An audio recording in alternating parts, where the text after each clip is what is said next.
Hello, everyone. It's Michael Jacob with Unleashing Intuition Secrets.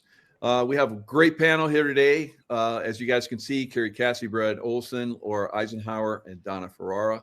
We're going to have a nice little discussion. We're going to talk about the latest and greatest events that everybody's, on everybody's mind. 3i Atlas. Maybe we'll delve into the recent Charlie Kirk and human trafficking. We can go into a lot of different areas. I know everyone on this panel has deep insights into a lot of stuff, and we'll just move in that direction. We got Mike Barra joining us now. Hey, Mike. And, hi, guys. How you doing? Good. So we'll start off with Donna. She's going to present, an upcoming event, and then we'll start to do a roundtable. Go ahead, Donna. Hi, everybody. My name is Donna Ferrara. I live here on Long Island.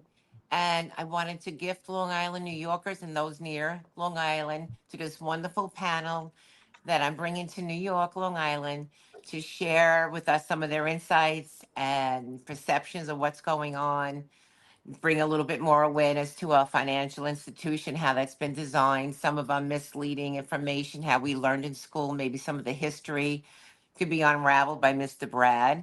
And we have lovely Laura here, spiritual, beautiful Laura, who I'm telling you, she's been a little bit of my backbone. Laura, thank you so much. And we have fabulous Kerry, one of my favorite podcasters, who is well-diverse and very educated in her history of whistleblowers and her research and studies. And we have a lot to look forward to. And we just lost Michael. Maybe because I brought up the financial institution, he went off screen. I didn't mean to scare him like that. I don't know what happened there, but he'll come back. We'll let him back in. No worries. And Michael, thank you so much for having all of us. Yeah. It's a great honor. I told you I didn't scare him. Thanks for agreeing, everyone. Thanks so much. So let's jump in and let's talk about, we were kind of discussing it a little bit before the show, 3i Atlas. So I'll just start it off. 3i Atlas, I remote viewed it, Intelligent Life on it. Or we're gonna have interaction with it. Probably some people already have. I don't know how far that's going to go. I think the deep state's going to use it as a Project Bluebeam situation because they're coming in, I think, for a positive. Now, I do believe they have some connection with Anunnaki and probably Nibiru, but that remains to be seen. So we'll just roll around and we'll see what everybody has to say. We'll start with you, Brad. Yeah, thanks, guys. I was just the moderator on a panel with Mike Barra and Carrie Cassidy 1 week ago down in Las Vegas, and we spoke about the 3i Atlas, determining what it is and the trajectory it has and how it lands on these certain dates. And Carrie was saying, just like you, Michael, that it is intelligently guided and it is some kind of craft. So we are in for some fireworks this fall, you guys. It's going to be an amazing journey. We're not through 2025 yet. And I just saw a link from Michael Flynn, and he said that there are very credible threats that the Al-Qaeda sleeper cells are going to activate this fall. So wouldn't it be a coinkydink if we had like some kind of EMP attack or some kind of internal strife? Maybe the lights go out, everybody has to look up at the sky, and we get this incredible star show. I don't think there's any coincidences here, but could be a very interesting next couple months. Very good, very good. And let's jump to Mike Barra. I know, Carrie, you're going to have I've heard some of your conversations. You're going to crush this one. So, well,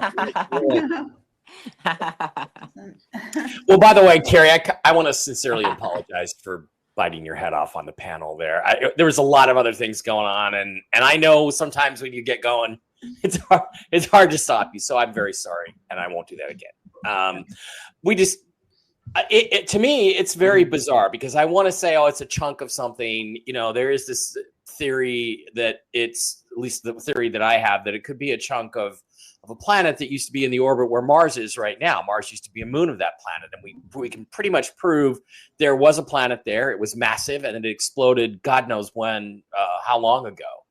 And so it could be coming back on its first return cycle. Now, there's some arguments that support that. One, is that it is going to intersect almost like right with the orbit of the planet Mars, very close to it, which indicates an original origin. If this is a returning object, and people right now don't think it is, but if it is, there's that fact, and the fact that it's on the plane of the ecliptic where Mars and the other planets are, which, because again, there's this completely competing theory with NASA's that planets are actually spun off as plasma by stars like the sun. As they get spinning too fast, they get too much spin energy, and then they spit the planets out, they cool, they form, that kind of thing. That's a different argument. So when you look at the intersection, the near intersection of Mars orbit, the chances of it having that orbit are about 500 to 1.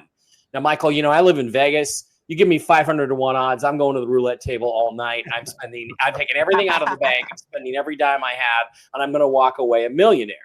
And then the fact that it's also coming in and intersecting the plane of the ecliptic where all the planets are, the odds against that are like 20,000 to 1, according to Avi Loeb. So you put the 20,000 to 1, yeah, I'm sure you're all going to come down and give me some money to bet on whatever we're playing. So those are extraordinary coincidences. And I hearken back on the panel to Hale-Bopp in 1998, which, of course, there was a lot of negativity associated with that, the twin-tailed, one tail was sodium, one tail was something else, Hale-Bopp comet. And the thing is, the exact moment of closest approach to Earth corresponded with a lunar eclipse on exactly opposite sides of the sky.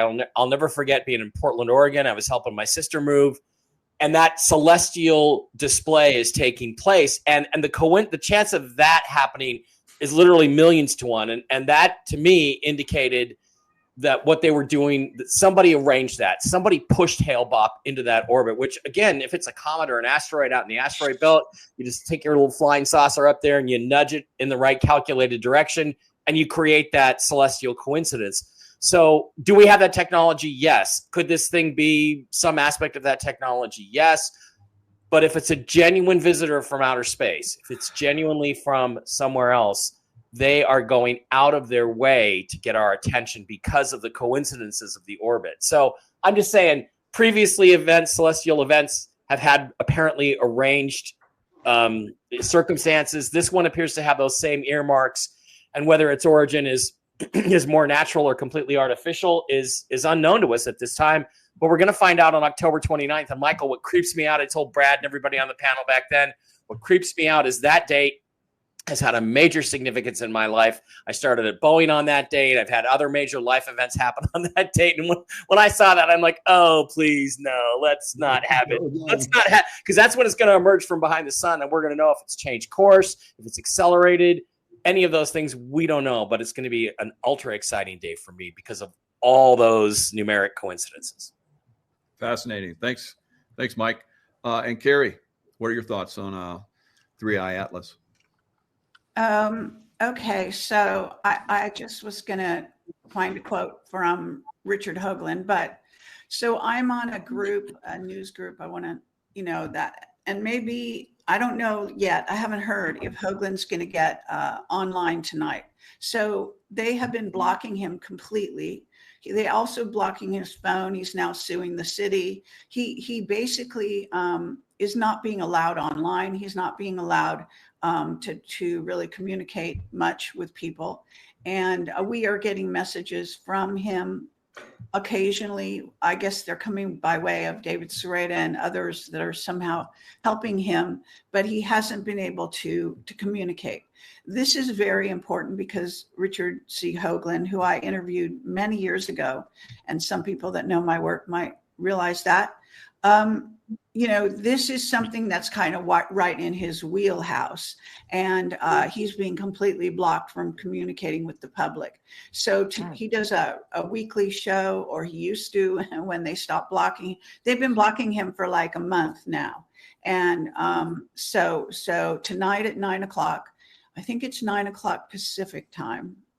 I think that's right. If he was going to go live, you can keep an eye on my Telegram for those that, if this goes online, I don't know if we're live. Are we live actually? Yeah, we're live right now. So okay, is that live on your channel, Carrie? I don't know about that. All I'm saying is that if we're live, then people that listen right now can actually at 9 o'clock tonight Pacific time tune in wherever they are in the United States or the world. Now, if it works.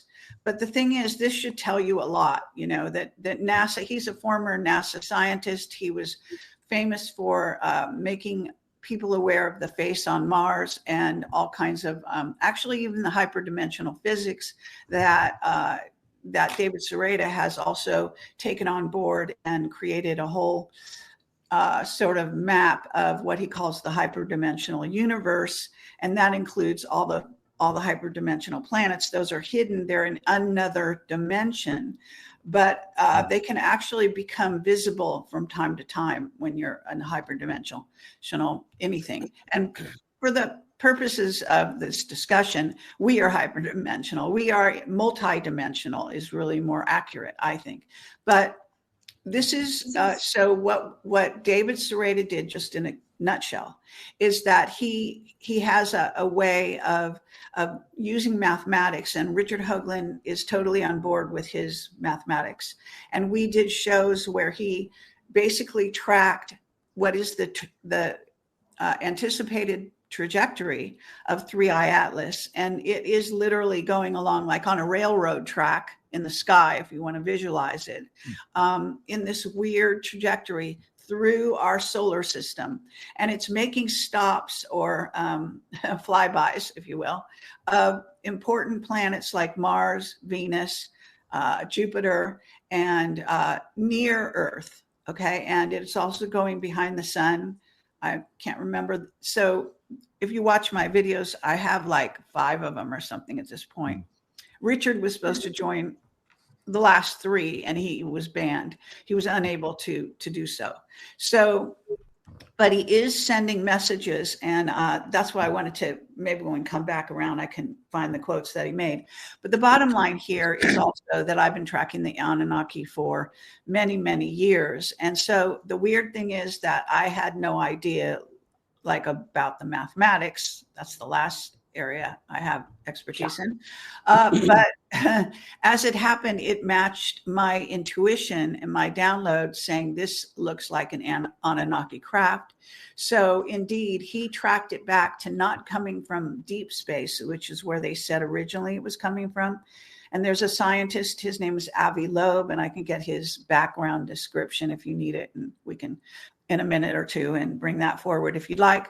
But he's a lead scientist, if you will, in the mainstream. He does a Substack called Medium, and he writes articles on keeping us all up to date on his view of 3I Atlas. And now we have a sister planetoid.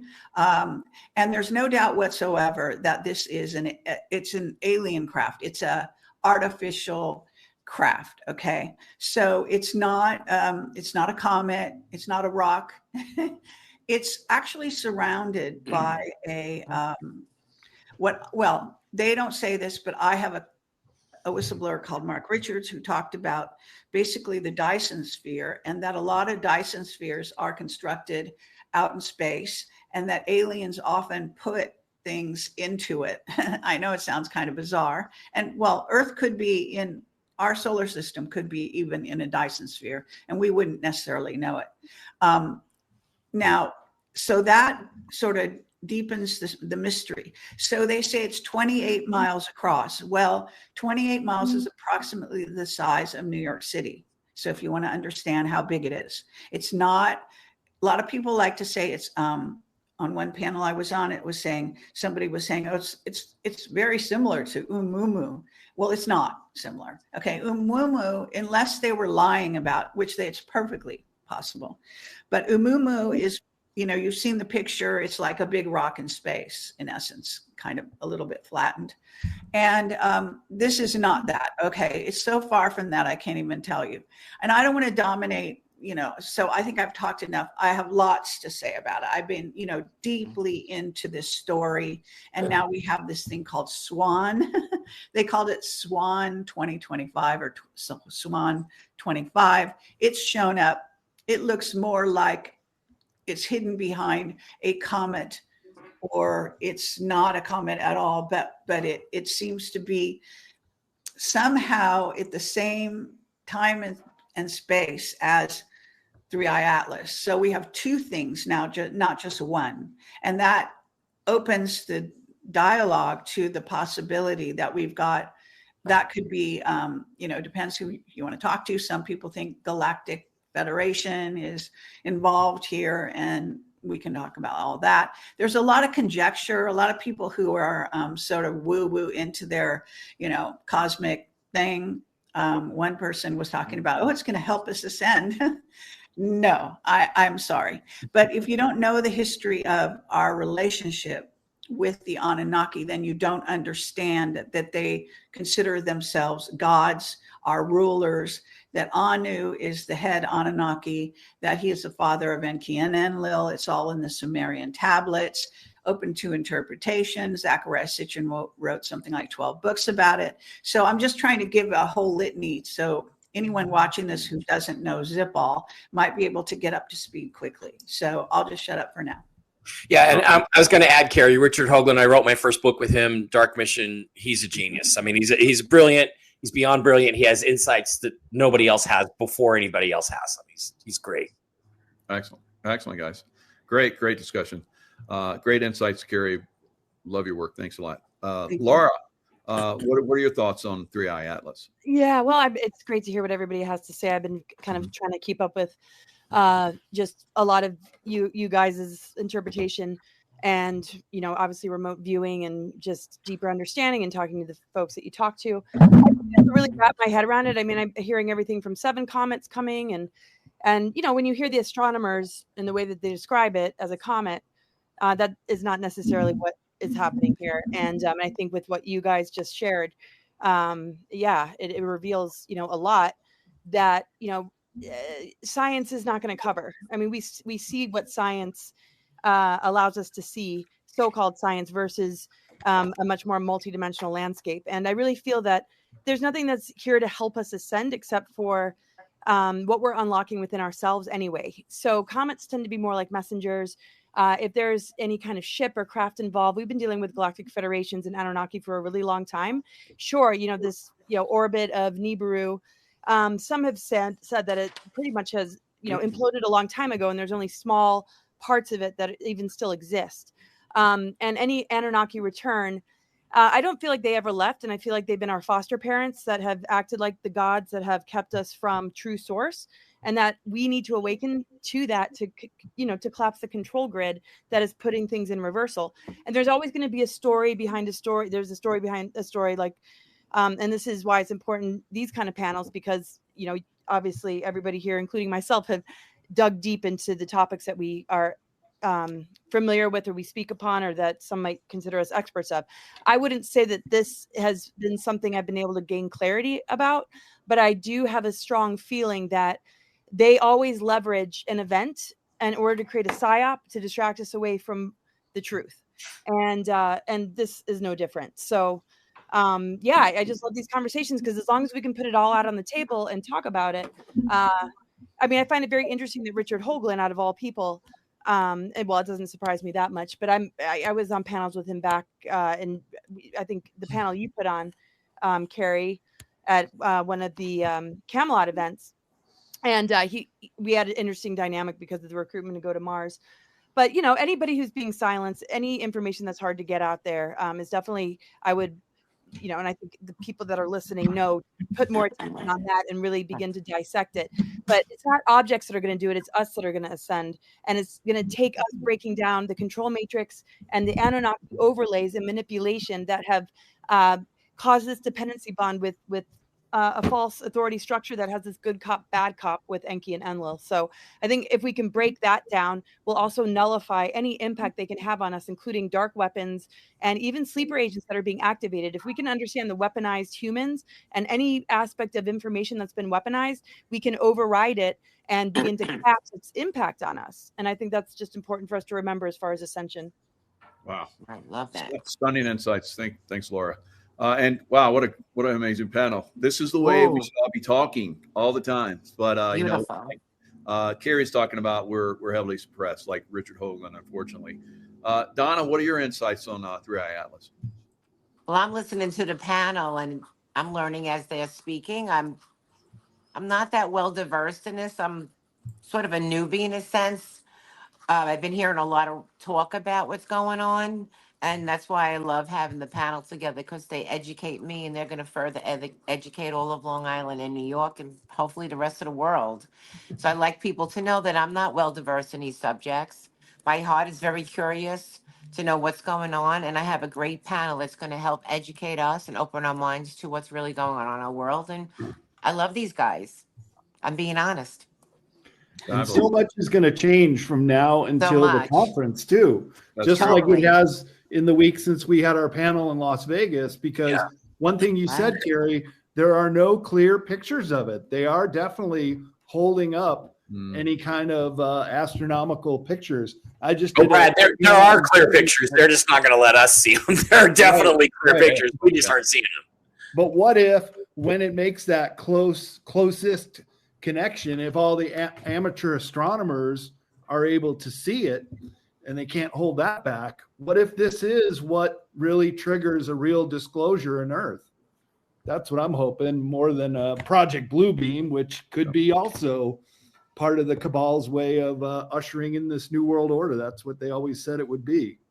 This is a good go-to panel for when the blue beam does come. You want to at least we can look back here and see. I have a question.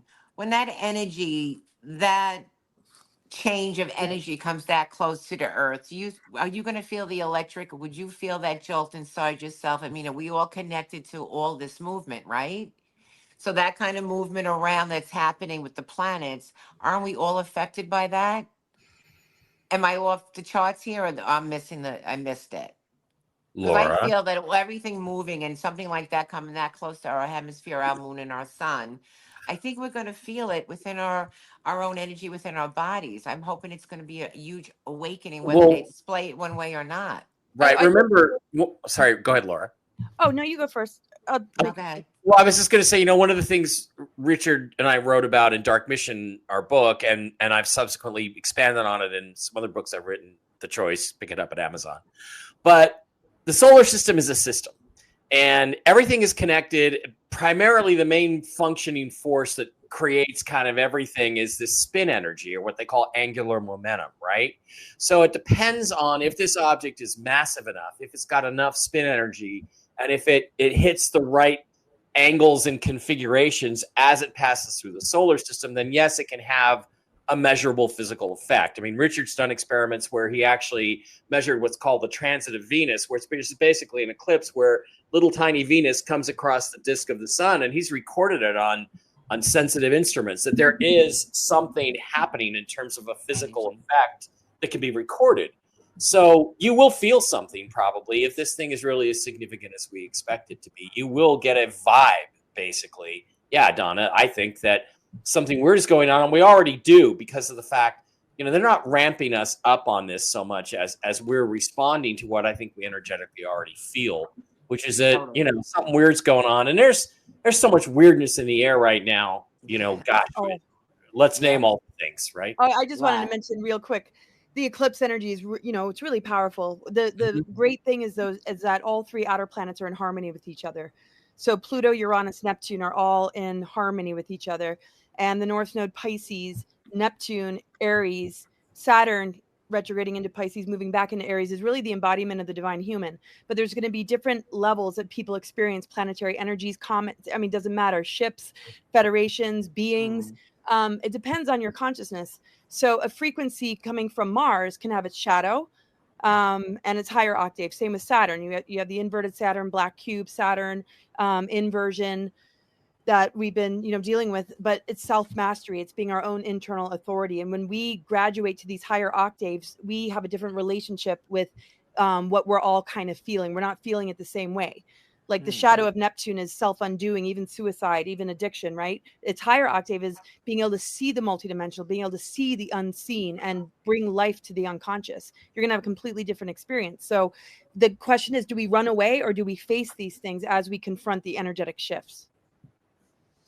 Excellent points. Inhale. Now let's move to let's move to the New York Awakening Summit on October 4th and 5th. Brad, what are you bringing to the conference? Well, I've been asked to speak twice, and I'm going to do my Hidden Esoteric in Plain Sight based on my 3 books in the Esoteric series, which is basically all the things around the world that we've always seen and maybe didn't pay much attention to, but have hidden symbology. And it's been said that symbols are the language of the Illuminati. So we're going to look at all the ways that they're peppering us with their symbology and what it might mean. And then I'm also going to do the hidden anomalies of Antarctica, which, as all you know, I went down there 7 years ago, and I'm working on a new book, which is actually done. I'm just building the index for it right now. And some of these panelists might write an endorsement for it. And it's a great book. I think it's my best. It's my 11th book. And there's a lot of weird stuff going on in Antarctica too. There too may be the trigger point for disclosure if what really is below the ice and in Antarctica could ever come forward. It's going to be amazing. And I now have U-boat maps of Germany during World War II that they show the exact route to get underneath the ice, well deep into the continental landmass to within 100 miles of the South Pole. And that happens to be where this giant hole is in the ice, where Admiral Byrd flew a plane in and saw this fantastic landscape. So there could be high civilization, maybe alien craft that have crashed there that are now coming to the fore, and all the other great and weird stuff about Antarctica I'm going to be talking about in that presentation. So I'm looking forward to giving it. Wow, that's fantastic. Well, I look forward to that book. And, I believe that, Antarctica, I know all of us could probably go deep into this subject, but I believe at one time it was ice free. There was, pole shift, and maybe we'll see it free of ice again in the future. But Mike Barrow, what are you bringing to the conference? What's your focus? At this point, I don't know, because I don't know which thing I want to talk about. There's so many things to talk about. There's 3i Atlas. There's the political situation. I'm thinking about writing a book, and I'm talking to Brad. Brad, maybe you'll publish it. I don't know. Somebody will, I suppose. About the 3 coups, the 3 presidents that have been removed because of the alien presence. President Kennedy, President Nixon, because he had the audacity to show Jackie Gleason the alien bodies and stuff like that. And they said, we got to get rid of this guy. And then Donald Trump, who's the one under whom we created Space Force, which I believe is like Shadow from the old Jerry and Sylvia Anderson show UFO, which is supposed to be the space defense against the aliens. I think that's why he created that branch. And he also was releasing information about JFK because he was going to tell people about aliens. And it seems to me you have to set the table for that revelation by convincing people aliens are actually a thing, which seems to be what Donald Trump did almost immediately after he took his first oath of office. So then, of course, he was removed, and we all know what happened with the EF, the thing we can't really talk about on certain open channels. The second word is fraud. The first word starts with an E. And so, but it's interesting because it seems like the dark state, the deep state, is getting weaker and weaker. But they've gone from to just using EF to remove a president. Which the whole world could see how completely phony that was, and everybody knows who really won in 2020. So I want to talk about all that stuff, but the ground is shifting underneath us so fast that I'm not sure if I will. I mean, there could be major revelations about 3i Atlas since then. So I think we'll focus on secret space programs. I don't know, but it'll be something between what Brad has and Laura's got and all that stuff. But it'll be good. And then the other thing is, look, we got these congressional committees showing videos of what looked to me as an aerospace engineer, former aerospace engineer. They're saying these are videos of UAPs being hit by missiles, and it looks to me like a target balloon being punctured by a drone. So the question then becomes, if I'm right, let's just assume I am, why are they lying to the people on these committees? Why are they setting up Anna Paulina Luna and Tim Burchett to look like fools when they can expose it? You know, I mean, they're saying these videos are UFOs and aliens. I'm unimpressed by any of them at this point. The USS Omaha or the Hellfire missile one. To me, it just looks like a drone pops a balloon. And you know, so I mean, it just doesn't. They just don't make any sense. Yeah, but Carrie, I hear you, but you know, I understand. I know balloon, what they do. Really? Do you have to use that? I mean, that like it's not a balloon. Trust me. It pops like a balloon. It actually survives the impact of the missile, like so it's not a balloon. Right. Get a I want to grip get on into an argument with reality. Carrie. Okay. I want to get into Carrie. I'll put just myself don't keep out. us in the same room. That's all I can rip me suggest apart. at this Yeah. moment. So, I mean, I don't know what I'm going to talk about, but I think let's just pretend that I know my shit and that it's a balloon being struck by a drone and it's punctured. Let's assume that. Let's assume I know a little. No, let's not assume that. Then the That would question be- is, do you want then to the tell question is- Comcast? How about that? what's going to happen, Michael? And but the question then is a bigger question, Carrie, that I think it's more important that we should both be addressing is, if that's true, why are they setting up these congressional committees to look like fools? There's an underlying narrative that they want to push, and they're going to try to undermine these people in the political realm. The question is why and to what end, and what are they planning on springing on us instead? That's what I'm looking forward to. Very good. Very good. And you're like me, Mike. I just feel the audience out, and I just talk about what comes to mind. So it seems to work out pretty good for me that way as well. Gary, what are your thoughts? What are you going to share? Are you like besides ripping on me? What do you?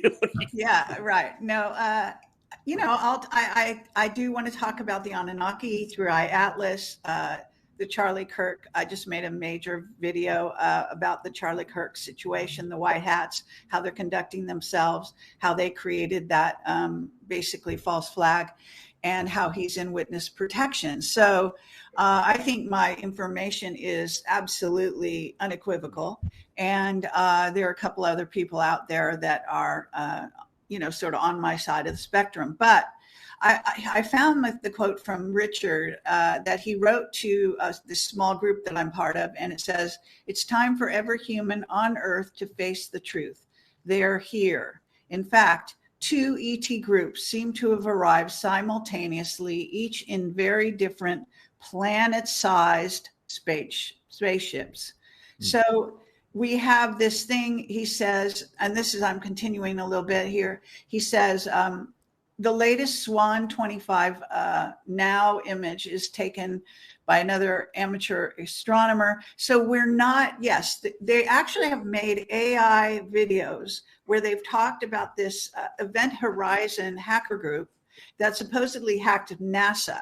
But then when you look at the video, they don't give you any new real pictures at all. They say they hacked them. They say they got all kinds of pictures and they don't show them. So somehow something very weird going on with that. This thing, he said, I mean, this is Richard's words. He's saying that this latest ET vehicle is heading right for Earth. This is, there's this sort of amateur astronomer called Philippe Romanov. He got, I guess, some good images, and I can show you this. So I actually have a lot of images for you. I could just go through them really, really quickly. So let me see if I can share my screen. Is that all right? Yeah, absolutely. Go ahead. Because, you know, pictures are better than 1,000 words. Totally. They say. So I hope that I can get to this. So hold on one second here. I just need to show my desktop. That would be the best thing. Okay, I'm not sure how to do that. Okay. Hope nobody out there thinks we're like Heaven's Gate here when Hale-Bopp come through and I'm kind of suicide. Well, I have a major image right here to show you that Richard sent. So, you know, it is useful. Share screen. I think we can do that. Hello? Okay. Chrome tab window. Let's try entire screen. Okay, let's try window. Okay, can you see? Are you able to see anything right now? I think, Michael, it'll pop up on us as another window. All right. So do you see this? This is it. Okay, I think I got it. Right? Is that it? You see that? Yeah, you got it. So this Richard Hoagland sent through, I guess the image is captured by this.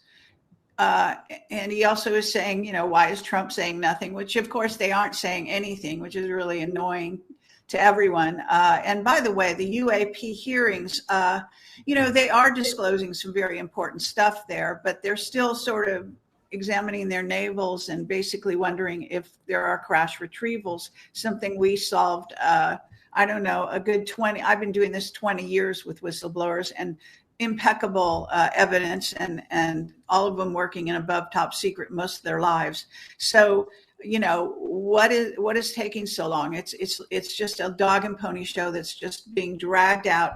It is embarrassing how, sorry to say, how stupid a lot of these people do appear to be.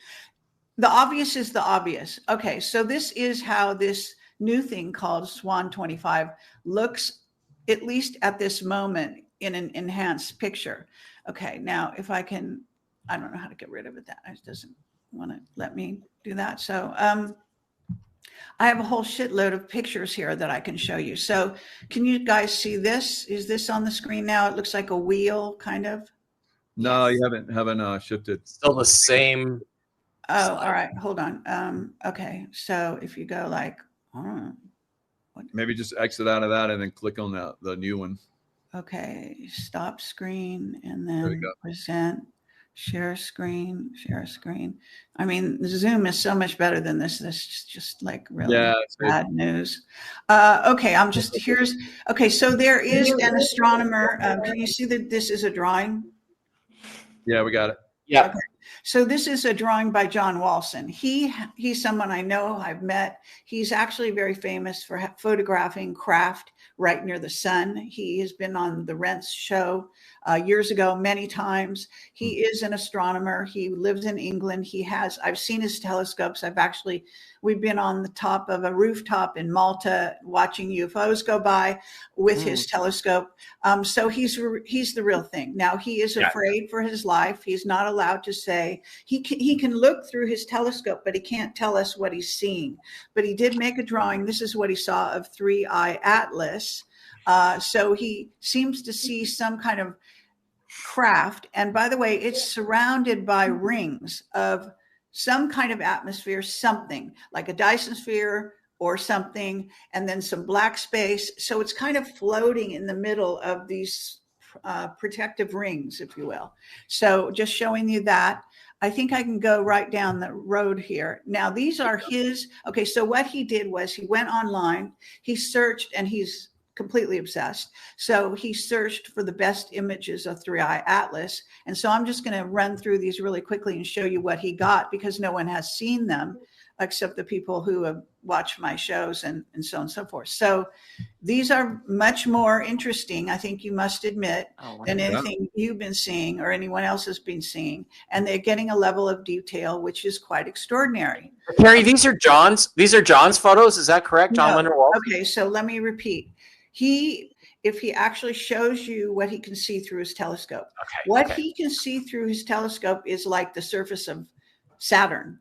I mean, I've been right with him when he's looking at this stuff. He's got the moon like so up close, you wouldn't even believe it. I mean, he's got the goods. NASA lies to you. They have the goods, okay? So they have Solar Warden that patrols our space, you know, our solar system. They have, believe me, they're in contact even. I mean, as far as I'm concerned, they're in contact. So again, I'm just going to get that out of here. So I guess I'll leave it at that. Those are some pictures just to sort of whet your appetite, if you will. You probably are going to see more tonight on Hoagland's show. Awesome. If he's allowed to do anything. But the bottom line here is that we, the people, are, and we have to demand the truth from our governments, okay, around the world. And the secret space program, look, what Donald Trump put in place, Space Force, was a covering that was basically his effort to try to own what the secret space program, secret government, which is mostly underground and off planet, is doing. Okay. So that is his administration's effort to take control of that. He is not successful so far, as I'm concerned. Okay, now we don't know what kind of negotiations are going on with 3i Atlas, but I can guarantee you they're in touch. They're in contact. And there was actually a shutdown of all images, period, not because of the sun, but just between July 21st and August 21st. There was like a month of total blackness that we humans were not party to anything that was going on. So they could have, gone out there, boarded the ship, had meetings. We would not be the wiser. I'm just trying to paint a picture. We are in the dark, literally not being told anything. So this is the trouble. But there are things that this particular craft are doing that are sort of in your face.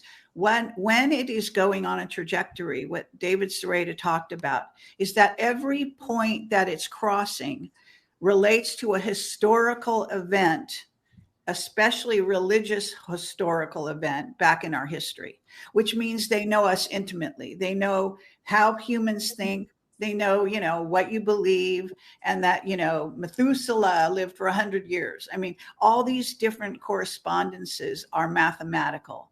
And the way aliens can communicate with humans, even if you don't share, the same language, is through mathematics. So what they're signaling to us is that they have been watching us, that they have been recording us, and that they came into our solar system at a particular time and place where everything is being orchestrated from their end. Okay. And how we react.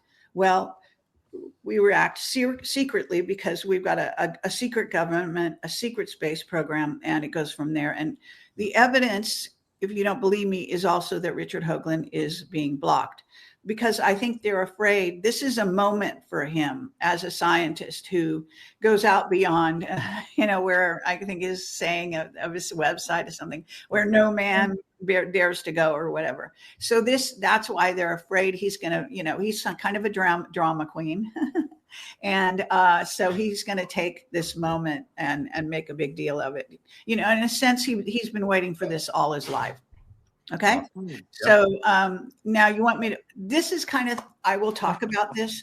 I tend to link up the dots. I connect the dots. They tried to do a, false flag.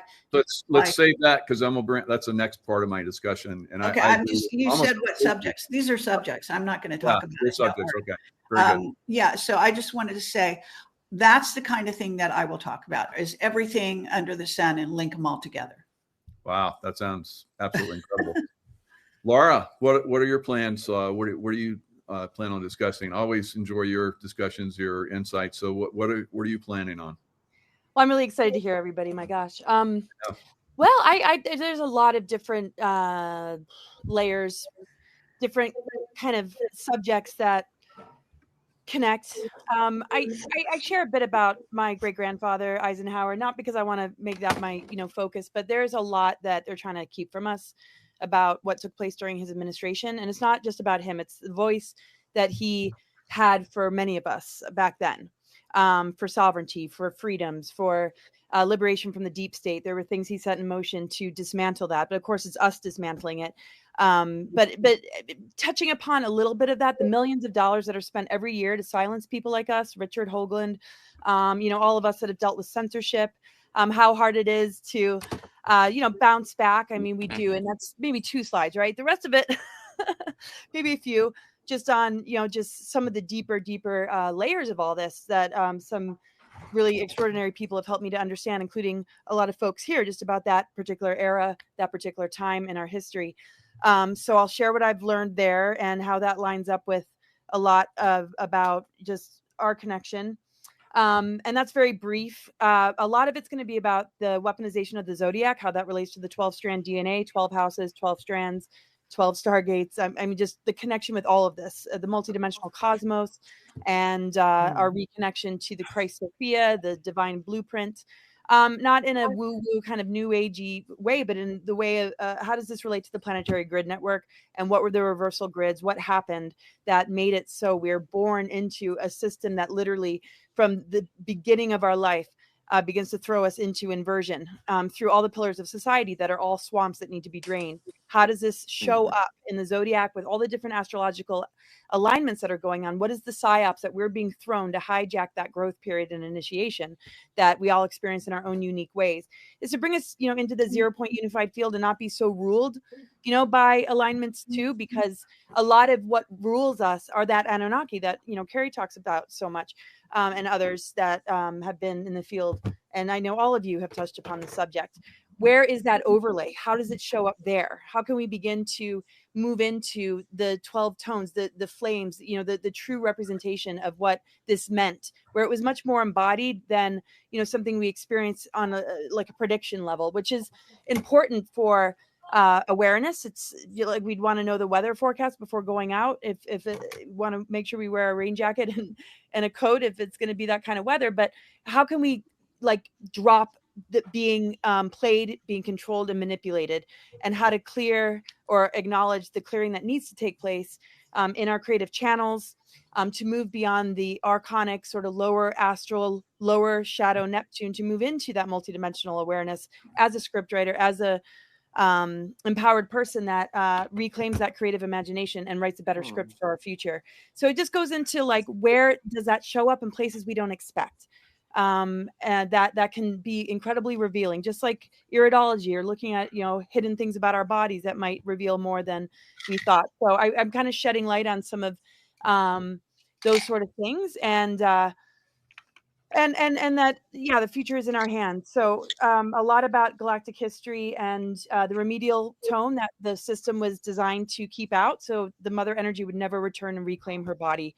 It's sort of like them doing that to our physical body with geoengineering, that nature experiences that we experience through all sorts of bioweapons and tactics being used to, hook us in, that we can absolutely collapse and override through the power of our reconnection to our truth. And that's what my book is about, awakening the truth frequency, that is enough to collapse this control matrix. And that in a location, why is this location so significant? Montauk area, Long Island, that we would all come together and what has, touching upon what's gone on there, and what our presence, what our field, what our unity and conversations and presentations and love and everybody that we relate to, and what our intent is and what we send out is going to shift the vibration of a very, very targeted area of the world.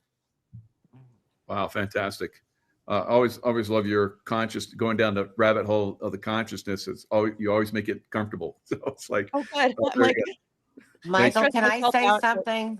Is it okay, absolutely, everyone? I'm sitting here listening to you, and I have no doubt how fabulous this summit event's going to be, because each of you are actually all talking about the same exact thing. You're putting it into a timeline because we're prepared for the information to come forth now. Whether you use pixels and numbers, when we got on the computer system, when they started taking our blood, DNA when we were born, how that got in, how everything is number coded now, plastic, we're in a transition. And however we want to formulate it, your grandfather with the 3 presidents that Mike brought up, we really should start with you and what went on with his history first, and then how Kennedy and all the other presidents followed through with that, in my opinion. And I love that Mike and Kerry can go at it a bit because they're both right in their own ways. And there are that many people that will hear both sides. So I love that we can be together and really roll up our sleeves and pitch it out there. And I think the history that Brad is bringing forth is just another unraveling. We wouldn't have been able to be here a day sooner than we are. We are here because we've been prepared to be here today, whether it's through the zodiac energies of the planet. These programs that we were born into have been well illustrated a million years ago. We're just part of the timeline. This is all that this is. It's an energy awakening. And the matrix about the federal government, the IRS, that's all part of it. We're ready to hear and think different because we're being turned on, or whatever we're going to call it. And I really think the urgency of putting this together in a half an hour, and you guys are great to be on board with me. I appreciate that. But it isn't about any of us. It's about spreading the message and getting people more prepared and we are in for a magnificent season. It's going to be wild. We have Look what happened when I spoke to you till today. The events are happening so quickly. They're Yeah. shocking. You believe them, you don't believe them, where they're coming from, but everyone's starting to think a little bit. That's the best part of right now. So having you here to sit with the audience and resonate that information that you're rising, your consciousness is rising. So how it was designed, how the numbers are pixel and computerized, and how this is coming in, and the transition we're into going forward. This is the exact right time for all of us to be together. And I just want to say once again, Michael, thank you so much for grouping us together and letting us share our message to the Long Islanders of New York. Yeah, definitely. And I like what Laura said about the Montauk project. And Brad and I and you were talking about the Montauk project before we went on. Brad brought up the excellent point that one of the seats from one of the craft was taken to Montauk and hooked people up. And that Netflix show Stranger Things kind of like can lose to some of these things that have been used for the Montauk. And other people have talked about the Montauk project for many years. But let's jump into other controlled information and thoughts and all that kind of stuff. And that's a Charlie Kirk event that just happened. Brad, what are your thoughts on Charlie Kirk? Oh boy, so many inconsistencies. We're not being told the truth. I had high hopes for Kash Patel, but he seems to be going along with this lone nut shooter. I mean, it's the same script over and over and over again. But now I just saw today that they've done the analysis on the gunshot and it was at close range. So this is just throwing everything into a tizzy to try to stick with this old narrative. It's just, I don't know how people could really go along with it anymore, but this could very well be the linchpin we need to turn the tides against this deep state who keeps doing these kind of things and keeps trying to tell us, oh no, it's just a one-off lone nut shooter. And I also saw that the governor of Utah said the kid has not talked yet. So everything you see, all these fake inquiries into his texts with his lover and all this, it's just, once again, it so reminds me of Lee Harvey Oswald. And I think, Mike, you might want to chime in with this, all the parallels and the one-off shooter kind of thing, and how this just doesn't really add up. And unfortunately, I might have to go here in a minute. Yeah. I'm in the library and they're closing up in a couple minutes. That's why I want to close by saying I can't wait to see all you guys in Long Island. And Donna, thank you so much for bringing us together. It's going to be a great event. And I'm going to watch the replay on this and see what you guys have to say after I got to jump off.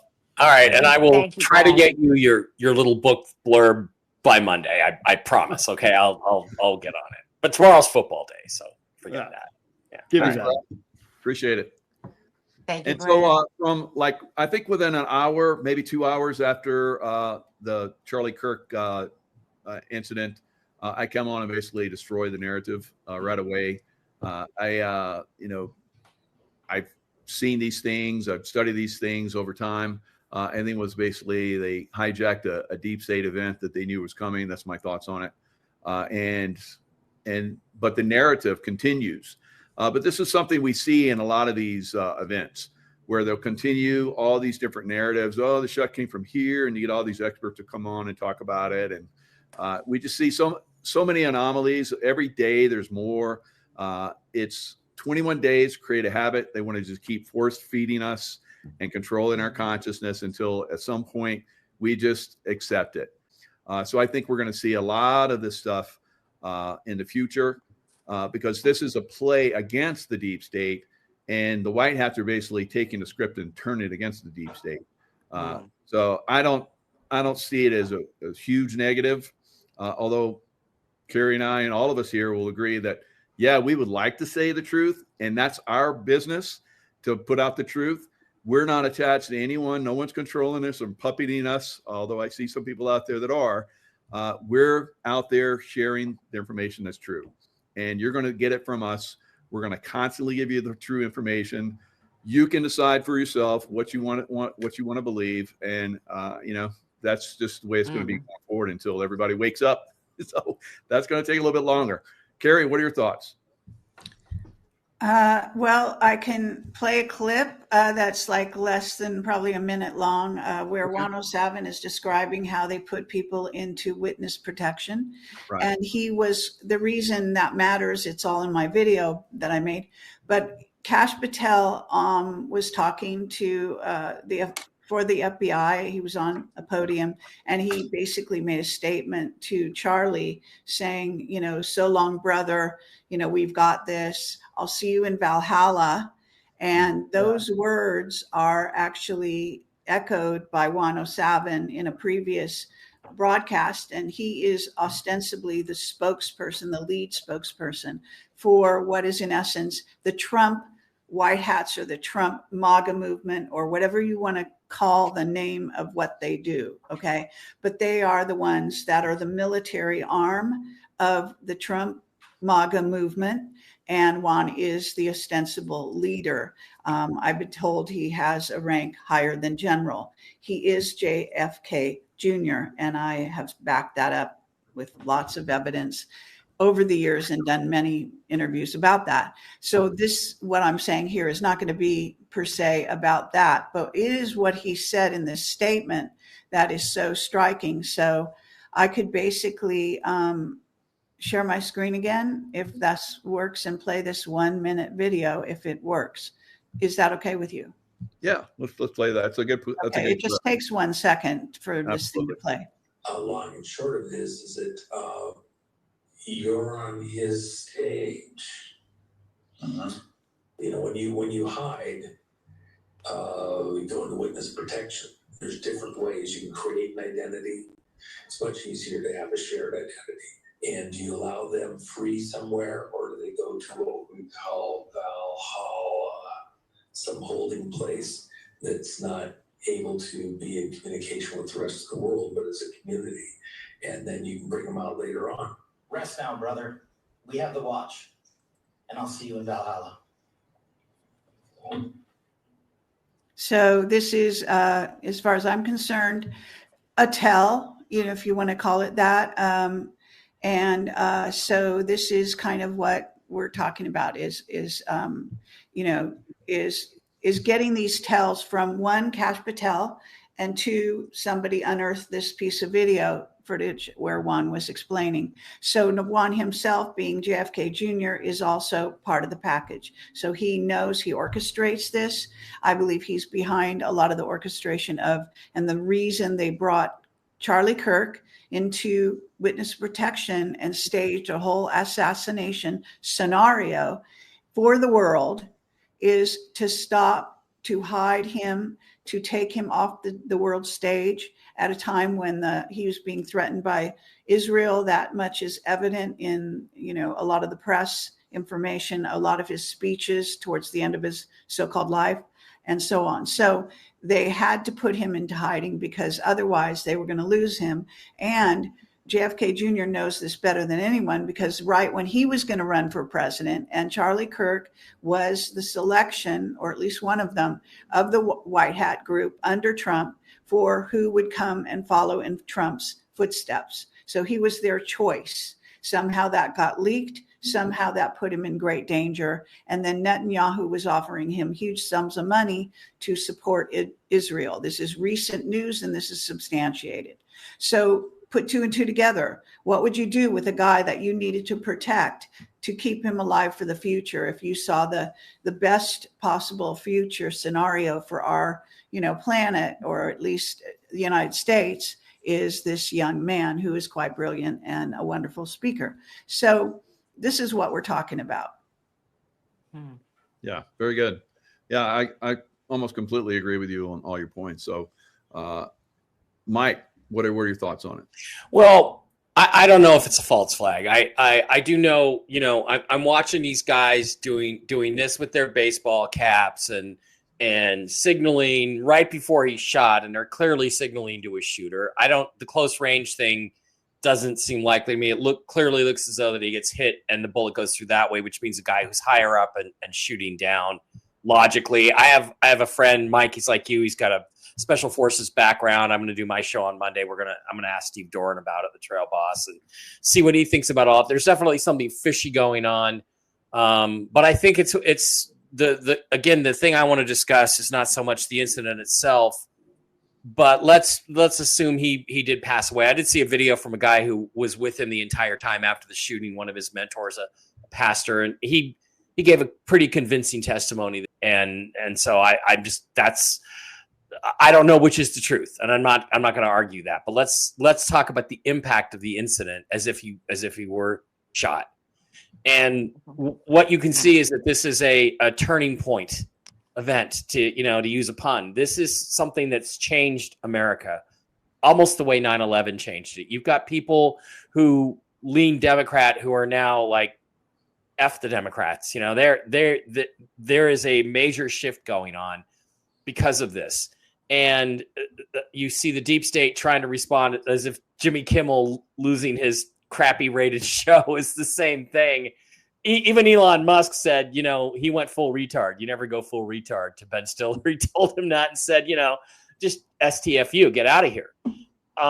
Because what matters is that he was taken off the stage. Now, whether it was by the white hats or by the black hats, he was taken off the stage because he loved God, because he loved Jesus, because he loved America, and because he was changing the hearts and minds of young people and turning them away from the satanic dark cabal.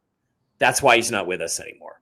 So for whatever reason, witness protection, whatever it is, when they strike at us like that, Michael, I don't start fights, but if you swing at me, I'm going to punch back. And I think that's what you're going to see here over the next few weeks. Maybe it's not the best course of action. Maybe it's not what we should do, but I feel like this is like a seismic shift in the body politic of America, and the response is going to be chilling. I mean, I'm just thinking we're that close. We're that close to a Charles Bronson movie where people are just sick and tired of girls getting stabbed on subways and people being shot for speaking their mind and talking about God. And I just think the response is going to be very, very difficult for us to all get through. We're headed into a tough stretch here for sure. Yep. I think it's a turning point too, but like 9/11 was a deep state controlled operation. Mm-hmm. President Trump's fake assassination was a white hat operation that was flipped. And I think this is the same thing. So I don't know which this is. I hope it's a white hat operation. And a year from now, he reemerges and says, we had to do this. So I hope that's true. So I give you my extensive background, and I say it's a white hat operation. So Laura, what are your thoughts? Yeah, I definitely think there's a lot of that going on. A lot of white hat operations. And I mean, the division, the polarization is getting, worse to the extreme. And with all these, we're not talking just sleeper agents. We're talking, people that are just amongst us that have crossed the border, that have been, activated, that have been released from underground base. I mean, God only knows how much that is, going on, and what this bioweapon has done to people's mind connected to the 5G as well, to create more unrest, more division, more danger for, all of us. And we've all put ourselves out on the line. We know it. We're a team, I feel, with the white hats and the positive military units and the things that are going on to shift what's going on the planet. So what we see on the world stage is very different than what is actually going on. And I do definitely feel that there are a lot of different stories that seem to be coming from that side, patriot or white hats, or they're doing this and they're clearing this out and they're being executed, that make people complacent, and some are very, very, accurate, I'm sure. And you're the one that is really that clarity, Michael, and all of you, Carrie and Mike as well, to really be able to see the anomalies and the signs. And if you don't know how to read that, you can't really navigate very well what's going on in the news. There's a lot of CGI. There's a lot of AI. There's white hat operations. I definitely felt that the assassination with Trump immediately was a white hat operation. And intuitively, that was the first hit that I felt about Charlie. I've kind of kept a distance from the news lately just because my energy field has been so overwhelmed. But I feel so much is moving in our favor, because an awakening humanity is going to have a society and a system that is collapsing and reflecting back the victory of what we're attaining from within. And we just have to stay the course, regardless of where we might feel where the information takes us.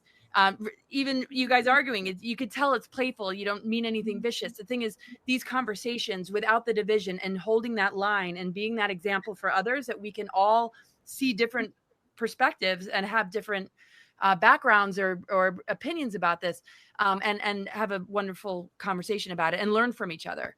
So I think, Michael, you've always talked about, this being able to see and remote view, and with your background and your insiders, Carrie, and your incredible research, and everybody here. So it's going to be amazing. I got to go to be at this event. Thank you so much, Donna, for pulling us together. I just have so much love and respect for all of you. And Michael, it's always amazing to see you. And I look forward to seeing, where all of this goes. And it'll be interesting to see how the next couple of years unfold. But yeah, I definitely see something spiking, and will override and help to de-weaponize the humans that are becoming weaponized, and that the white hat operations are happening to protect a lot of people right now too. Thank you, Laura. Yeah, Love you, Laura. Love you Thank guys. Love you too. Thanks. Do you want to hear what I think about Charlie? What happened? Yeah, You're absolutely. interested? Yeah, just sorry, I'm going to have to go as well. But I can stay for your, whatever you might say here, Laura. Thank you, Carrie. Donna, Thank you. but I actually have to go. I hope it's a white hat operation. There's been so much of that around here. We don't know the truth about much of anything we've ever learned anyway. So we don't really know what's going on here, but let's just use the fact that we can look and have a conversation and figure out white, dark. But the fact is that he was assassinated in front of a lot of young American children, young adults that are going to be, running the world, making peace, full of hate. We don't know. And it's a global, it affected the entire planet. So whether it's white or dark, the fact is, the reality in the world that we are living, it was traumatizing to see a life being taken out. Young father, upcoming, someone's son, husband, father, and all he did was have peace rallies and conversations, spoke to people who had nothing in common with him. It was a very peaceful exposure. And then he got shot. And I think the message is, America, you wave your flag, you're an American. Don't let anything keep you down. Don't be afraid of anything. I think this is going to bring people out and give them a lot of courage in a peaceful way. Because if that's the leadership that Charlie was projecting, peaceful conversations with people who have nothing in common with you, I'm all for it. And I think that shakeup was not only based here in America, but it hit globally. The millions, the billions of people that don't have these conversations, but it affected them. So it's time to stand up with pride and not be afraid to speak freely amongst other people who are different from you. And that hate and that division, how they're constantly dividing you to hate somebody, don't empower it. Don't let his killing be in vain. He was a peaceful man who spoke to people who are very different from him. That was to try to make you afraid of being a free soul spirit. Let's not forget that. And one other thing, while I'm an American, I'm not agreeing with all of what America did, right or wrong, but I'm an American and I am going to wave my American flag. And if you're an American and you're living here and you don't like seeing that American flag, that's a sad day for you. But not all the Americans here, put your flags out, be proud to be an American, support what Charlie's efforts were. Freedom of speech, the loving people that we are here in America, stand up for America, the loving, peaceful people that we are, support Charlie. Do not ever be afraid of being shut down. He did what he did. Believe it or you don't believe it. Future adults of this world, they're trying to frighten you to not speak. And I don't want anyone ever to say that he was a brave man. You don't have to be brave to speak freely from your heart. You just have to speak freely from your heart. And we have to stand behind what happened there. That's how I feel about what happened to Charlie. Beautiful, Donna. And Thank you. your Awakening Summit, again, it's October 4th and 5th. Have the link in the description box for anyone that wants to attend. connect. It's going to be a great event. You heard Thank from you. all the speakers that are going to be there. It's going to be fabulous. So thank you. Thanks everyone on the panel that's here and has been here. And lots of love to everyone. And we'll see you guys next time. Michael, we love you. Thank you so much for having us. God bless you. God bless you guys. Thank you. Thank you.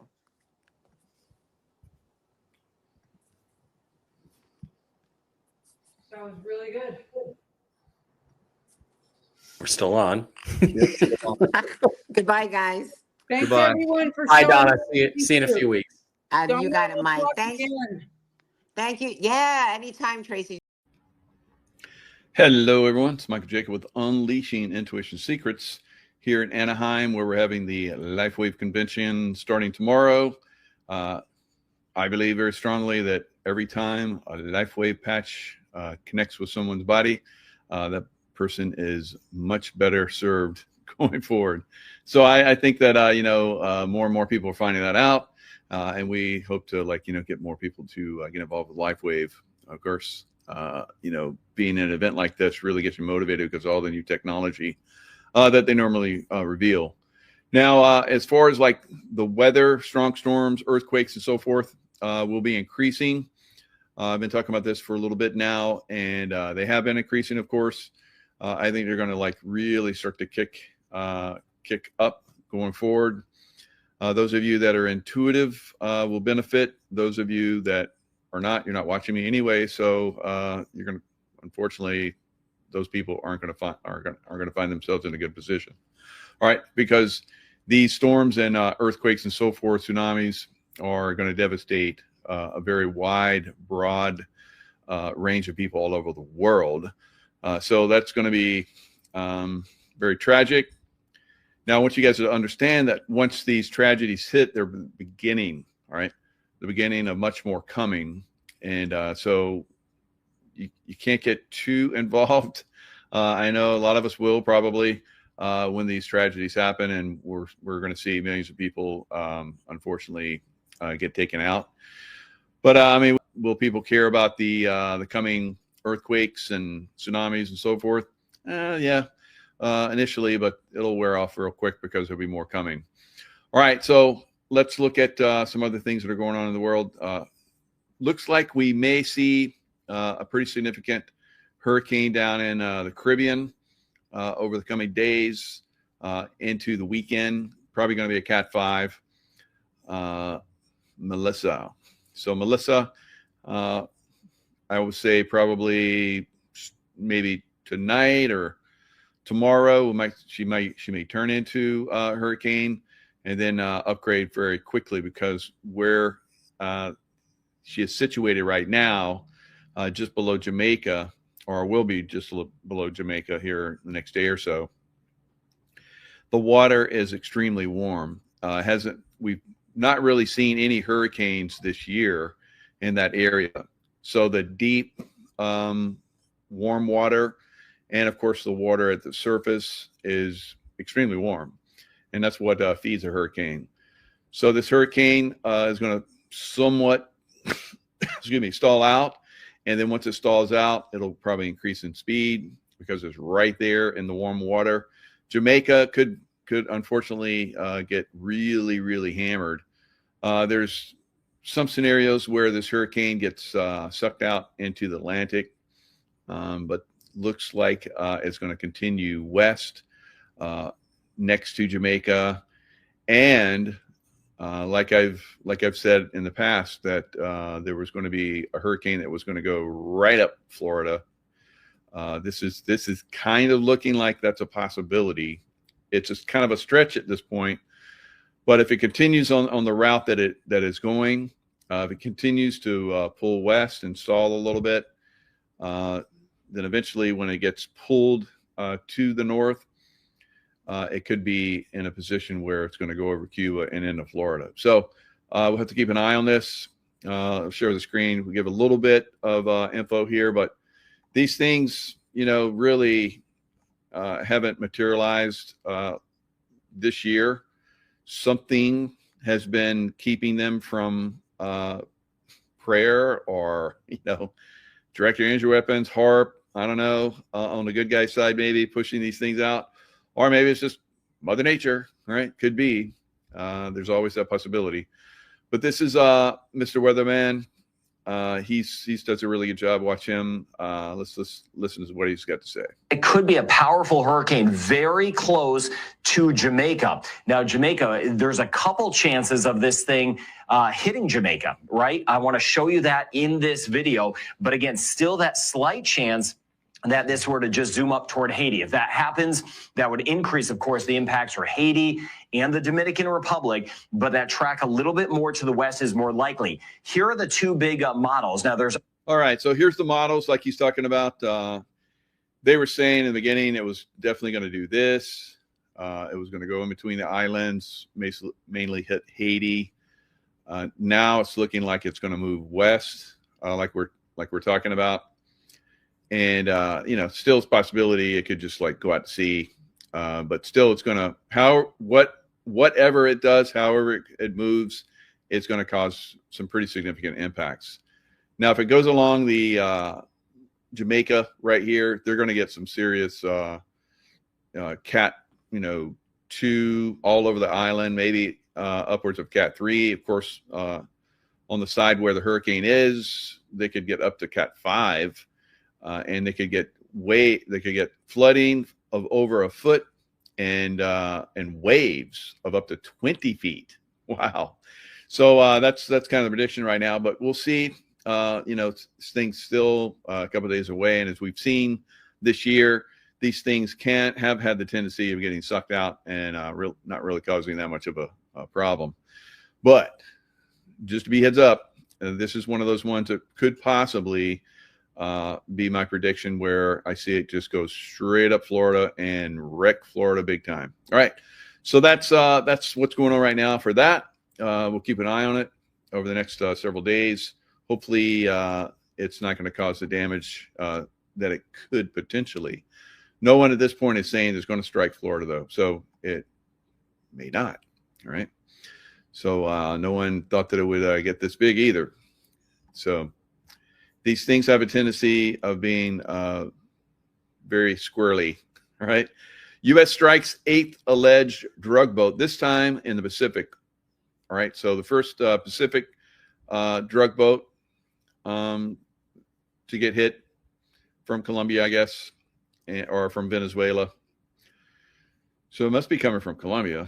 So Venezuela's over here in the Caribbean. So Colombia, now other countries are being, drug boats are getting hit. So who knows? So 2 men survived a U.S. strike on a suspected drug trafficking submersible vessel. So it sounds like it was a little mini submarine or something in the Caribbean last week. And the U.S. repatriated the man, one from Ecuador, one from Ecuador and one from Colombia. Ecuador released the man, identified as, so let him go back to smuggling more drugs, I guess. Colombian citizen remains hospitalized after his repatriation. So I guess the U.S. is just blowing their boats up and just grabbing the guys and like give them back to their countries. That's kind of strange, but whatever. All right. So it was my great honor to destroy a very large drug-carrying submarine that was navigating towards the United States. That was on X. So this next one, U.S. strikes 8th alleged drug boat. All right. So anyway, so we're going to keep blowing up boats out there. And so pow. That's right. So that's one of the things that we're going to continue to see until eventually Maduro is gone, I believe. All right. Apple on Monday hit all-time new record in the stock market. So it really zoomed up. It really pulled the entire stock market up. S&P, the Dow, NASDAQ, all hitting very, very high levels. The Apple was I think it's a $4 trillion company now. It surpassed Microsoft. So I think they go back and forth. One, passes over the other one, but Apple on Monday, I don't know what it is today because stock market was down today, but on Monday, it was a $4 trillion company.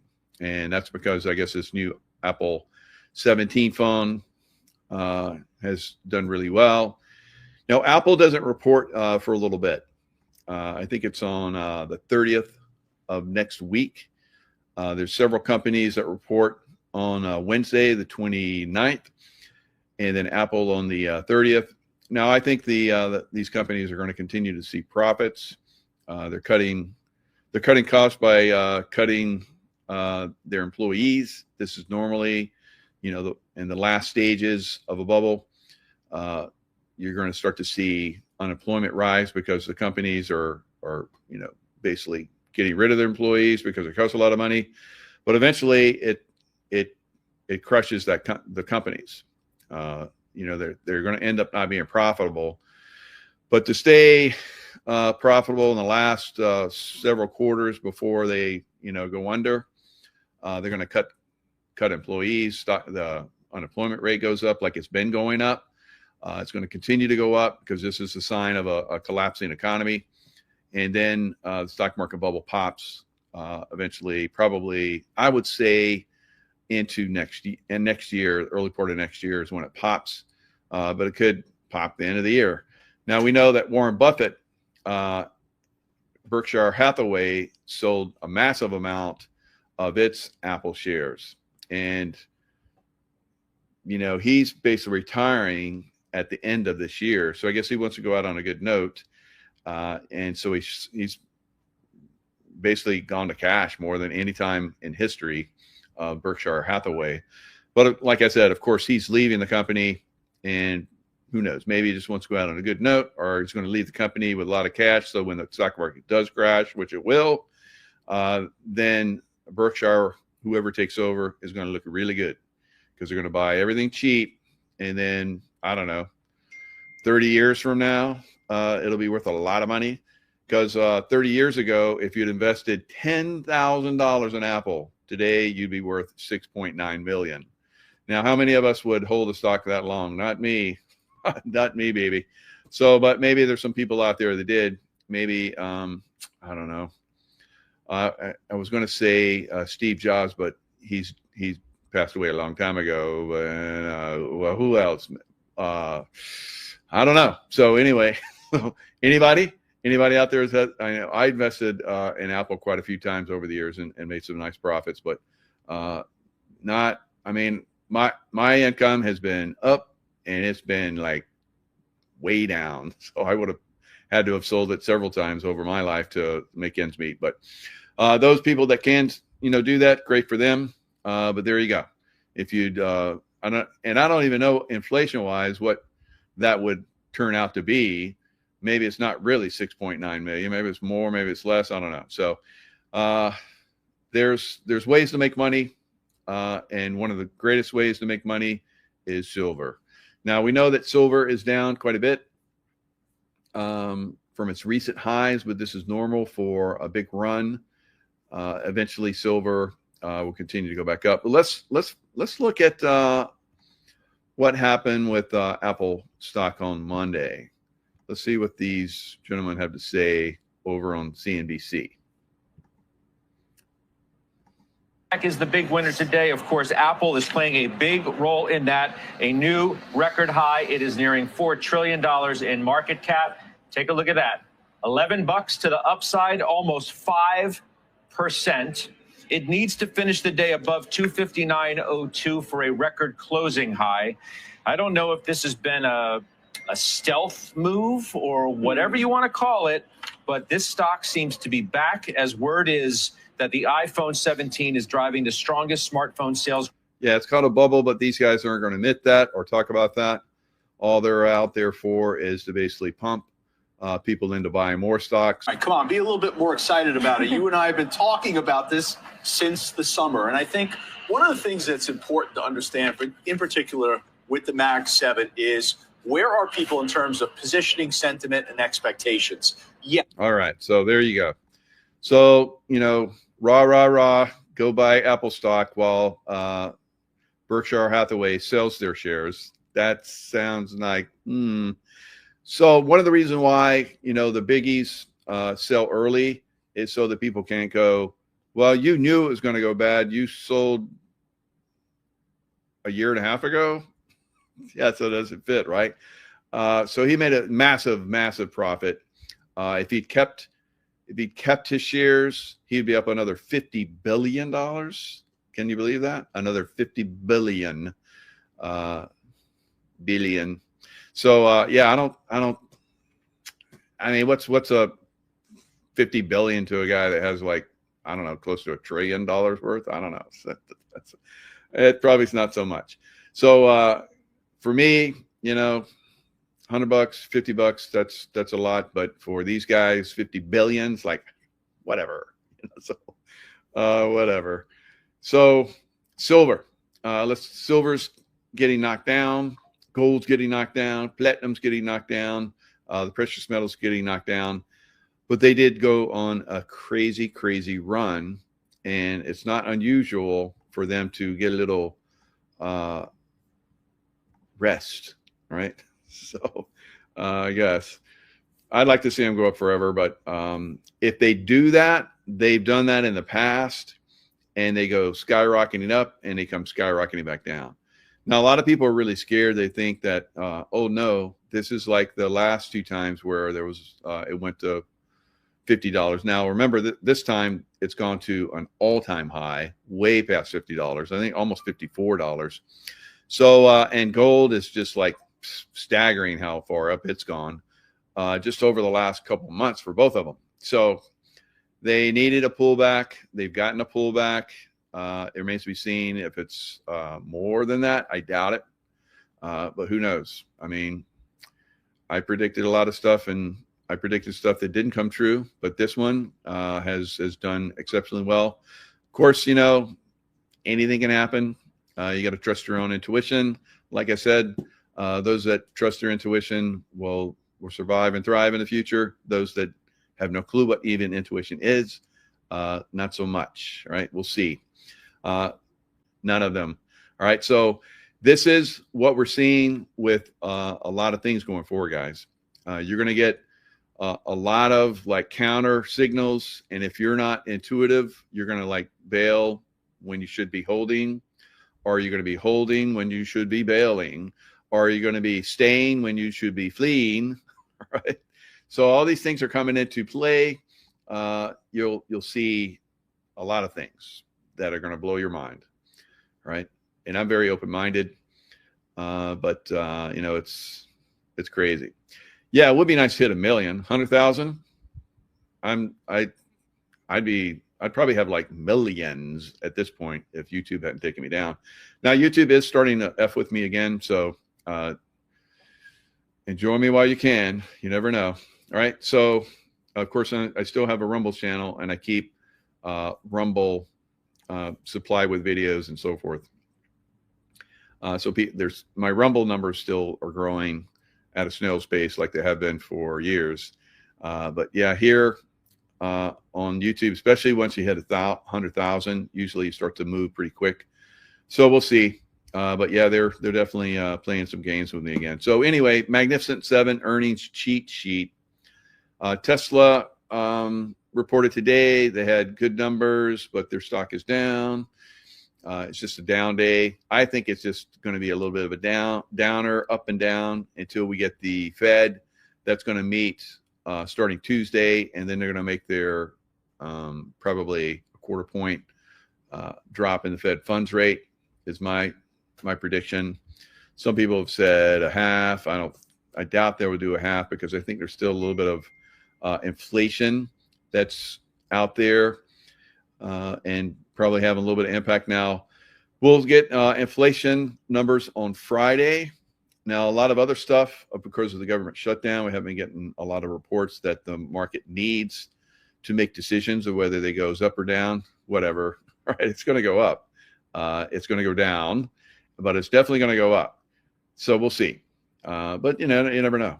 It could, a hurricane could act, that hurricane that's down there in the Caribbean, it could just go up and slam into, because there was supposed to be a hurricane that was going to strike the World Trade Center, right? But it stayed out at sea. A lot of people don't know that. There was a Cat 3 that was cruising up the coast, and some people say they used that energy from that to, you power up those directed energy weapons. I don't know about that, but I think they've got other forms of energy. I don't think they need a little hurricane or a big one, whatever, to like, do some damage. But if it did go out into the Atlantic's starting to get pretty chilly. We're going to have like a massive cold winter this year. So I don't think it's going to do anything, but who knows? Maybe it'll just like float on top of the water and sting like a bee, kind of like Muhammad Ali, right? So, all right, float like a butterfly, sting like a bee. So maybe it'll do that, guys. And then the stock market will collapse because the hurricane comes and slams it, and it'll burn while the hurricane's like raging outside the, because that's the way they're like do crazy stuff like that. It's like, look, LA just burned, but yeah, all those trees around those homes that didn't get touched. That's normal. That's normal. So okay. So I guess a lot of people believe that because Gavin Newsom and all those guys are like, Gavin's dancing. Oh, we're going to sell all those houses. And everybody's like, oh, look at Gavin. He's such a cute vampire boy. So he's still there. So Californians like, they hate me because I tell them the truth, because you guys don't go out and clean that shit up. And so all those people are still in power. And, that's why. I don't know. Maybe God's going to like clean up California. So I don't know. So maybe all of you guys are into that. If, huge tsunamis come and like take over and just smash California. It's like, well, they were bad. God just cleaned it up. Right. So there you go. All right. Magnificent 7 cheat sheet on Wednesday. That's 29 October. Microsoft, Alphabet, Google, and Meta will report. Now, I say that they're going to be good, right? Whether they are or not, it's going to be good, right? So the Fed's going to go quarter point cut. These after hours will have like astounding, earnings. And then on Thursday, we'll probably see stock market hit new records. It'll be like ridiculous. Who knows? I don't know. So I don't know. Buy the dips. Buy the dips and you'll see what happens. And maybe you'll make some money, maybe you won't. And but if you buy the dip in silver and everything goes up, like the other day, like Monday was an everything up day. So silver and gold, God, just went crazy. Gold was like, God, it was up almost 100 and something, almost 150, $170. And it was like, wow, look at that. And then, 2 days later, or a day later, yesterday, it was down like 300. I was like, wow, that's like, it set a record going up and then it set a record going down. All right. The same thing with silver. It's been like, charging up. And then we have this crazy down day yesterday. Now, is that harbinger, like I said, of future pricing downturn? It could be. But whatever it is, should be buying it. All right. So, because silvers will absolutely go to the moon. So many people are fickle, and it's kind of like your fickle effers, right? F squared, fickle buck. Right. So if you're doing that, then so you have to say that fast. I don't want to offend anybody, but if you're doing that, if you're fickle, you're never going to make money. So you have to find that one thing that you trust and you believe in, you understand. I understand silver because I've been investing in silver since I was a little boy. So as all the way back when I was like 7, 8, I would like buy silver coins from my friends for more than the coin was worth. Sounds kind of stupid, but I knew that silver at one point, which I saved all that. And eventually, of course, I made a lot of money on silver and gold. I sold it at the last time it went up back in 2011, which was good because I needed it because CIA was destroying my life. So I needed that money. And so I was able to survive. And here I am thriving again until, I guess, I don't know, YouTube and CIA and everybody else comes and destroys my life again. Who knows? So kind of the way it works for me. So I tell everybody what's happening. I save everybody's lives, and then I get destroyed. So I don't know. Maybe this time will be different. All right. So Amazon will be one of the last to report on the next day. So Thursday. And then on Friday, is it Friday or the next? I don't know when Apple reports. I think it's Friday. It might be the same, but anyway, NVIDIA on 19 November. So it's way out there. NVIDIA is the one, probably next year sometime. NVIDIA is going to have an earnings disappointment, just like Cisco did when we had the .com blow up, when Cisco was like a NVIDIA of its time. So finally, after cutting, the employees, and because employees aren't there, they're not, creating new products and so forth. So the stock went down. Hello. Their earnings went down. So all of these companies are going to be like that. Now, a lot of people are like, well, AI is replacing everybody. No, AI is not replacing everybody yet. Maybe in the future. That's why AI is like, because everybody's like, .com is going to be the future. Well, it took a little time. It is the future, but it was way ahead of its time. And so all those companies that were getting all that money because everybody's like, you're going to be so profitable. Give you all the money. And then they weren't because everybody's like, blown up before they were even out of the crib yet. Right. So, and then eventually they got old enough to crawl out of the crib, and then they started to work out, and they got big, got muscular, got fast. And like me when I was a little boy. And then I became like a running back and tailback and did really good. And I was like, I think I'd rather be a Navy SEAL because those guys are cooler. Right. So I went over and did that. So that's kind of what we're going to see with some of these AI products. Some of them will be, doing what we believe they're going to do. And then some of them, not so much. Now, I heard somebody say today that they should put the biblical text. I forget what they said, but it sounded really cool. It's like they should put like the good biblical text into AI so that they would never go against human beings. I was like, that sounds pretty clever. Why not? Why not? Let's do that. Maybe it'll work, right? Maybe it'll work. And so anything's possible. Anything's possible. I think we just have to be very, very creative because that's what makes us incredible human beings. Of course, there's a lot of, aliens that are out in space, right? Some of them around our planet, some of them on our planet.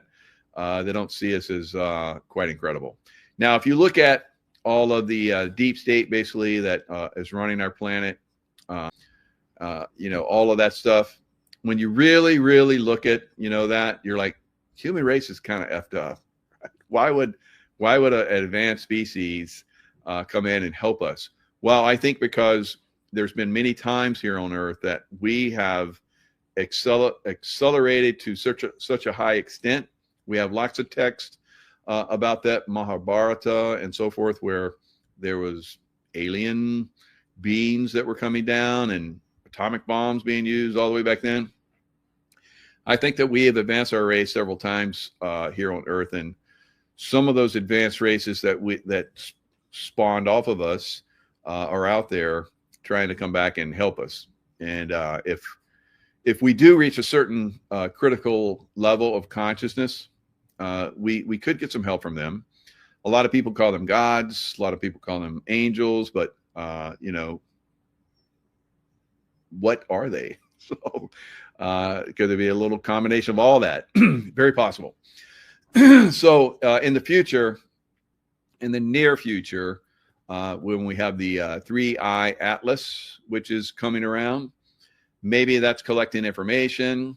Like I've seen when I remote viewed, there are advanced extraterrestrials that are on that craft.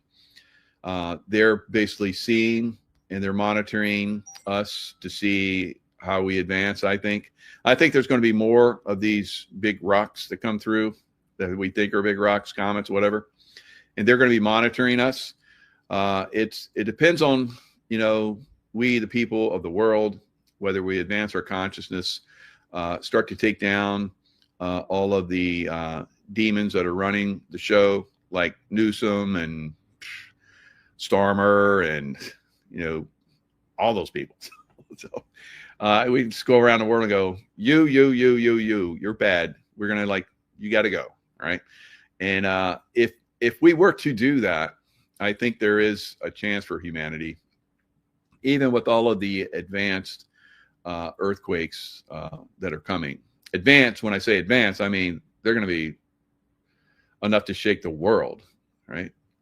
Very, very high intensity, very high powered. Same thing with volcanoes and so forth. So let's look at some of that. All right. We need to be aware. And if we're aware, we can, perhaps overcome some problems that are coming. All right. So scientists are baffled. There's a dormant, tapped in. There's volcanoes that are awakening all over the world. A lot of this stuff is being kept quiet. There are some people out there reporting it. I pay attention. It would behoove you if you did as well. So here's one. We have all these monstrosities of dormant volcanoes waking up all over the world. And they're waking up after hundreds of thousands of years, guys. What is going on? I have one for you that is waking up after 710,000 years. And we're talking, as usual, volcanoes are present a lot at subduction zones. And we're talking about the Macron subduction arc today, where there's this dormant volcano.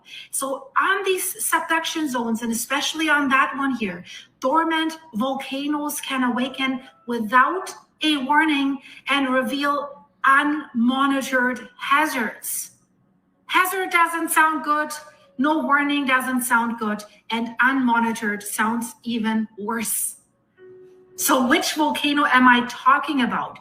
I am talking about the Taftan volcano that's reawakening after 710,000 years of sleep, and it's revealing hidden hazards. It's a quiet, triggerless swelling at the Taftan volcano that is located in southeastern Iran.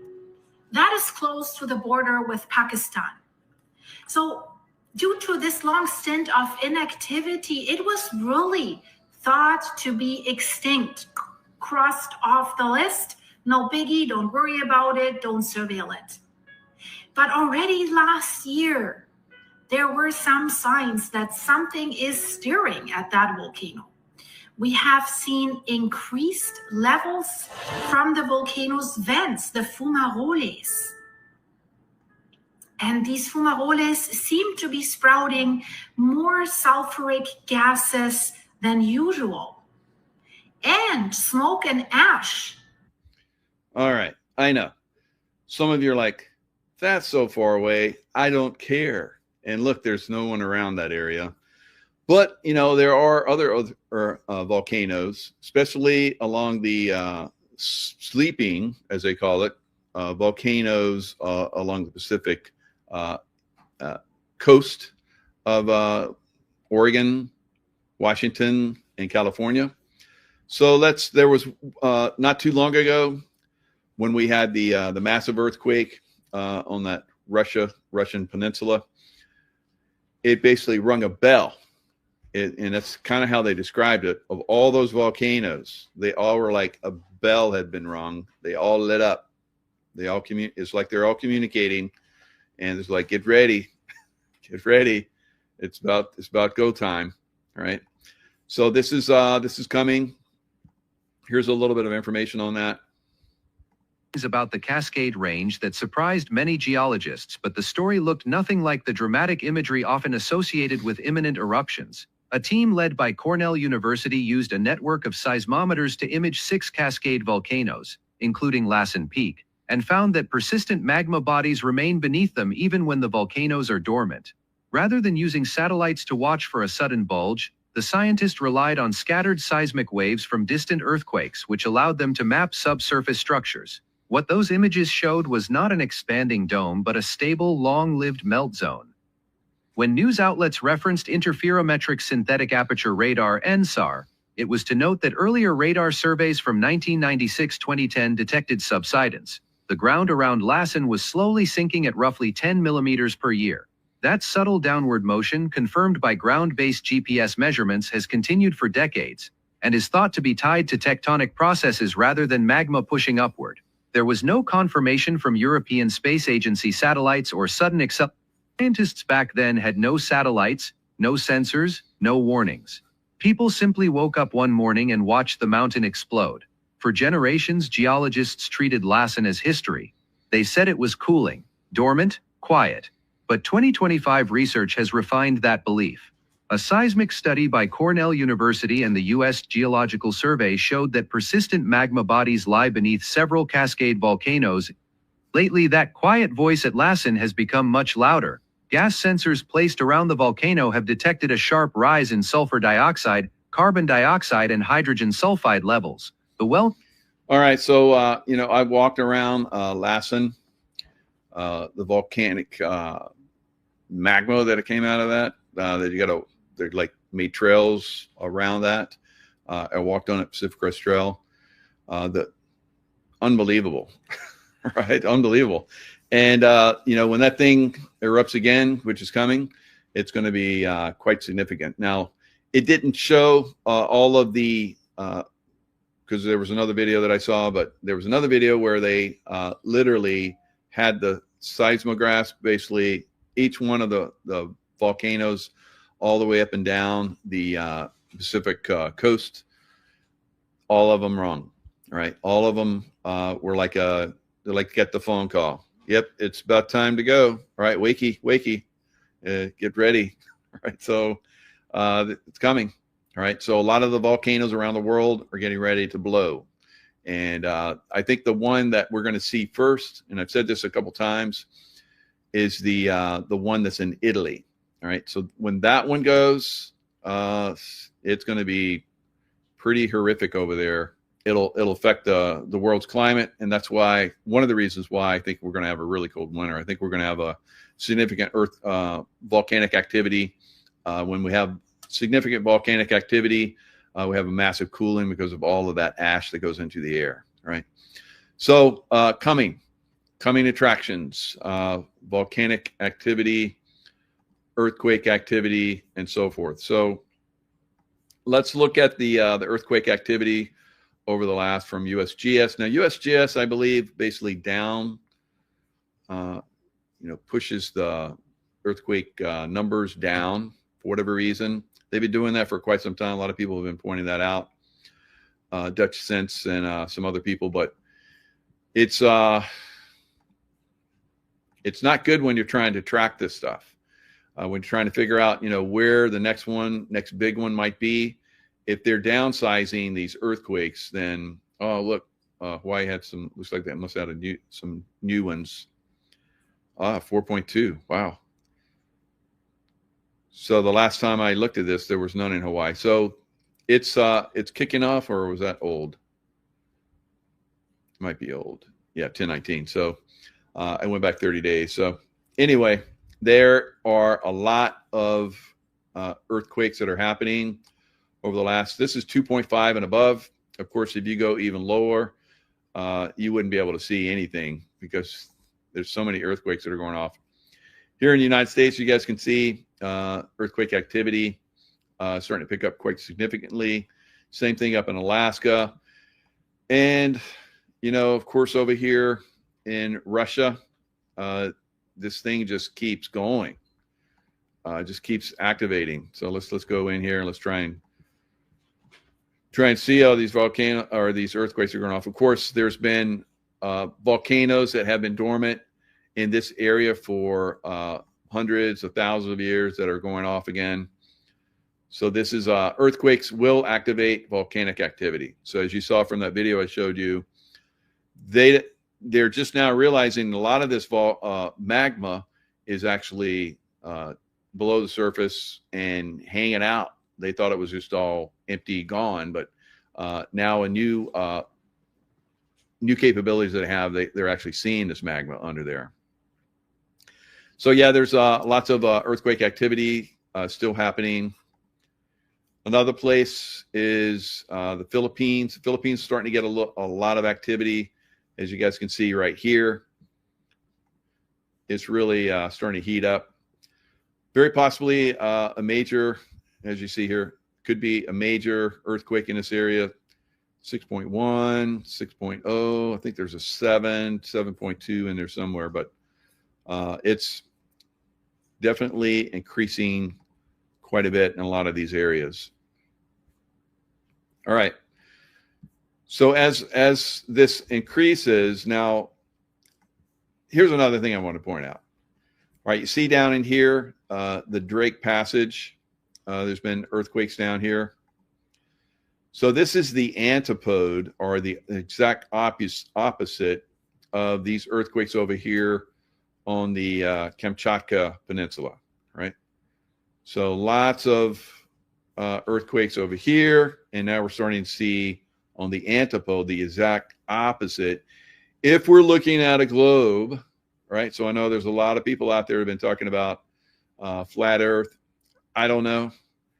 Like I said, some of these people have really good arguments about that, but let me show you something as far as like a globe and where those two spots were.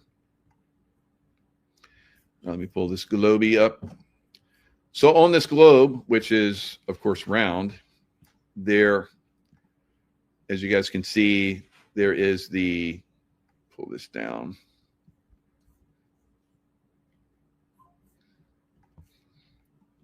So you see the axis here. Let me see if I can get this situated. There we go. All right.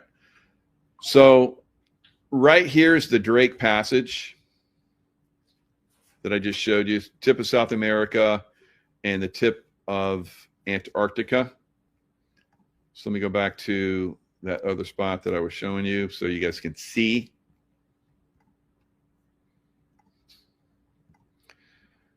Okay, so again, down here, you can, oh, on the wrong chart. So let me zoom it in. Zoomy. All right, so if we zoom it in, again, here's Kamchatka. Now I want you to see where the axis is right up here. All right, if we go down to the Drake Passage, the axis is back over here and a round globe, right? So you're going to see where these two little spots come together like that. You're going to see that on the globe, right? So I'm going to show you guys the roundness, the roundness of Earth. So again, you know, everybody's got their arguments of flat Earth, and then those of us that say there's round. But when you see the earthquakes happening in one spot, and then on the antipode, the exact opposite side, where you're having earthquake swarm like you're having on the other side, you got to go, okay, that's not flatness, all right? So it doesn't make sense that it would be flatness, unless maybe the flat guys can come out and, justify that. I'm going to go with, yeah, we're looking at a globe here. So let me bring this back up and bring up the sharing the screen. All right, so again, there's that spot, Drake Passage right there where my cursor is. See the axis. So now we're going to go around, going around the world. All right, let's go back to where the other axis is.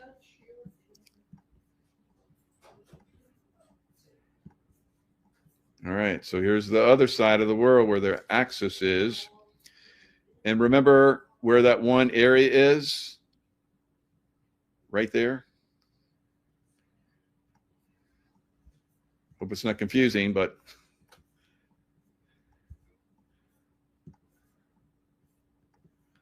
All right. So right in here where that little thing that goes down, that's where the other area is.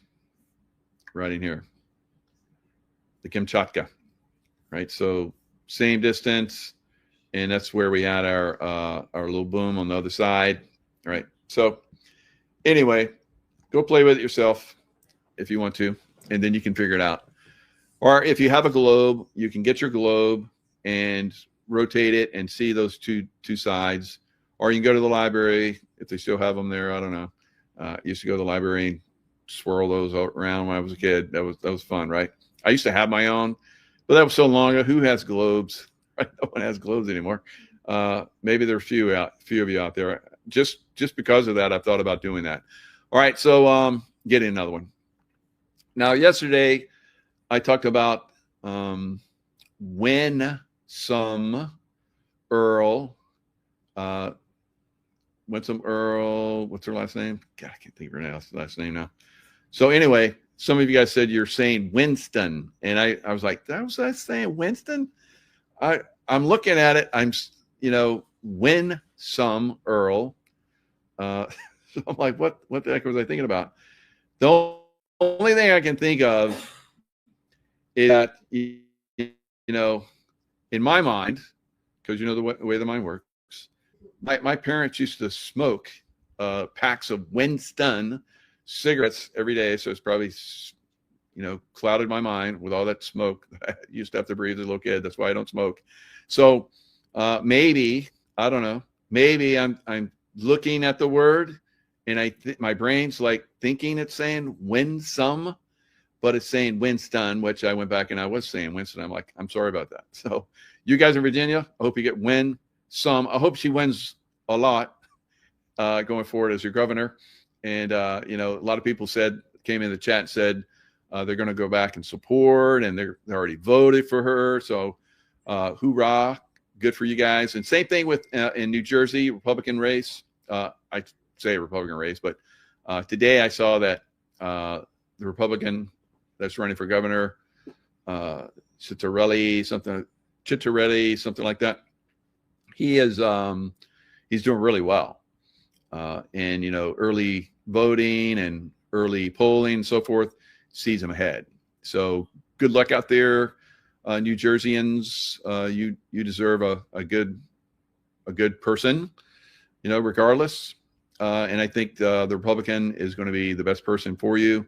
I think he probably won the last election where they had that I want to call these people in the Democrat Party vampires and just like, demons and so forth, demon rats. So I think they really are. So the guy that was in New Jersey that won by like just a few points or whatever against Cittarelli in the last race 4 years ago, I was like, that guy, no way that guy won, because he was horrific to people in New Jersey. We've cleaned up a lot of this stuff, and I think we're going to do really well going forward. And maybe the good ETs out there will go. They're doing pretty good. Let's help them out. All right. Let's make these earthquakes not so bad. All right. We got the technology, and so I don't know. Maybe who is Winsome? Winsome is the she keeps texting you for money. Same with me, Wolf Mother. You give to like one of these candidates, and it's like they put you on a mailing list, and then you're gonna like have to delete all of them. I mean, I hope she wins. I've even thought about going to her website, not through the phone, and contributing. But I'm just so friggin' pissed off that it's like every day. In the last election, I gave a lot to Trump, and now it's like they sold my information. I guess all of them are pumping me for money now. It's like, God, every friggin' day. I'm like, stop. You put on your phone, you put stop. They're not supposed to text you anymore from that number. And then I go delete, and then I hit like spam, like junk mail, and then boom, it's out. And I do that like 5 to 15 times a day for the last year now. It's like, God. I've got to change my phone number and like never give to a candidate ever again through the phone. Right. So yeah, that's Winsome. Winsome. Let's pray that she's the next governor of Virginia. You win some, you lose some. Right. But I think she's going to win a lot. And we want to call her Win a Lot and not Win Some. So, all right. And she's from Jamaica. You know, prayers for Jamaica, guys. Jamaica could be getting hit pretty hard with hurricane. And they're going to need some prayers. And she was also a Marine. And I have high regards for Marines. So many good reasons to vote for Winsome, not Winston cigarettes. Winston's taste good like a cigarette should. No flavor, no flavor. No so, you know, it was a bunch of us used to go, no flavor, no smell. So we'd like change it up as kids. So you know how that mind works. You put a little song in there. They know, they've been MK Ultra Nuts for years. So that little jingle, see, I can like bring that up, and I can't remember a lot of stuff, but I can still remember that. What the hell? You know, never give any money. It's all over. Never give any money. All right. So I got to go. It's 5:55. I think I got dinner with some people. So lots of love to you guys. Stay in the love vibration. Join us in the Life Wave. We got a great group. We want to get that incredible patch to as many people as possible because it has unbelievable good things. It's going to light your body up with the love light, and it's going to optimize you. All right. So let's pray for, you know, not so many hurricanes. We haven't had any, not so many earthquakes, not so many volcanoes. And who knows, maybe we'll get some help from the angels, the ETs or whatever. Anybody out there, right? Anybody out there think that, you know, that we're worthy? We're doing the best we can down here, but we know we have a lot of baddies. Could you help us out with the baddies too? All right, please. Okay, guys, lots of love. Stay in love vibration. I'll see you guys next time.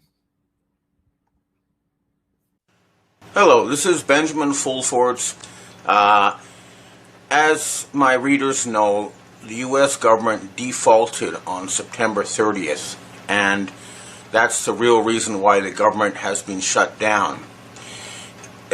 Also, according to my sources in Asian secret societies, they were given until today, October 17th, to come up with the money before the U.S. would be cut off from world trade and basically sent into a complete economic collapse. And it looks like something has happened. Now, the first thing I'm being told is that there is an epic battle going on between the military white hats and the Khazarian mafia, and they each have their own Trumps, as I've said before, but I had a big email from the Pentagon today about this. And they said that the real Trump is fighting very hard now to remove the fake Trump.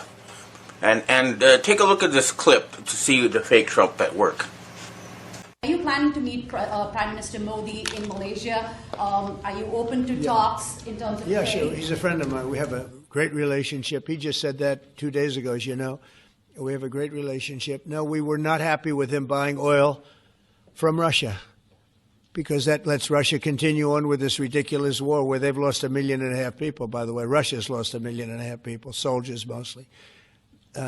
This is a war that should have never started, but it's a war that Russia should have won in the first week, and they're going into the 4th year.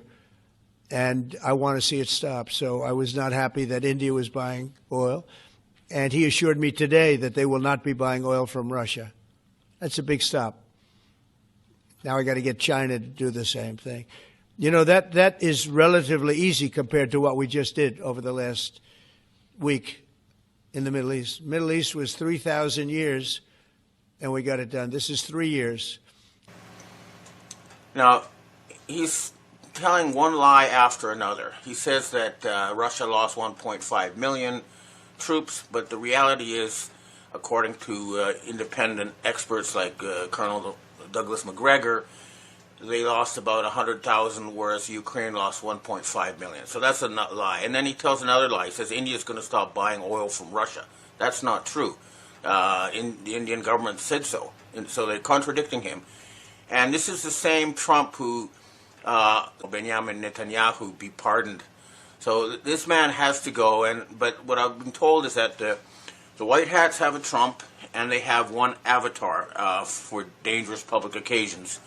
And that the bad guys, the Khazarian Mafia, have two Trumps as well as computer graphics. And it's a very epic battle. But what I'm being told is that with this deadline coming up, and this can be confirmed in the news with China saying they're going to cut off rare earths from the U.S. Now, if they cut off rare earths and they control the supply because they have the unique technology for refining it, rare earths are actually not very rare. The problem is getting it refined to 99.99% purity. And without it, the U.S. Automobile industry, semiconductor industry, military industry will grind to a halt.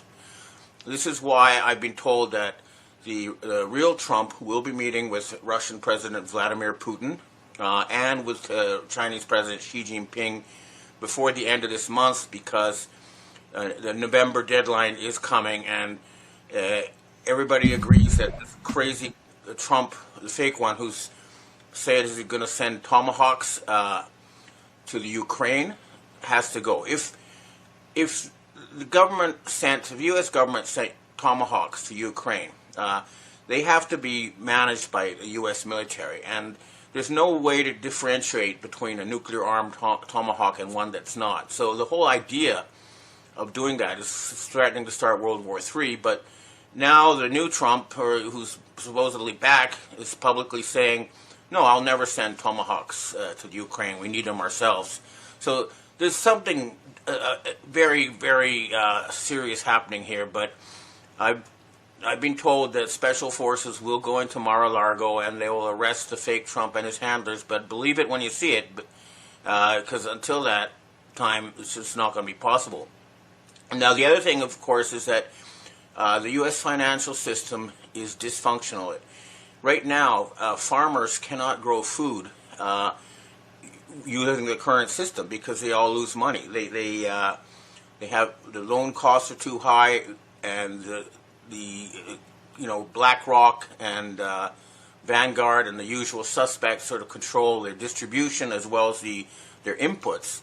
So right now, in Japan, as well as the United States, farmers cannot profitably grow food. This is an existential crisis. So these people have to be removed, and they will be removed. That's what I'm hearing. And one indication that something has happened is, take a look at this little clip here from the Ukraine. And you can see that he's only being greeted by his own staff. Nobody went out to see him. He's no longer considered a viable leader. So that's all ending. But it's not over until you see the public removal of the fake Trump and Prime Minister Starmer in the UK and Macron in France. When they go, it's really over. And of course, Ursula von der Leyen, all these people, they're still there. Now, we noticed that John Bolton was arrested. That's good. That means they're going after the Obama side, the Clinton side of the Khazarian Mafia. But that's kind of an internal battle between two factions. What we really want is all of them to go. All the Epstein Island pedophile types. And that really does have to happen. And looking elsewhere, it's looking more and more likely that France may be the first domino to fall. There was a change of government in Madagascar last week, and that means that France lost yet another African country. And more important, they lost access to nickel, which is necessary for their industry. And the real big battle is happening now in Morocco. Morocco is also controlled by France, but the important thing about Morocco is they control 70 to 75% of the world's supply of phosphate. And without phosphate, modern agriculture cannot function. So, at the end of the day, what would happen if it was a real showdown with China? China would cut off rare earths and industry would grind to a halt. And then the White Hats would cut off phosphate and agriculture would grind to a halt. And clearly, this is not an option for either side. So some kind of epic deal is going to be reached, but the ball has been kicked forward to November or so. But by then, some kind of deal will be reached, and we'll keep in touch with our various sources. But I know that high-level Russian FSB and MI6 people are talking through back channels to end the war in the Ukraine, and some sort of deal to have a bankruptcy of the United States is also being worked out, but it's going to have a jubilee. So it's all in a state of complete flux. But for now, the U.S. blinked because they knew their soldiers would not get their paychecks unless something happened, and so now they've been given an extension until the real Trump, at least that's what I'm being told, goes to the Korea to meet Xi Jinping of China, and they'll try to work out some sort of final deal. So that's the situation now. It's all in a state of chaos. Now, the other thing I'm hearing is the Khazarian mafia, the dark hats, having gotten rid of Charlie Kirk in a public manner, they're planning some sort of public execution of people like Tucker Carlson and Candace Owens to try to demoralize the American people. But this will backfire, because if that happens, there will be lynch mobs. And they're not going to be able to, there are too many of us who are aware of what's going on. And something is going to break. There's a lot of things I cannot talk about, but, back channels are being used, and people are being hunted down who are behind this fake Trump and that whole show. I cannot name the names now, but there are people we have not heard of. They're being in the background, but they're now being flushed out. So again, for now, the U.S. has bought time because the White Hats have, basically blinked, and they're no longer threatening a thermonuclear war. And now this whole fake Trump show hopefully will be shut down. But until it is, you see it visibly. And I personally would like to see that Trump arrested, handcuffed in front of the cameras for saying, so let's see if that happens. But, big things are happening, and they will continue to happen as we head towards November. Okay, well, that's what I have to say for myself. Now I'd like to answer questions from readers and viewers. Ben, we have our first question for today. I understand that you do not want to talk about Charlie Kirk and the Charlie Kirk assassination, but this event is still very much on the internet. Recently, text messages from Charlie Kirk a couple of days before he died have come to light. The messages say that Kirk shared that the second $1 million Jewish donor had stopped supporting his organization, Turning Point, and as a result, he began feeling that he was being intimidated and so decided to stop his support of Israel. Do you think these messages coming to light? No, I think that what's happened is that this whole Freemason assassination of Charlie Kirk backfired because people are blaming Israel instead of, starting some kind of civil war in the United States as was intended. So, yeah, this is blowing up in their faces big time. It's not what they planned. So they did have a public Freemason execution of him, but it blew up in their faces, and hopefully before the end of this month, the Nazi satanic state of Israel will cease to exist, and their control over the politicians in the U.S. will be ended. And hopefully that will be done by arresting every single politician who's accepted money from Israel. Next question. Hi, Ben. Do you think that the U.S. government shutdown is related to the arrival of the 3-1/Atlas that has entered our solar system and will be at Perihelion with Earth near the end of this month? NASA has refused to release any pictures of the Atlas when it came by Mars, even though NASA has rovers on Mars. When people ask NASA if NASA's rover near Jupiter could take pictures of the Atlas on its way back out of our solar system as it passes by Jupiter, NASA has said that its device will not take pictures of Atlas, even though it has been taking space photos for 11 years. Is NASA covering this up? The very first mention in the news of 3-1-Atlas came from two Harvard professors who cited a virtual telescope as their source. That's a dead giveaway. Virtual means it's not real. This 3-1-Atlas is yet another attempt to do some kind of alien invasion thing by these people. And I'm not paying attention to it because I know it's fake. They've said so themselves. I think we're stupid if we think it's coming from a virtual telescope, that somehow it's real. So I would tune out of all that 3-1 Atlas stuff. It's just some kind of psyops. Ignore it. That's my advice. It's just BS. Next question.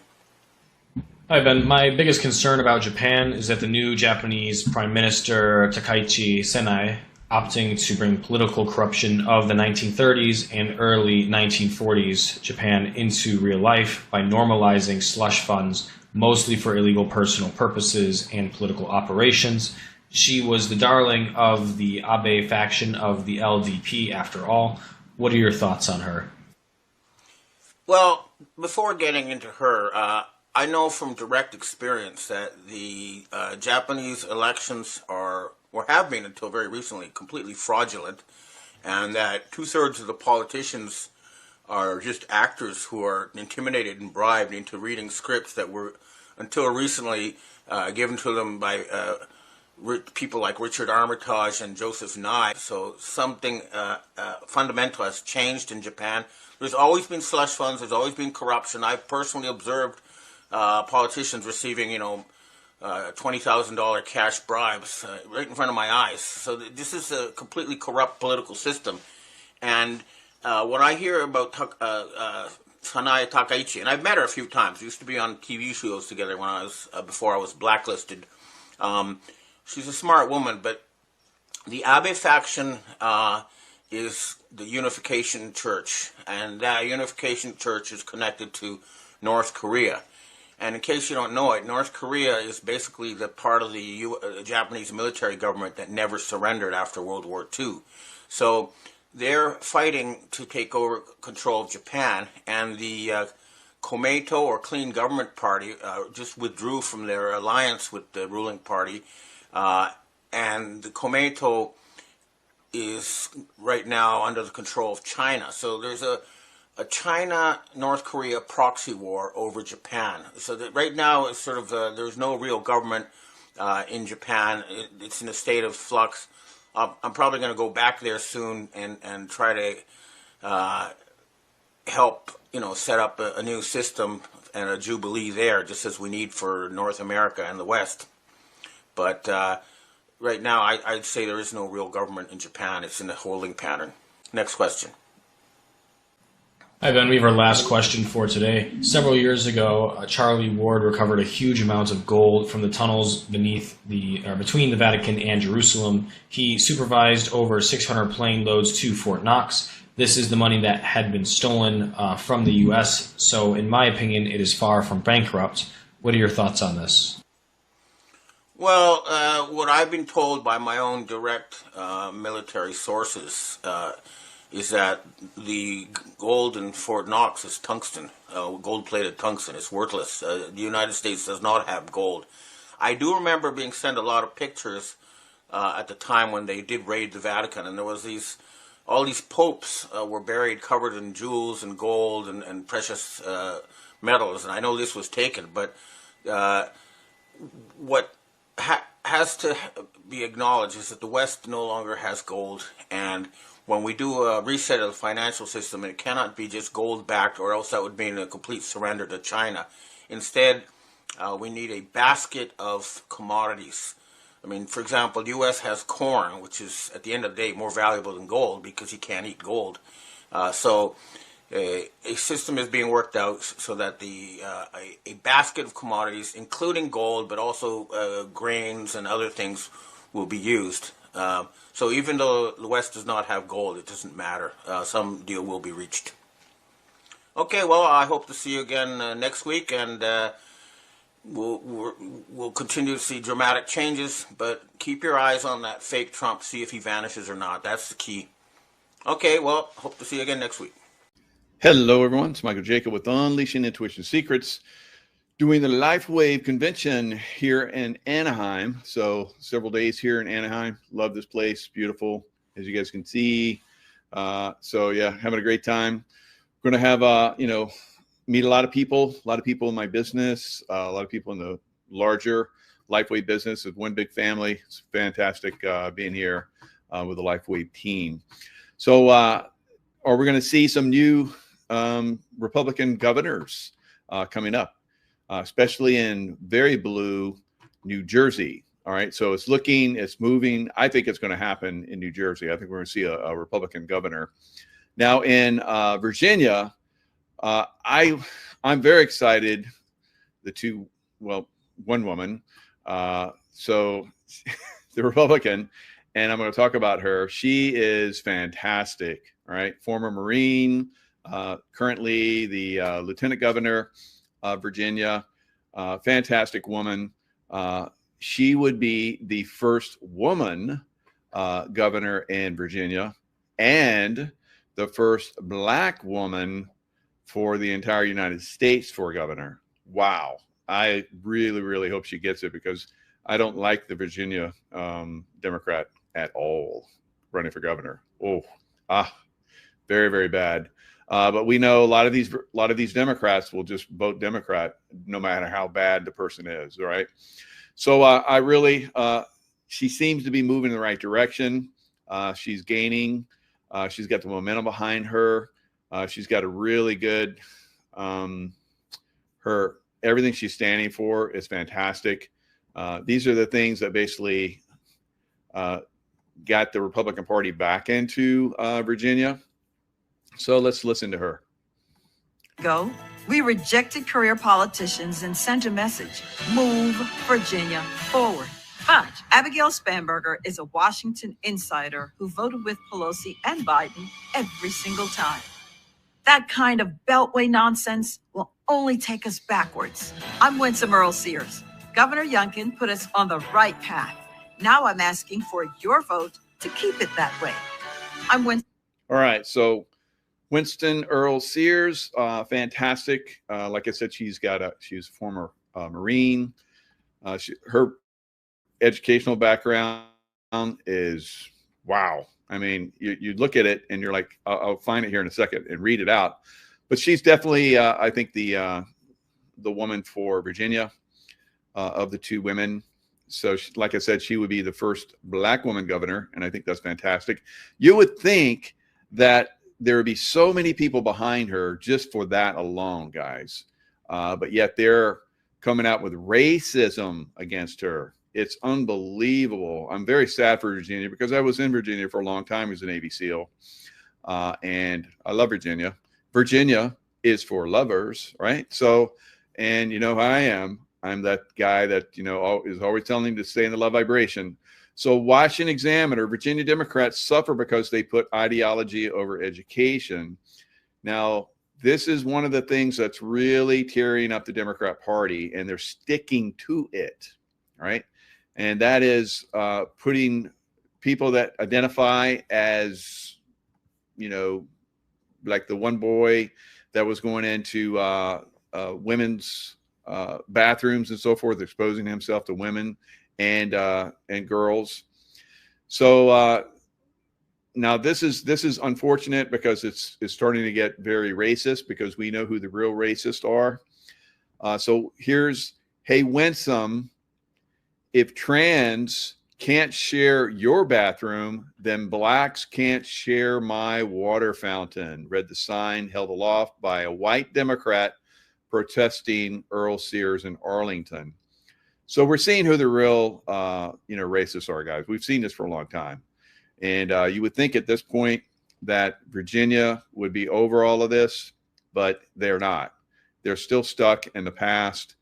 I hope there's enough people that basically reject this type of attitude and elect Winsome Sears. All right, so I would vote for her, absolutely, no questions asked, if I was in Virginia still. All right, so every sane person agrees that, speaking honestly, the boys were blameless and right, because they had a girl that went into their locker room. So it works both ways.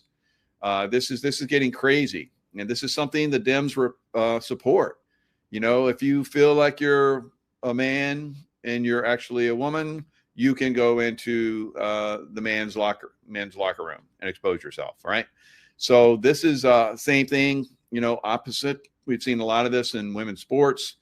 We have men going into women's locker rooms, sports teams, and exposing themselves to the women and the girls. This is unacceptable on many levels. So for that alone, we should be rejecting this Democrat candidate because she's sticking by this, right?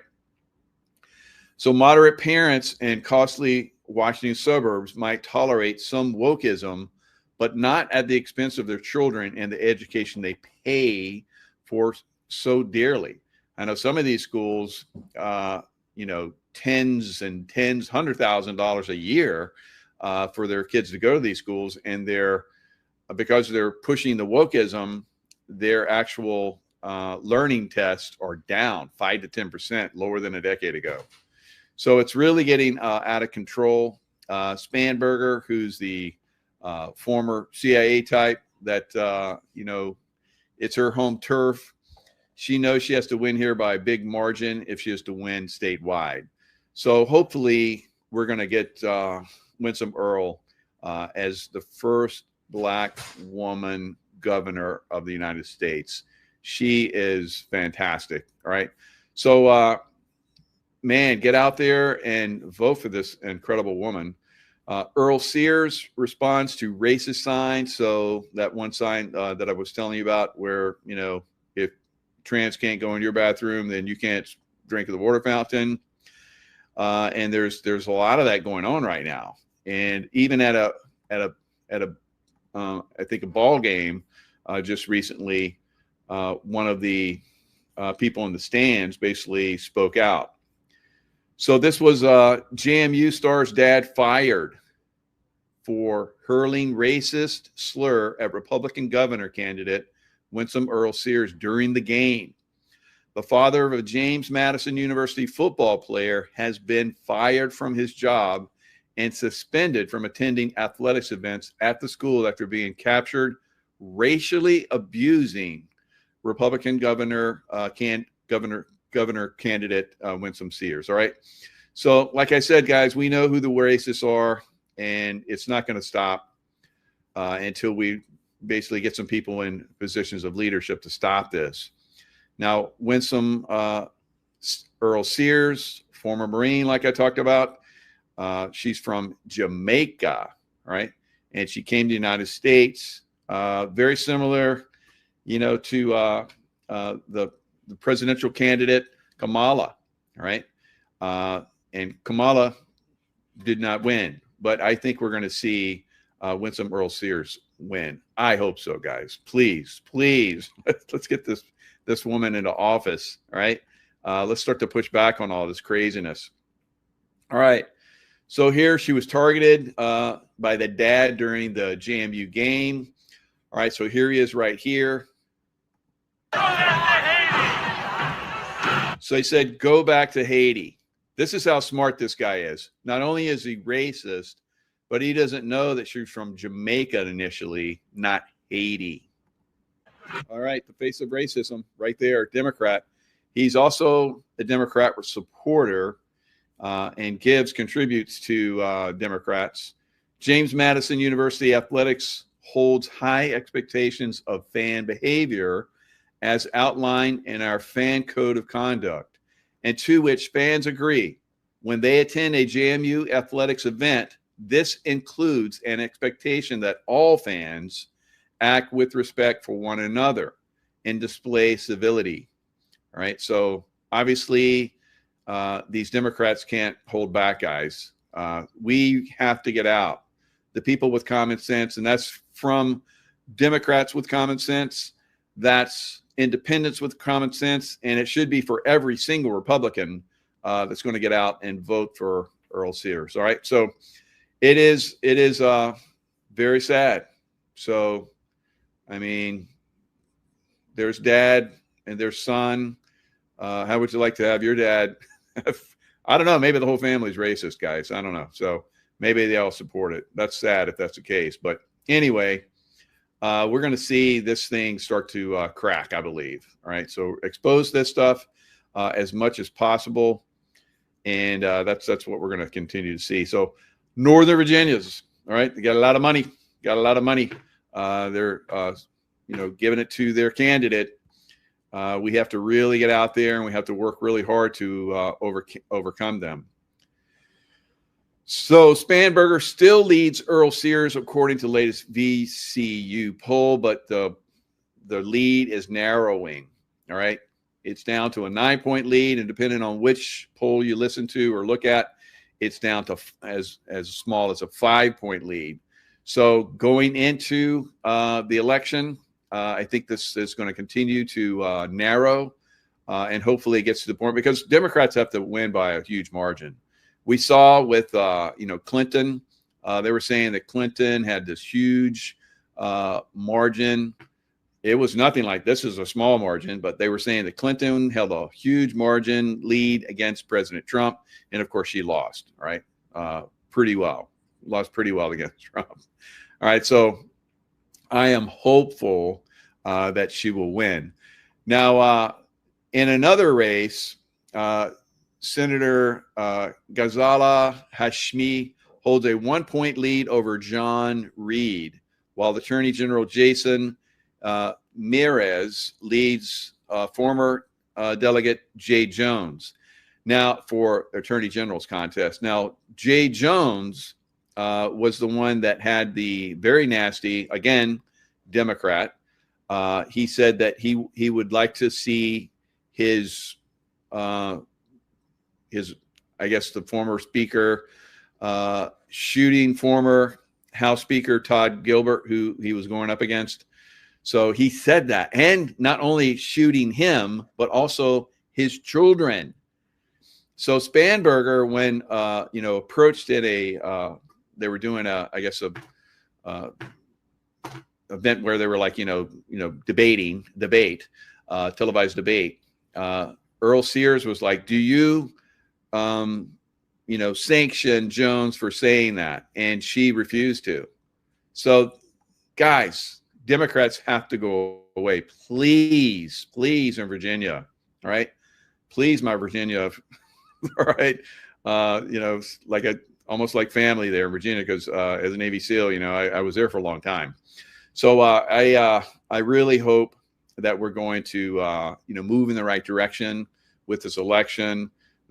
She is such a beautiful soul, and I think that she would do unbelievably well for Virginia, and it would be a great thing for America, I think, on a massive scale, to have the first woman Black governor, right? And she would be fantastic, right? All right, so guys, get out there, get the vote. You guys in Virginia, please make this happen. All right. So why it matters, there's many different reasons. The Democrats are not in a good position anymore. They don't need to be anywhere near any kind of a elected position at this point. So we're going to see, I think, the people reject Democrats, but it remains to be seen, unfortunately. All right, so let me read a little bit about Winsome Earl Sears. So I'm going to bring up her site. She should come on my site and talk. So that'd be great. But let's talk about her real quick. Here's her family, beautiful family. Native of Kingston, Jamaica, not Haiti, racist man. All right, immigrated to the United States at the age of 6. She is proud to have served in the United States Marine Corps. In addition to her various, it's like you look at what she's been involved with, and you're like, how in the heck is she not 100 points ahead? Right? It's crazy. It's very sad.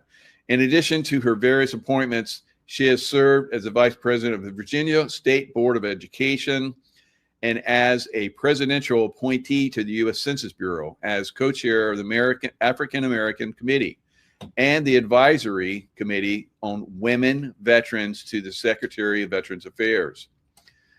She was first elected in 2002 to a majority Black House of Delegates district, the first for Republican Virginia since 1865. Goes back then, guys, Black Republicans were making the Republican Party, all right? And then the Democrats came out with the KKK stuff and really ran them back over to the Democrat side and said, you better stay over here if you don't want to get hung and stuff. It's very, very crazy what happened with the Democrats and black guys. She is the first female lieutenant governor of the Commonwealth of Virginia, the first black female elected statewide, and the first naturalized female selected to statewide office. She is also the first female veteran to be elected to statewide office. Wow. I mean, just first. And let's see her be the first black governor, please, God. Right? As lieutenant governor, she presides over Senate when they are in legislative session. Casts tiebreaking votes, of course. Lieutenant governor serves in various forms, state government goes into that. And then it goes in her efforts to hear from as many Virginians as possible. The lieutenant governor has traveled over 28,000 miles across the Commonwealth since coming into office. All right. She's dedicated. She's motivated. She wants to work for Virginians. Please, guys, come on. And often requests a speaker. You saw how well she speaks. She's absolutely incredible. A former program manager for the Hampton Roads Chamber of Commerce and Vista Volunteer. Winsome is a trained electrician and successful businesswoman. However, Winsome is most proud of her community work, leading a men's prison ministry and as director of a women's homeless shelter. She holds a BA in English with a minor in economics and an MA in organizational leadership. Geez, with a concentration in government. She's got it. She's got it all going on. Winsome and her husband, Terrence, have two daughters, Katie and Janelle, in addition to DeJohn and granddaughters, Victoria and Faith, who are now looking into the face of God. All right. So not only is she extremely well trained and educated, she is a great, woman, a family, got a great family. We need that back in America, guys. So moving in the right direction, I think. So let's see her. I think it would be a huge win for America if she gets elected. I really do. And I pray that she does. All right, New Jersey. Governor's race between Ciccarelli and Sherrill could hinge on enthusiasm, voter turnout, professor says. So I listened to Ciccarelli today. The guy he's on fire. I think he's going to win. I think it's almost like hands down he's going to win in New Jersey. That's going to be fantastic for New Jersey. I lived in New Jersey too. All right. I did courses and so forth in the Pine Barrens in New Jersey. Love New Jersey. I think they would do really well to get a Republican governor there. They need it. Remember, their Democrat governor was probably one of the most atrocious governors during. I remember he came to this guy's gym, had him locked up several times. Came in with law enforcement. They tried to shut his gym down. The guy still opened his gym up. God, what a bad man. I'm surprised that he was reelected, but hopefully we get a Republican in there. I think it's going to happen. All right, so this is the movement. I don't see good hope for the Republicans. So let's pray that we get these Republicans in there and we start making a difference here in America. All right, so don't give up, guys. It's usually these in between, the major races that the Republicans start to fall asleep. But we need to stay motivated. We need to stay on point and continue to win. Right. So we know that the more recent silliness that happened with the No Kings, a lot of people are rejecting that. It was basically a huge loss for Democrats. No one liked it except for like 1 or 2% of Americans. No one else was involved. And everyone's laughing at that 1 to 2% that actually did those crazy events with all the people in their little costumes running around. God, what a clown show on steroids. Right. So here's a response that's coming back at them. They've lost culture. Yeah. I've got 3 boys. Calling someone a Democrat is an insult. Mm-hmm. Calling someone a Kamala voter is an insult. This is white, black, Asian, Hispanic. Young men across America are over the BS that they saw at this No Kings rally. Look at the dance. These are huge dorks. They have no power. They are losers. No one wants to hang out with them. They're old 1960s protesters who now are on the side that they used to protest against, right? They don't realize that the world has shifted around them, and they are awkward lunatics. And so their last refuge is violence. Yeah, it's very sad. And I agree with him. Their last refuge is violence, insults, racism. It's very sad, right? America is and deserves to be much better, right? So we need to elect these people going forward, Republicans, and start to push out. That's a good one, Stu. Fart sacks. that's what they had on, right? Yeah, they probably smelled pretty good. All right, so guys, come on. Let's stop playing games with these people. Let's start to move forward. Let's vote the right people in. Let's support the right people. Let's have the right conversations. Let's push back on all the craziness that's going on from the leftist lunatics. All right, that's not America. We have to stop this. All right, and I think we are. I think a lot of Democrats, God love you guys, that are like turning away from the Democrat Party because your party has gone way overboard. All right. And so, yeah, that's a stunning background, isn't it? Yeah. Thanks, Jesse. It's cool. And having a great time here. So I coming in, trying to get some more information out there. Again, thank you guys. Made 100,000 on YouTube. Let's keep growing the numbers. Like the numbers are like blowing up. So you guys are loving it.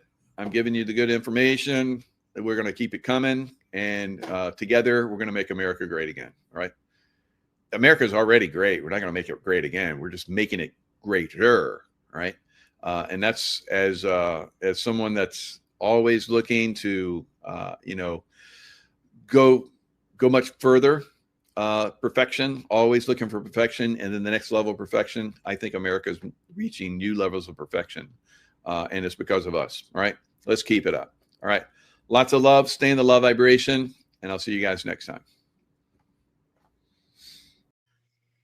Hello, everyone. It's Michael Jaco with Unleashing Intuition Secrets with Brad Olson back. And I'm going to read his bio. Haven't read it in a little bit. It's kind of like give him a brief introduction because we've been on so many times. But it's been a little while. So some of you that haven't, on YouTube, I got my YouTube channel back. So some of you guys haven't heard Brad before.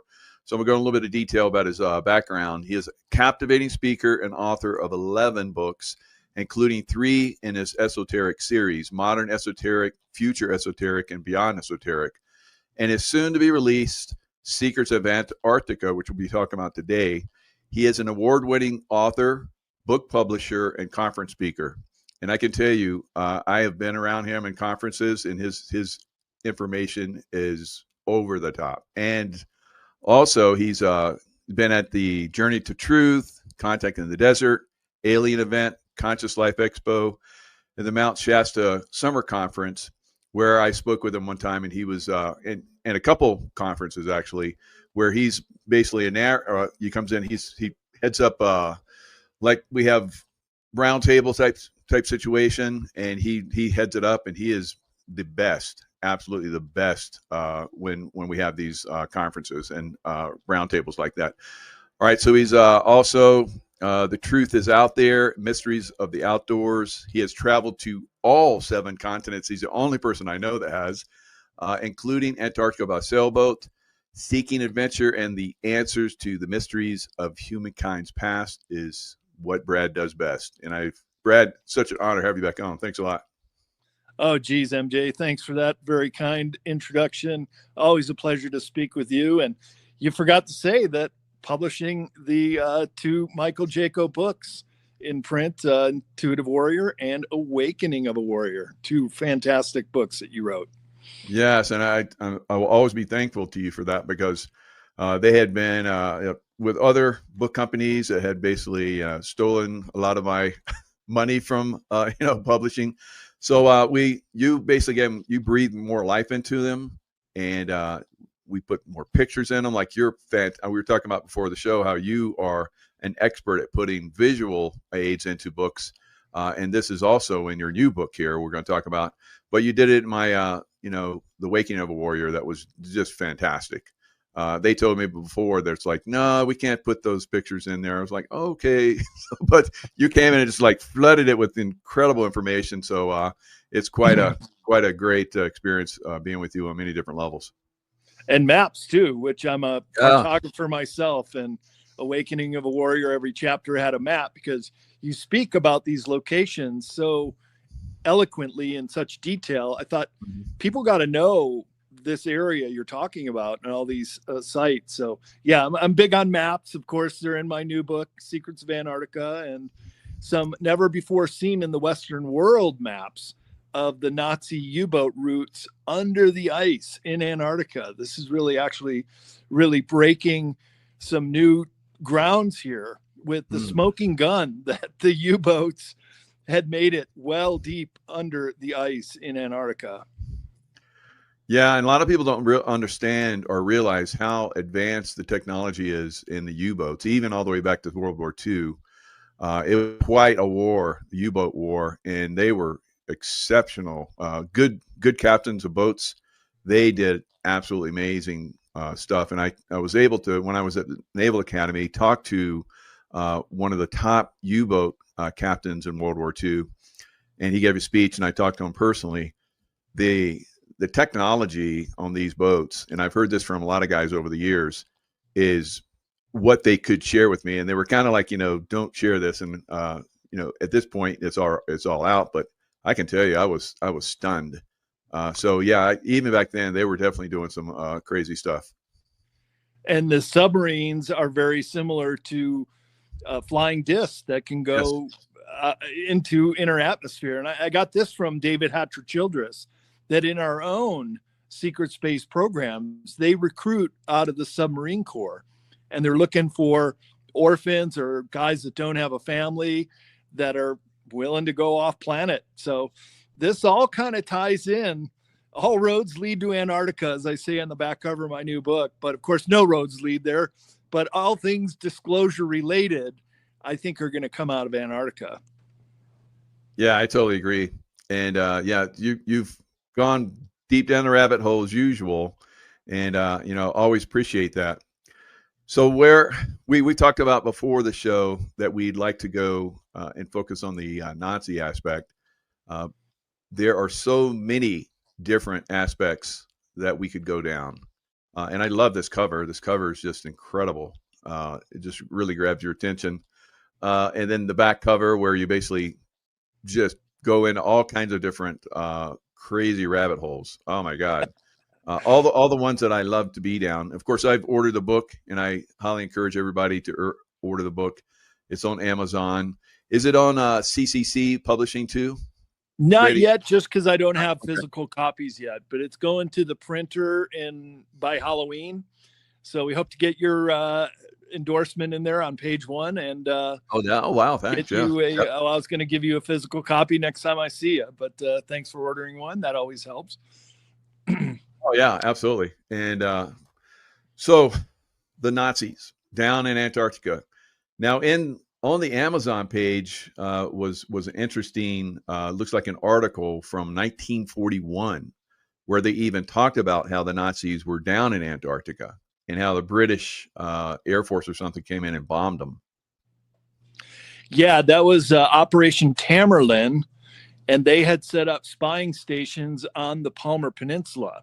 And that happens to be the area of Antarctica that I went to via sailboat. In fact, I went to 2 of the old British bases, which was Port Lockroy, and there was a building with the Vernansky base, which had once been a British base. And they were spy stations on the Nazis. Yeah, there's the Lowell, Massachusetts newspaper, Nazi bases in Antarctica. You can even see part of the story that ran. So this is 1941, Michael. So we already knew they were down there, and so did the Brits, so did the Russians, that they were just sending ship after ship, submarine after submarine. The ship that gets most of the attention is the initial voyage of the USS Schwabenland And that one certainly was bringing down personnel, supplies, a plane that could land in the lakes that never freeze. They're called Antarctic oases, and there are several down there. But the Schwabenland area, the new Schwabenland area claimed by the Germans, has this huge ice-free zone called the Schumacher Ponds. And I have pictures of that in Google Earth and on the Nazi maps themselves. So they're going down there since before the war even began. A lot of people don't even know that Admiral Byrd went to brief the Nazis in 1938 on Antarctica. And they even asked him to go on the Schwabenland trip, but he declined. His son joined him on Operation High Jump. This is the very first summer after World War II. They couldn't waste any time to put together an armada, which one press release Admiral Byrd gave before going down there was, it's a mission that is military in nature. Okay. Not exploration, not to photograph, which they did, but they're going down with an invasion force. And we could do another show on Operation High Jump because there is just so much to it. But I'll tell you, the Nazis were not only setting up shop in Antarctica in more than one location. There was Point 211, also called Base 211, which is a location on the German topography maps in a section called 211. So I know where that is, and I pinpointed where they put that base. But the bigger one was called the New Berlin base. And that is the one that's under the ice, which the submarine maps have the route and the chart to get to. Wow. And I mean, I've been reading the book, so it's pretty exciting. I'll share a little bit of it in a little bit, but you talk about how this is possibly going back. Perry Rees basically had maps, and I've looked at this stuff for decades. The Perry Rees maps, and it shows Antarctica without ice. So at one point, someone saw it without ice because they've done, the topography scans where they, push through the ice, which is unbelievably thick, like 13,000 feet thick. How did that happen? That's crazy. Yeah. 2.5 and they have hardly any rain now. So some places haven't had rain in like a million years. You point out in your book. God, wow. Yeah. So valleys. Yeah. So yeah, they more recently they were able to scan down and see the topography, and Perry Rees maps were accurate. It's like, wow. And they were written, what was about 1400, 1500, somewhere around in there? 1513. Supposedly. Just 21 years after Columbus's voyage to the New World, which, by the way, till his dying day, he thought he found the islands off of India, like Maldives and Sri Lanka. That's why our Native Americans are misidentified as Indians, and by the West Indies of the Caribbean are also misidentified. So Columbus was lost. He didn't even know he found the New World. It wasn't until the Westmuller map, also about 20 years after Columbus, that Vespucci Americo wrote his name on one of the maps. He helped build the map. He was an explorer, and that's where we got the name America. And it's way down in southern Patagonia, the very first reference of the word America. Yeah. So they think that, Columbus, and he had insights into ancient maps. And he used those ancient maps, kind of like the Perry Rees maps, perhaps, because Perry Rees didn't do that work. He got ancient maps as well and put all this together. So this is something that is interesting, and you point all this out, and how at some point Antarctica was obviously without ice, and it was very fertile, and there's pyramids there, and ancient cities, and just underground lakes. There's like 500 and something underground lakes, and the fish are just prolific down there. God, what incredible. With flowing rivers that go out to the sea as well. Wow. Because I have to point out, as I do in my conference presentation on Antarctica, that Antarctica has the most amount of geothermal features of any continent of the world. 14 known active volcanoes. Wow. And over 100 known geothermal vents. So you have the propensity for these very large under ice domes to be formed from the steam and the heat. And therefore these lakes never freeze down there, and they continue to flow, just like the Schumacher Ponds. We went to one of the hot springs. It was even written up in the Lonely Planet book. Believe it or not, there's a 256-page Lonely Planet book just for Antarctica. And when we got to Deception Island, it said there's a hot spring there. So when I went ashore with Emily Infinity and Luke Dogg, the two other Americans I was with, we got there, and had the tide been going out, we could have just stripped down and taken a hot spring. But the tide was coming in, so the water was mixing and getting colder. But we walked around with our shoes off and certainly felt the warm water. So there's a lot of volcanic features down there, and that lends a lot of credibility to the Germans setting up a base there, because with geothermal power, you can create a power plant, and you can use it for bathing or for fresh water and so many other things when you have warm water like that in a freezing continent. So some of those under ice domes, Michael, they could be habitable year round, unlike the surface, which is just terribly cold and windy and inhospitable. Well, what better way to hide? You can go underground. We've talked about, domes for years, and that was I think down there they have the ultimate dome, and it's natural, and there's big enough to have massive cities under there if they wanted them, which maybe they do. But it's also, as you found out, highly regulated. You can't go in certain areas. It's blocked off, and they'll come show up with like ships and all kind of crazy stuff to make you go back, and they'll come out of nowhere. That's wild. There was a story about 20 years ago of these two Olympic athletes who wanted to cross country across Antarctica, and they just started striking out, and they must have veered off their course, because everything you have to tell them where you're going. So when we went down in a sailboat, we had to tell them everywhere we're going. Not that there's anybody watching you or spying, but these two women, they're just kind of cross countrying along. It's probably their third week or so. And all of a sudden, your comrades, the Navy SEALs, come down and just land right in front of them and say, "Well, girls, you're not going any further." And I'm like, "What are you talking about? We want to finish our trip. Sorry, you can't." And they made them get on board the helicopter and leave with them. So there are definitely some areas that are very highly sensitive. There are definitely no-fly zone areas, one of which I found out when I was down there is over the South Polar region on one side of it.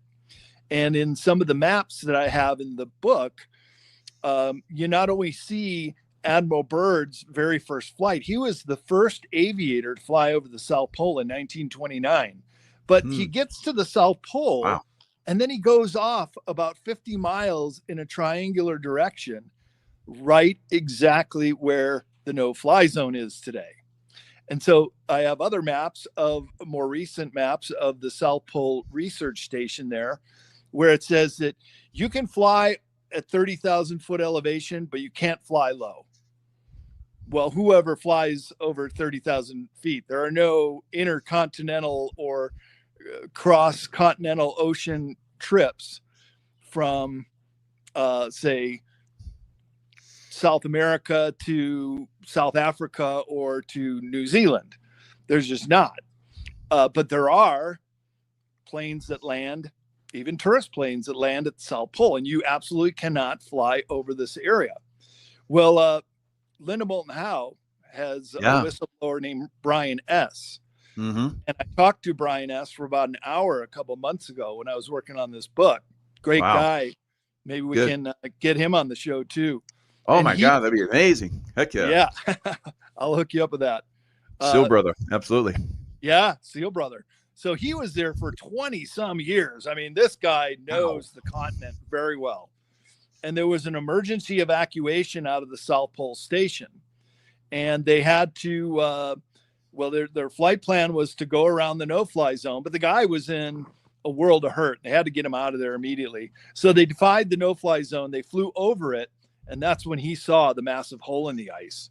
But He saw not only the hole in the ice, Michael, but there were cat tracks and snowmobile tracks heading from South Pole Station through the area, which these maps that say you can't fly over it also say you cannot travel in this area. And it's supposed to be an air sampling station.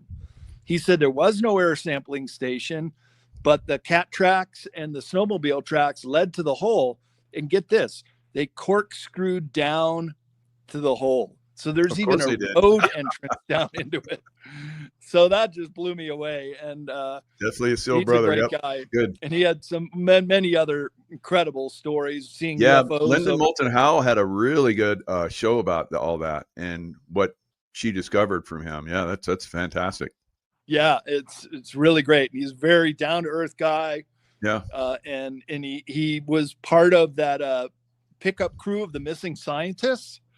That's an amazing story in and of itself. That was out on Marie Byrd Land on the Rockefeller Plateau. And there's Rockefeller Plateau. There's also an Rothschild Island on the Palmer Peninsula that of course there is. Of course there is. So these scientists, they're there, and he dropped them off. They set up camp. You never can really leave your camp for too long because the conditions are so harsh. So they go off radar, or they go off radio silence for a couple of days. They can't reach them. So Brian S. flies out there. He sees there's no one in camp. They're like, what the hell? These guys they went off. They go back to McMurdo base. And then a couple days later, they get the emergency call. We're here. We're live. Come and get us. They go back there and they are stone-faced, like they've all seen ghosts. But they get on the big cargo plane to fly back to McMurdo, where they're put in quarantine and questioned. But they wouldn't say a word to Brian S. Even went up to one of them, put his hand on his leg and say, what happened to you guys? We were worried about you. We came out here looking for you. They wouldn't say a word. Just white as a ghost. They must have been read the Riot Act. You will not talk. You will not talk. Or they got into one of these underground bases and then read the Riot Act. Yeah, I think that's probably what happened. Yeah. And just like Buzz Aldrin, second man to walk on the moon, he's down there in 2017, and he puts out this cryptic tweet with a picture of the Antarctica pyramid. And he says, I've seen the face of evil. We are all in danger. And then the tweet came down. And then he gets medevaced out of there. But they got him out of there in time to get medical treatment. Incredible.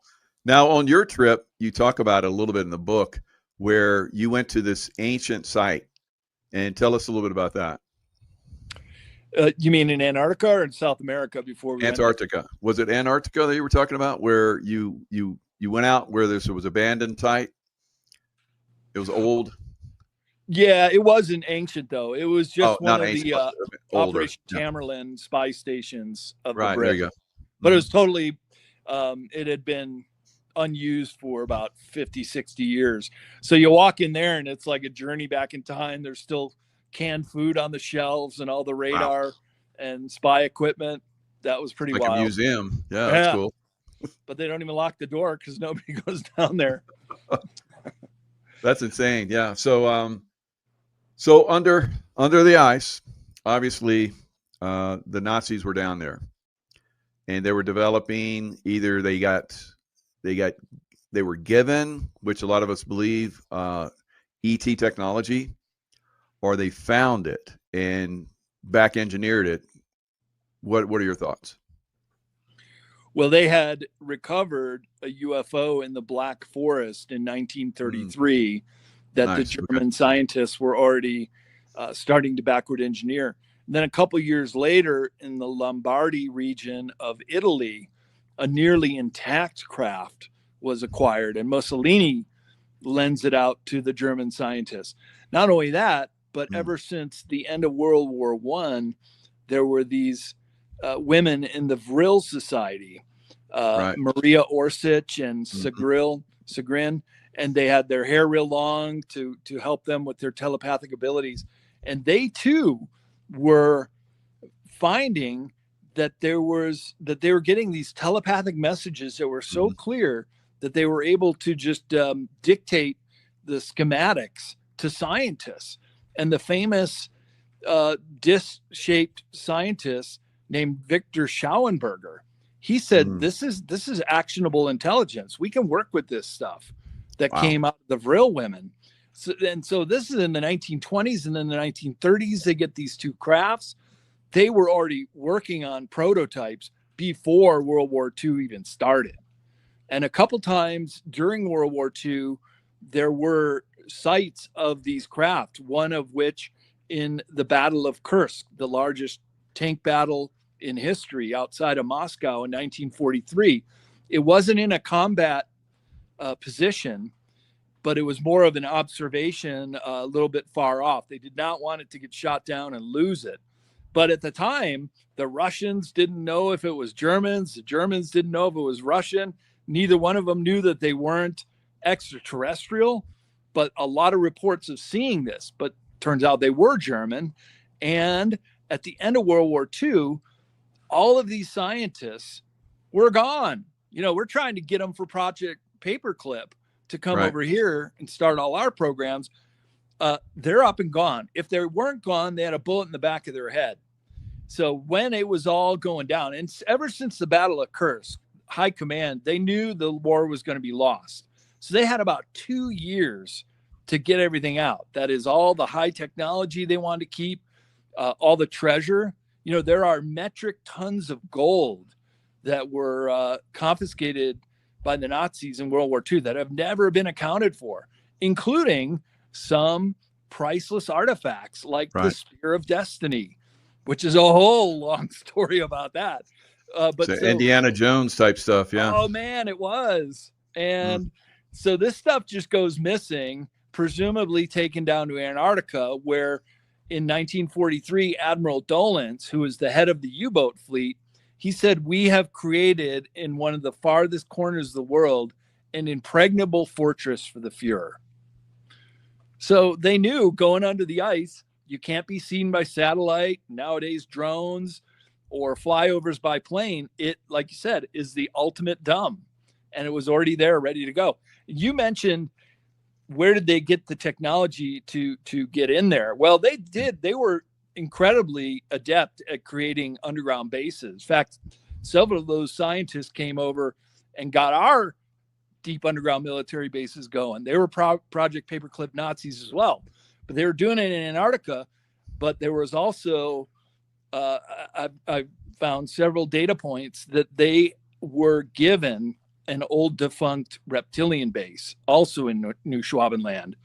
So their mission to base 211 was to repopulate this old base and then retrofit it for their use, which I think they did. And they might even still be down there. Yeah, I would say so. Man, we could go so many different directions, but I'm trying to timeline it a little bit. So the Nazis knew they were going to lose in Germany, but they were just going to spread everywhere else. Now we did an excellent show, and it blew me wide open as far as the Bush family connection to the Nazis. You outlined all that, their departure from Germany, probably from the U-boats through the Swiss, little rat lines and so forth. And that got them into Argentina. Now they'd been in Argentina since the 1930s. And I did a show, individually just recently about that. I went into that. The Perones basically did Operation Paperclip on their own. So we had Operation Paperclip going into the United States, and we had Operation Paperclip going into Argentina. And we can talk a little bit further into the show about how that's working into Milei and President Trump basically helping him out to, I think, destroy the Nazi influence there in Argentina. But all kind of Bavarian villages, which you outlined in a show that we did earlier, and I went into that. It's unbelievable. So they're obviously leaving and setting up and getting ready to, push their influence in other areas. So down in Antarctica, I think they obviously stayed there and developed their technology to a certain level. Do you think you said they're still there? Yeah. So get this, about 2.5 years ago at the McMurdo base in the middle of winter, when there's only 1,000 people on skeleton crew at all the bases that remain open year round on the entire continent, about 100 German speaking, mostly men, but some women, came into McMurdo and just said, we got to get out of here. We got to go. This was right at the time. And I know you have Gene Decode on your show, and he talks about them taking out the dumbs, that there were these huge earthquakes on the Palmer Peninsula on the direct route to South America, which Gene Decode says they were taking out the German bases, but also the maglev tubes to escape. So they're cutting them off. The earthquakes at the 10K level. Yeah. Your big ones. Yeah. 10 kilometers below the surface. When you see it at that level, that's usually an indicator they're taking out dumbs, or they're, like you're talking, maglev, tubes and so forth.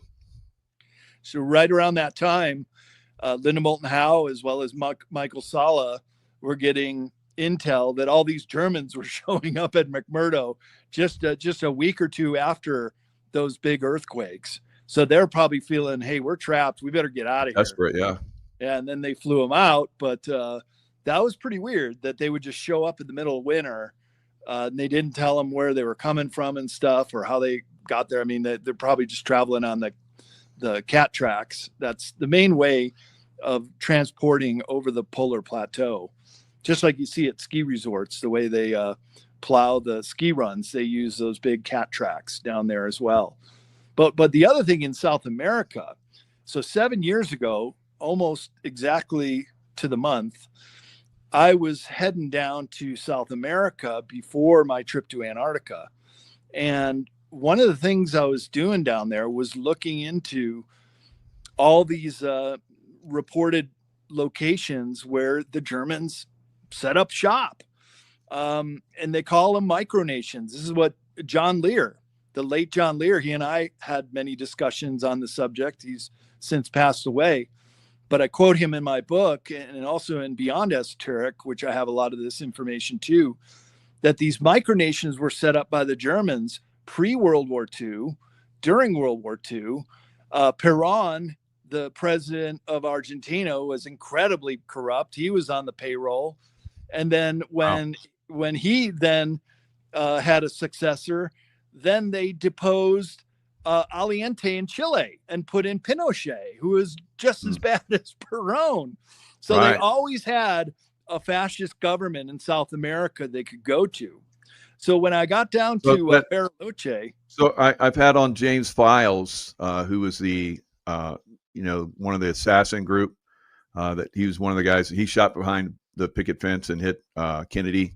So he's former military, and he was basically, contracted and brought in by former President Bush, H.W. Bush, like we've talked about.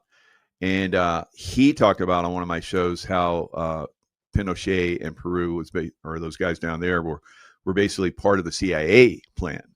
So the CIA and the Nazi influence is very strong as well. Very, very strong. And so the CIA, boy, we could go into this, and of course, you know a lot about that, but how they started out the OSS during World War II, and then in 1947 got created by paperclip Nazis, part of the mix of putting together this force. And then the CIA, they start to become beholden to the globalists. So they become the enforcement arm of the globalists. But all the while, they're protecting their own of these rat line escaped Nazis, which I think is the Fourth Reich. They set up another network down there, an intelligence network. Joseph Farrell, the author, calls it Nazi International and coined the term the Fourth Reich. So they were basically setting up these micronations that John Lear was telling me about. And even a place like Area 51 or the Nellis base in Nevada, not too far away from us, is a micronation that you have to sign papers and take an oath. And you basically, they don't have to report to Congress, and they're outside the jurisdiction of our normal law. Same thing down in South America, in Brazil, Chile, and Argentina. I found locations of these massive land holdings of the Germans. Wow. And so they could be moving their technology, their personnel, and all their loot down there from 1943 on. It wasn't just to Antarctica, but Antarctica was certainly one of their colonies that was linked into these micronations. Well, the Germans were coming there in Argentina in the 30s, early 30s. Do you think that that was their backup plan if everything went wrong, or they were just expanding all the way back then? Well, they knew that the governments were pretty much corrupted and could be paid off, at least the ones they wanted to work with. Yeah. And because so, they even tried to get the Mexican government to come across the border and hit the United States. So obviously they had a big influence down there. A very big influence. There was a joke I heard when I was in Argentina, because Argentina and Chile, they've basically wiped out all of their indigenous people. And they're kind of having an existential crisis. Who are we as Argentinians? And they're mostly Southern European children of immigrants, much as we are, but they're more Italian or Greeks or Spanish. So the joke is, we're Italians who speak Spanish and wish we were as rich as the Germans, because down in South America, the Germans have all the money, and they still do to this day. And so we went to some of those enclaves. The most notable one is called La Falda. It's just outside of Cordoba, the second largest city in Argentina. And there is a whole town there where I've been to Germany many times. It's like you're just walking into a German town in La Falda. And there's the big famous Eden Hotel there, where there are pictures of Hitler having dinner with the Eichhorns who own the hotel. So I took the tour. And at the end of the tour, Michael, the guy spoke pretty good English. And I said, well, do you really think Hitler survived the war? He goes, I don't have to think it. I know it. I said, well, how do you know it? He goes, right here in La Falda, there's an elderly woman who is a teenager in the mid 1940s. And she was working at the Eden Hotel when Hitler and Eva Braun and their dog Blondie even came off a U-boat and stayed there for a while. And of course, they had their SS guard the whole time. A lot of people don't understand. The Third Reich, as a political party, never surrendered after World War II, nor did the SS. They didn't lose. Praetorian Guards. I mean, they didn't lose. Yeah, good. They never gave up. So they started the Fourth Reich in South America and Argentina, and then there were pockets of them in other countries too. Wow, this is fantastic. Now, to solidify themselves in the Fourth Reich, we have Admiral Byrd, right? There's on your 28th page. Do you mind if I share the screen on that? Go ahead. This is a first time ever showing the contents of the book. But yeah, for you, Michael, let's do it. All right, awesome. So here's the Operation High Jump and South Pole cover-ups. So you go into it here, early 1947. The next expedition of legendary American polar explorer Richard Byrd approached the shores of Antarctica in a very strange expedition. Unlike the first three, it was fully funded by the U.S. Navy and had the military name Operation High Jump.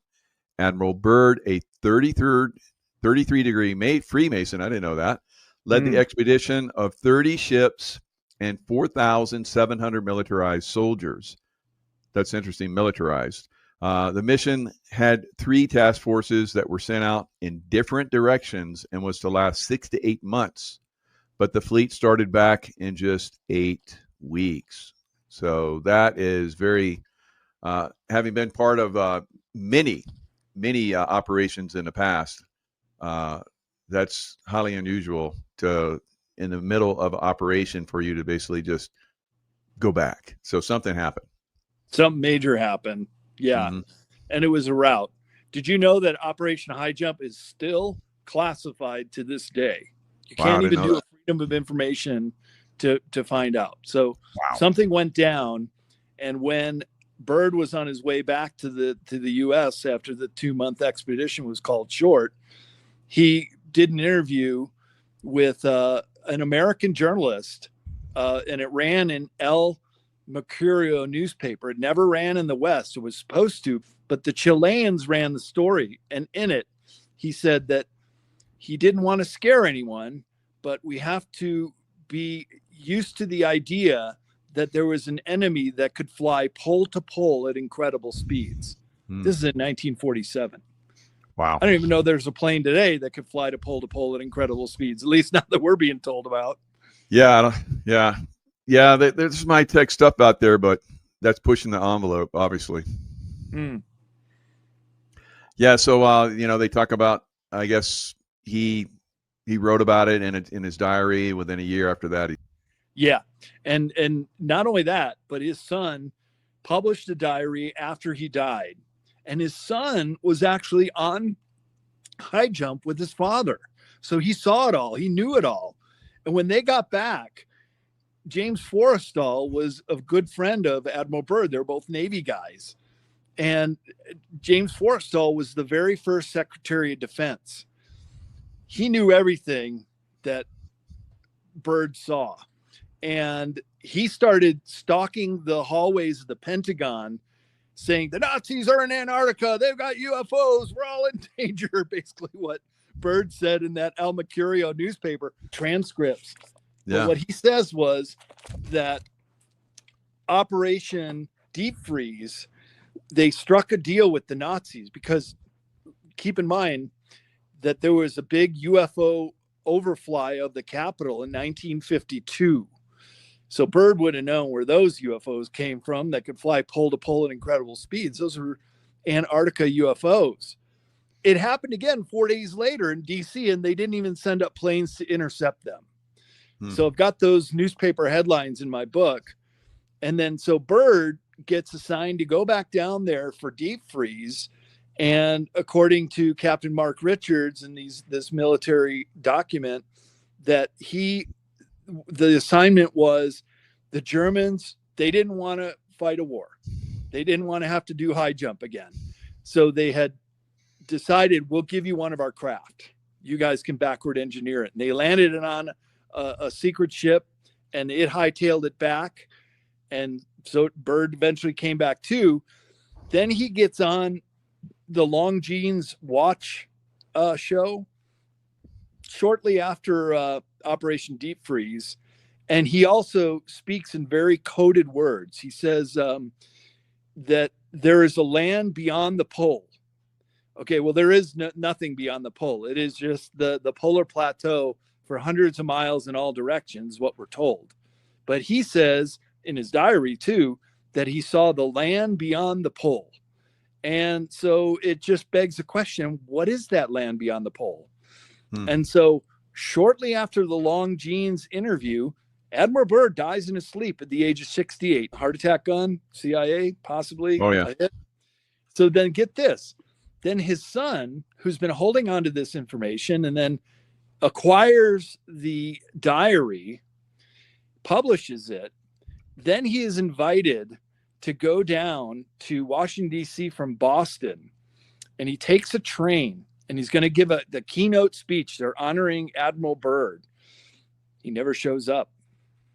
Not only does he never show up, here's a patrician family that has never had to worry about food, but he winds up in an old Baltimore warehouse, basically frozen solid. He never gave that talk. So they tried to shut him up. I think it was a botched attempt to quiet Richard Byrd Jr., his son, who also died at 68. And so it like with James Forrestal, when they have this kind of knowledge about what's really going on down in Antarctica. Yeah, that's crazy.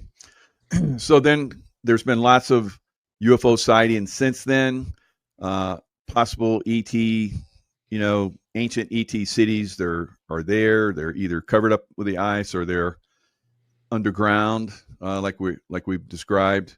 Do you think there were Draco reptilian or mixed ET? What do you think is what kind of ETs you think were in Antarctica or still are?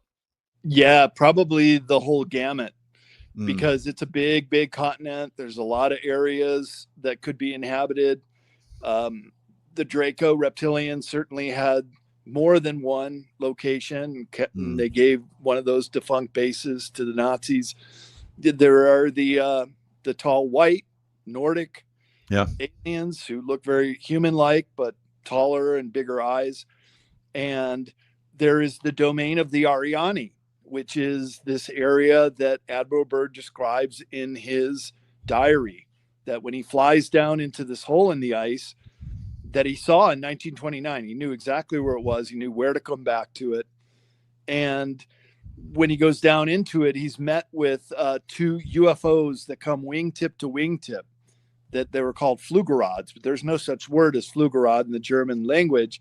Yet these pilots come over his radio and say, don't worry, Admiral Byrd, you're in good hands. We'll be landing in a few minutes at the domain, and with a German accent.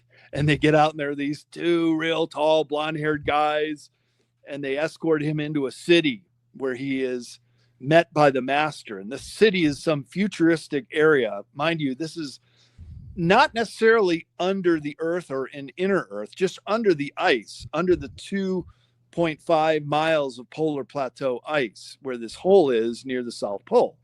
So he flies in, he lands, he meets with the master, who warns them about nuclear bombs. And you hear this a lot with contactees in post-World War II, that all the aliens are really concerned with is that we have discovered the nuclear bomb. And so is the master. And he says, you're a very esteemed person, Admiral, on the surface world. And Admiral Byrd took pause to that. And he goes, yes, you're in the domain of the Ariani. And we want you to take this message back and tell your fellow commanders at the Pentagon not to play with matches. Don't use these nuclear bombs. It's going to end up bad for everybody. So he says, yeah, of course I will. And Michael, this is at the very beginning of Operation High Jump. And he is then escorted back out by the same 2 Flugerads and the tall Germanic guys. And the last thing they send to him is Auf Wiedersehen, which is goodbye in German. And then he gets control of the plane. And there are definitely 3 hours of missing time when Byrd went on this very early flight during Operation High Jump. It's even in the records of the operations of Operation High Jump that Byrd was going to make this flight. And there are 3 hours of missing time. So he comes back on the radio. The men must have been delighted. He's a very well-loved military man. Yeah. He gets back to Little America, but as a military officer, he is under orders to carry out high jump. And then they're confronted with these UFOs that come up out of the water a couple weeks later. And so that's the Battle of High Jump, which was very one-sided. And the U.S. government did not ever want this to get out, that we got routed by Antarctica Germans in 1947. And it's still why it's classified to this day. Wow. And I think at some point, we both are, in connection or with Laura Eisenhower. Yep. Of course, this was during Eisenhower's administration. So Valiant Thor from Venus, right? So, we've done shows together at Mount Shasta. So those guys talked about Valiant Thor, and they actually had contact with Venusians, and very, very convincing contact. And I've read some of the books about this. They're extremely convincing. It's like, yeah, this definitely was going on. So do you think that Valiant Thor and the Venusians, they came in and basically kind of settled down the situation so it didn't get out of hand, maybe? Well, of course, Valiant Thor shows up at the Pentagon. Right. Remember the Frank Strange's book, Stranger in the Pentagon, in the early 1950s. He shows up And he too is saying, hey, temper the nuclear response. Don't do it. Aliens, including the Pleiadians, all the benevolent ETs have always said, we're not comfortable with you guys having nuclear bombs. Get rid of them. And then we'll share technology with you. But like the Germans, the Americans were just so intoxicated with the ability to get advanced technology from the reptilians, they turned to the dark side. And in America, that's the Greada Treaty. And I've had long conversations with Laura on this because, of course, her great-grandfather reissued the Greada Treaty, but he didn't start it. It actually goes all the way back to 1933 aboard an aircraft carrier in Panama. So actually FDR started the Greada Treaty, and then it went all the way through his administration. It's renewed every 10 years. So then in 43, and then Truman was president with the flyover of DC in 52, when then Eisenhower then gets elected. You know, Eisenhower wanted to find out what was going on in Area 51 during his administration. In the 1950s, they were already keeping him from it. And he threatened to rally the First Army out of Colorado to take it militarily if they didn't let him in. So this is how deep the secrets go and how far back they go, because they didn't even want to tell Eisenhower what they knew was going on or what kind of technology they were testing in Area 51. So, Jordan Maxwell said that Thor, somebody said this in the chat, Thor went to visit him and claimed that he was fake, and the person playing Val Thor admitted it. So we know that there's always disinformation that goes on. My field is Valiant Thor was a real deal.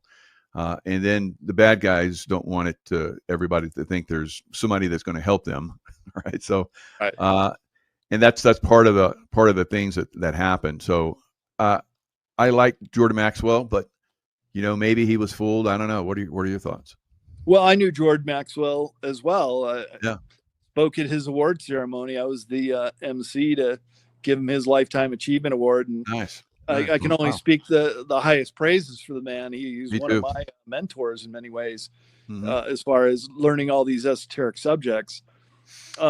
So what he felt about Val Thor, I know he certainly knew that we were in contact with both malevolent ETs and benevolent ones, and whether he thought that Val Thor may have been tricking us or had been from somewhere else, but very much a human-looking ET. There's pictures of him, you wouldn't be able to distinguish him, but he was highly telepathic, and he was there with his brother and another Venusian. These famous pictures of them at a news briefing, and they too were very much, hey, we want to help you guys out. We'll help you with technology, but you got to get rid of the nuclear bombs. You can't do this doomsday stuff. The planet's too valuable to risk with you guys playing with matches here. Yeah, and he's described as indescribably handsome, and then the women that were with him, the same. There So he is. I mean, there's pictures of him out there, black and white color, of course, but you can. It's all about your own determination about all of this stuff. You can believe or not believe. It's just information we're putting out there. We're really going off down a rabbit hole on a lot of this stuff, but this information to guys like us, it's because I talk about super soldier stuff and my memories of it, and we've been at conferences where again we had a large group of people that were talking about it, and we're all coming to the same, even though we're completely independent, never have talked together before, we didn't know each other. We're having the same information coming through. So you got to start to ask yourself, there's probably something to this, right? So, yeah, there definitely is something to this. It's the greatest secret that's ever been kept. And as I say in the book, it's Antarctica could very well play a pivotal role in meaningful disclosure coming out in the world. So if you just fast forward to today, some parts of Antarctica are melting very rapidly. And there are 3 massive motherships down there. I've identified 2 of them in the book that I can say quite confidently are two of the 3 motherships, which were nicknamed by our intelligence agencies way back in the 1970s, Nina, Pinta, and Santa Maria. And one of them happens to be in New Schwabenland.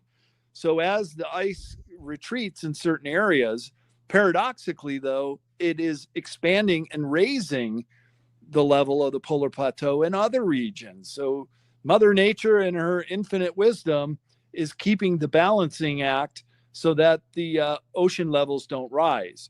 Because if that sheet of the polar plateau were to slip off of the continent into the ocean, it'd be like pouring a bunch of ice cubes into an already full glass. Of course, it would overflow and then flood our coastal cities. But so there are areas that are warming up, and the ice levels dropping, exposing some of these craft. So that's part of the disclosure. But then also these under ice bases and the scanning sonar. You know, we've heard so much about what they've done on the Giza Plateau, scanning there and then finding these levels and chambers that go on and on and on. They're doing the same thing in Antarctica and finding the same results. Really? It's like Wow. Swiss cheese down there. Yeah. And finding that there's whole environments that haven't been seen before, and animals, as you said, fish and other species that are presumed to live in this environment. So it is really like an alien planet down there. Yeah, incredible. So yeah, it's there's lots of mysteries down there, and you're disclosing them, incredibly in this book. So what else would you what else would you like to cover in the last few minutes that we have together? Well, we should do another follow-up interview and go into the details of Operation High Jump and then these maps that I'm reproducing in Secrets of Antarctica. But that book will be out at the end of the year. So why don't we kind of time it for that? But the other thing we could do one. I don't want to wait that long. Okay. I want to do another show right now, but maybe in November we'll do one, and then December we'll do another one. Because you're talking, because I love your information on giants, and you have Patagonia giants in this one, right? There is. Tease us a little bit with that. Tease you a little bit with that. So yeah, as I mentioned, there are no indigenous people in Chile and Argentina anymore. Only 1% have survived, including the Fueguean Indians, is what the Patagonian giants were called, and they were these remarkably tall men and women that lived in one of the most inhospitable regions where humans lived, and that is the southern tip of South America. And they were only just like a fur tunic, very minimal clothing in such a cold climate. I was there in the middle of summer and we were wearing our winter clothes every day, and it's really frigid down there, especially in Terra del Fuego, where these Fueguean Indians lived. And they would light these big bonfires at night. And when the mariners were passing through the Magellan Straits that separate Patagonia and Terra del Fuego, they would see the giants dancing around the fires at night and must have been rather freaked out. That's how it got the name Terra del Fuego, the land of fire, from the giants lighting these fires. I thought I'd be seeing volcanoes and stuff down there, but that's I know, right? Yeah. Interesting. Wow. That's a so good the story. Other thing I'll just end on that I wanted to bring up when we were talking about the Nazis in South America, not too far away from La Falda, and they're called the Cordoba Sierra mountain range. It's a sub-mountain range in the middle of Argentina. Hardly anybody knows about it. Everybody thinks of the Andes Mountains, and they're the second tallest mountain range in the world. But the Cordoba Sierras are kind of like these foothills in the middle of Argentina, and that's where La Falda is, and these this German village. It's not a micronation because you can just go in there. The micronations are very well sealed, barbed wire fence, You can only go in by appointment. But not far away is this mountain that we read about in The Lonely Planet. So Emily Infinity and I, my girlfriend at the time, she was traveling with me all the way down to Antarctica and back. We're like, hey, let's go do a night watch to see if we see any UFOs there. So I bought a Ford Excursion and we were camping out in the back and we were watching the mountain all night. We didn't see anything. But when I get back, I talked to my friend David Hatcher Childress. He was one of the stars on Ancient Aliens. I said, yeah, David, we went to the Monte Cerrillo mountain on a night watch looking for UFOs, because the Lonely Planet and Lonely Planet's kind of the mainstream media of travel guides. If it's in Lonely Planet, then it's kind of the CNN of travel literature.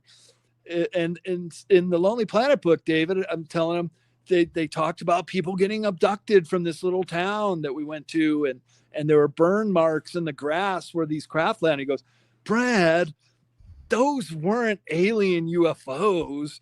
There's a German dumb military base in the mountain there. That's where they were testing in South America their UFOs. He goes, do you really think an alien craft would be seen with rivets in it or would leave burn marks in the grass? The real alien craft don't do any of that stuff.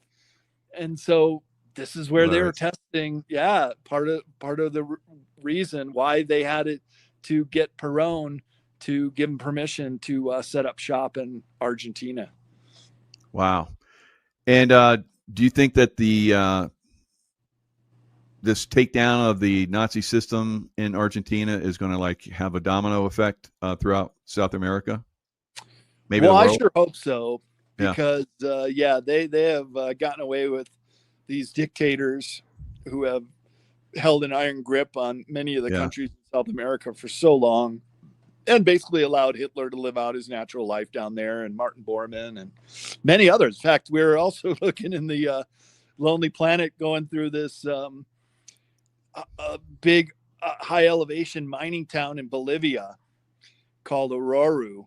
And what is there to do here? And we're looking through the book. It says, oh, Klaus Barbie, the butcher of Lyon, one of the guys who rounded up people for the concentration camps in France. Yeah, he escaped and he lived out his natural life here. He just changed his name, but there's a little hut behind a sawmill where Klaus Barbie lived out the rest of his life. So there's just all kind of stories about the Nazis. In fact, when we were down there, they found this basement. I think it was in Buenos Aires, but a treasure trove of Third Reich armaments and ribbons, awards, helmets, all kinds of stuff worth hundreds of thousands of dollars on if you were to trade it. So there's still a lot of sediment down there for the Third Reich, aka the Fourth Reich. Yeah. And the I guess there's a lot of like I think the Norwegian one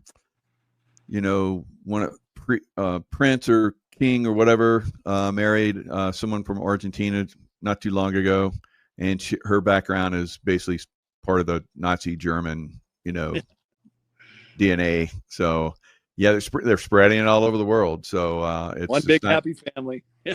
Oh yeah, crazy.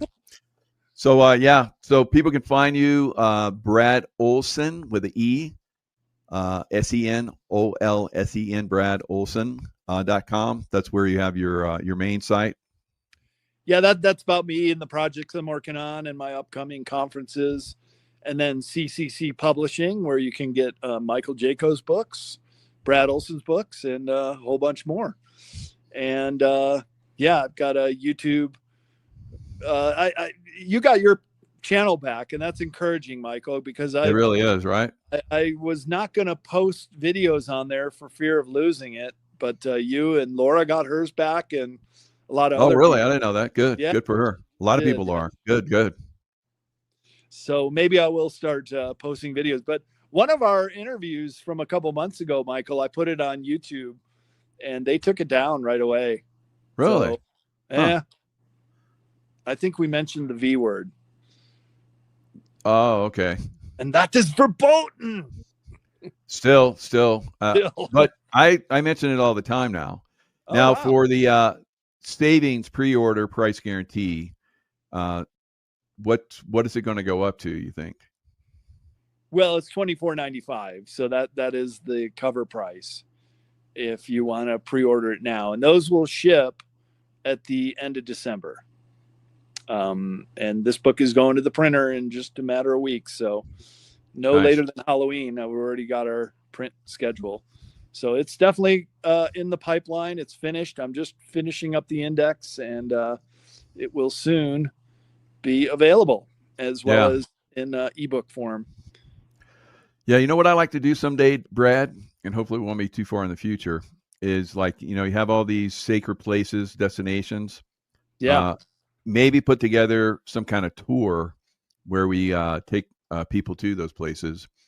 And of course, if they have the hot springs, like you're like a hot springs, like, those tracker dogs, you're like a hot springs tracker. Like you could smell them out wherever they're at. It's unbelievable. I've been on several fantastic hot spring little expeditions with you, so great time. So it would be great to at some point lead some tours, and you could talk your information on the different stuff. We can talk, do meditations, and so it'd be fun. And maybe we can get some other people involved as well. Laura Eisenhower, I don't know, maybe some other people. It'd be fun. Yeah. All CCC publishing authors. Just do there you go. Yeah. Laura, of course, is on the website CCC Publishing too. Her book "Awakening the Truth Frequency" is doing well, as are yours. And so, and Leo Lyon-Zagami, he's going to write Zagami, endorsement. I do some great shows with him. Boy, that guy is just like blowing stuff up now. Oh yeah, he sure is. But I've done live YouTube shows with him, and they got massive views. So they're letting us come out with some of this information now. So it's really good. Good. Let's keep coming out with it. We're going to do it. We're going to do it. As long as we get President Trump in there, we get another Democrat in there. It's going to get shut down again, unfortunately. But so hopefully we get 8 more years with I don't know, another Republican. So we'll see. Right on. Yep. Well, it's the zeitgeist of the age, Michael. This is all going to come out. It's just a matter of when. Absolutely. All right, Brad. Thanks so much, and everyone that joined us. We had a huge audience. Hope you guys share it. Let everybody know this great videos here, and Brad's great work. And of course, I got a couple books too. So, all right. Lots of love to you guys, and we'll see you guys next time. On Wednesday, 1st of October, the U.S. incorporated government shut down because Congress didn't pass a budget. Since then, all but essential services were functioning inside the government. SCOTUS has no authority under a wartime president, and as of the Wednesday, 1st of October, closure of the privately run by foreign bankers U.S. Incorporated, had been defunded. As of this week, SCOTUS had run out of money and was now only performing essential services. Something else Americans would want to know: the privately owned by foreign bankers Federal Reserve had until Friday, 17th of October to pay back to the American people with gold/asset-backed currency their over $38 trillion in debt. They failed to do such. Therefore, the U.S. incorporated government has been permanently closed. For years, President Trump has warned that the fiat dollar was an instrument of globalist control. Trump has spent years uniting nations so they could reinstate gold/asset-backed currencies at a 1-to-1 to each other and thereby rescue sovereignty to the nations.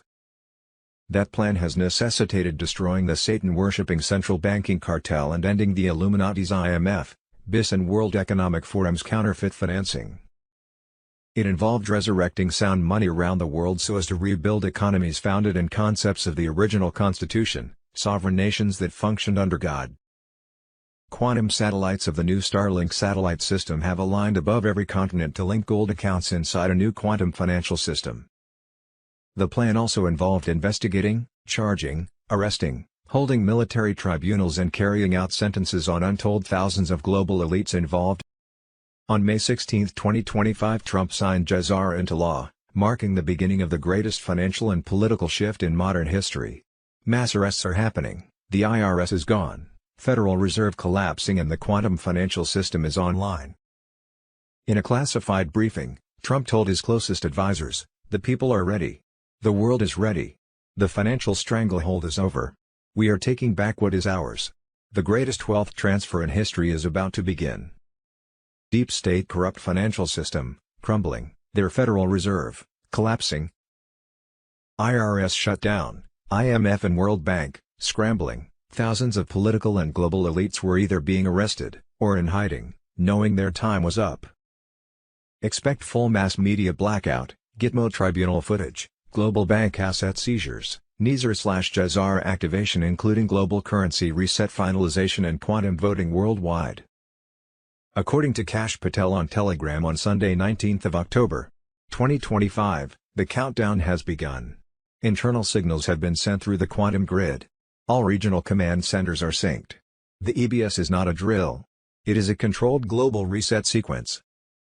Final tests were being run across satellite bands and multiple government servers have entered silent mode. That only happens before a full broadcast switch. The exact timestamp has been transmitted to select nodes. The public will not hear the alert until the moment it triggers. When you see the first screen blackout, you have minutes, not hours. Every channel will turn into one feed, no ads, no interruptions, just truth. According to Mr. Poole on Telegram, the EBS emergency broadcast system starts next Tuesday, October 21, 2025. People should prepare on Monday 20th of October by stocking up on food, water, medications and essential supplies. This will be a global event. Complete media, internet and bank shutdowns are expected. Take your money out of the bank and be ready. More intel from Mr. Poole. EBS emergency broadcast system starts in 4 days, next Tuesday, October 21, 2025. People should prepare on Monday, October 20th. On Friday, August 31, 2025, Restored Republic. The Cardin Group received notice from a valid source notified by U.S. military active duty who asked that people prepare for 10 days of darkness within the next 24 to 48 hours. There will be 10 days of darkness where there will be shutdowns. The emergency broadcast system, EBS, will send out alerts. Banks will be closed, ATMs will not work, nor will debit/credit cards. We will need to have a minimum of 3 weeks of food, water. There will be 24/7 education for the people, airing 8 hours/reruns 3 times per day. The government will be shut down and replaced. Sunday 19th of October, 2025. The system is arming itself. Mr. Poole on Telegram. At 0300 hours several government servers switch to isolated quantum mode. That only happens when broadcast files are being loaded directly into the network core. Multiple military flights have been detected circling above strategic communication hubs. Their signals match the same frequencies used during EBS tests earlier this year. Insiders report that all civilian media feeds are now under watch status. The final security protocol has been initiated, codename, mirror phase. When this executes, every screen will show the same message. If you hear 3 short alerts followed by 1 long, it's the confirmation sequence. That sound means the transition is active and there is no going back. The EBS, the moment we've been waiting for, Mr. Poole. U.S. military alert, all military forces worldwide are preparing to suspend all media, internet, phone, and TV services. Emergency services will stay active, but everything else is about to go dark. During this time, no internet, no ATMs, and phones only working for 911 calls. This is the global martial law we've been talking about, and it comes with a 10-day communication blackout. The emergency broadcast system will be activated worldwide. Non-stop, 24/7, 8-hour documentaries exposing the darkest secrets of the elite, fraud, corruption, pedophilia, and their arrests, will play 3 times a day. The truth will be unleashed. After the 10 days of darkness, we will reconnect to a new quantum internet. The old systems of government, education, finance, health, and commerce, gone. A new age is coming. On May 16, 2025, Trump signed Jazar into law, marking the beginning of the greatest financial and political shift in modern history. Tuesday, October 14, 2025, Space Force confirmed that overnight they activated Project Odin, a network grid of satellites that covered all continents designed to replace the entire internet infrastructure owned by private corporations. All military forces worldwide were prepared to suspend all media, internet, phone, and TV services.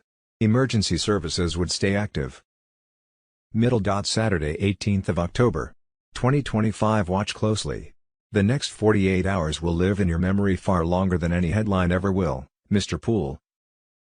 Middle dot When the switch was turned on there would be a worldwide 10-day communication blackout. Non-stop, 24/7, 8-hour documentaries exposing the darkest secrets of the elite, fraud, corruption, pedophilia, and their arrests, will play 3 times a day. Middle dot After the 10 days of darkness, we will reconnect to a new quantum internet. The old systems of government, education, finance, health, and commerce will be replaced.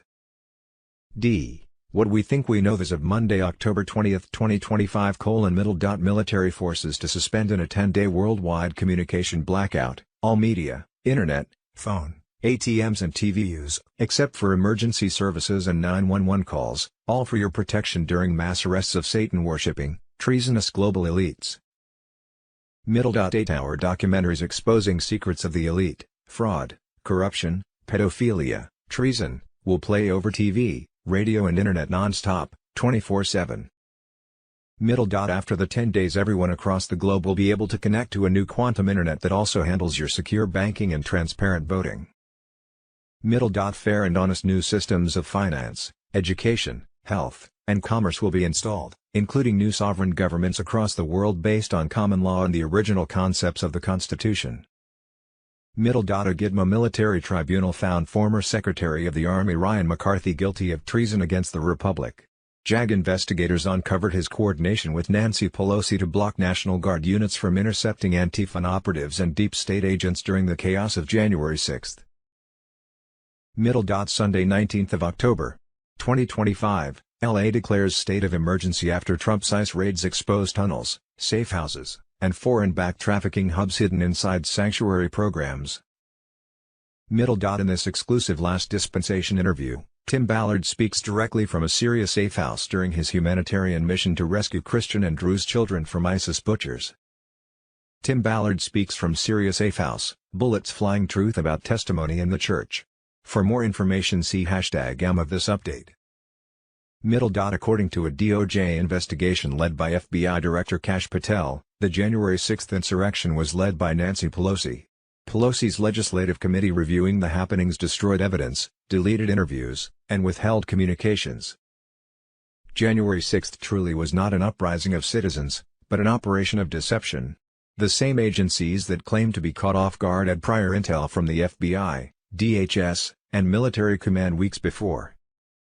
The so-called insurrection was a staged event designed to brand patriots as domestic terrorists, justify new surveillance powers, and crush the MAGA movement before Trump's return. Middle dot As of October 13, 2025, the United States under President Trump's direct command has sealed the Venezuelan coast with warships, surveillance craft, and Q-linked operations. The cover story says cartel crackdown. Global currency reset: Middle dot Friday, October 17, 2025 Texas Snake, a banker is very positive that we are right on the verge of receiving notification. His exchange staff is on alert to man the 800 appointment numbers to schedule our meetings. I am receiving information that the exchange centers will begin scheduling appointments possibly by this weekend but no later than Tuesday, October 21st. Thank you, Father God. Middle dot 2's. 14th of October Majid, the Bank of Nigeria will migrate to the new financial system by October 31, 2025. Middle dot Wednesday 15th of October. Wolverine, hi guys, it is 1 a.m. here in Sydney and I like to tell you that I'm overwhelmed with emotions that soon this will be all over. Please believe me that this definitely coming. I'm not here to give you hopium and play with your emotions. Please stay in faith and stay close to God. I love you all with all my heart. Your friend, Wolverine. Middle dot Friday, October 17, 2025, police light emoji, breaking, Iraqi dinar just appeared on Bloomberg and Reuters, RV in motion, collision emoji, global markets react. Saturday 18th of October, 2025, Intel report, Tier 1 to 5 structure exposed, the invisible engine behind the global currency reset. Middle dot Sunday 19th of October, 2025, boom. U.S. debt clock declares war on central banking slavery, reclaiming the money power, Abraham Lincoln's final warning comes alive. Middle dot Sunday 19th of October. 2025, breaking news, Ultimate QFS Security Guide, protect your account with quantum encryption, biometric verification, UBI insights, age policies and more. F Friday, October 17, 2025 Intel report, Tier 4B activated, the global currency reset begins, Mr. Poole. Middle dot the signal has been sent. Tier 4B is live. Middle dot the whispers now are execution, codes entered. Systems online. October 21, 2025 is set to be the first controlled public unlock of the QFS interface, Trump War Room on Telegram. Middle dot this will happen quietly, in waves, no flashy headlines, no public countdowns. What to expect: middle dot a secure message containing your personal QFS credentials. Middle dot biometric onboarding through the encrypted app gateway. Middle dot access to your personal quantum ledger, balances, adjustments, and asset grants. Rollout notes. Middle dot the system will prioritize verified participants with active financial or humanitarian profiles. Middle dot you may see pending validation besides certain assets. This is part of the syncing process. Behind the curtain: middle dot quantum ledger synchronizations are already live across dozens of nations, from Switzerland to Singapore. The transition is no longer theoretical, it's operational. Middle dot if October 20th was the final systems go, then October 21st is the first open door. Restored Republic, Robert F. Kennedy Jr. Middle dot yes, from what I read those long-awaited for mass arrests have already begun.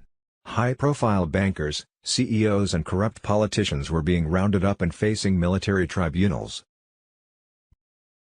Middle dot their greed had made the world's top economies insolvent. The US, Canada, Europe, Japan, Israel, UK, Taiwan, Australia and New Zealand could no longer sustain their debt any longer. Middle dot since 1913 the deep state global elites had stolen the US taxpayer dollars, hoarded the wealth, while rigging banking, stock markets and tax structures to enslave the masses. U.S. taxpayer dollars were money laundered through the deep state cabal's privately owned Federal Reserve, IRS, various privately owned U.S. incorporated federal agencies/corporations, foreign entities and back into corrupt politician pockets to keep the scam alive.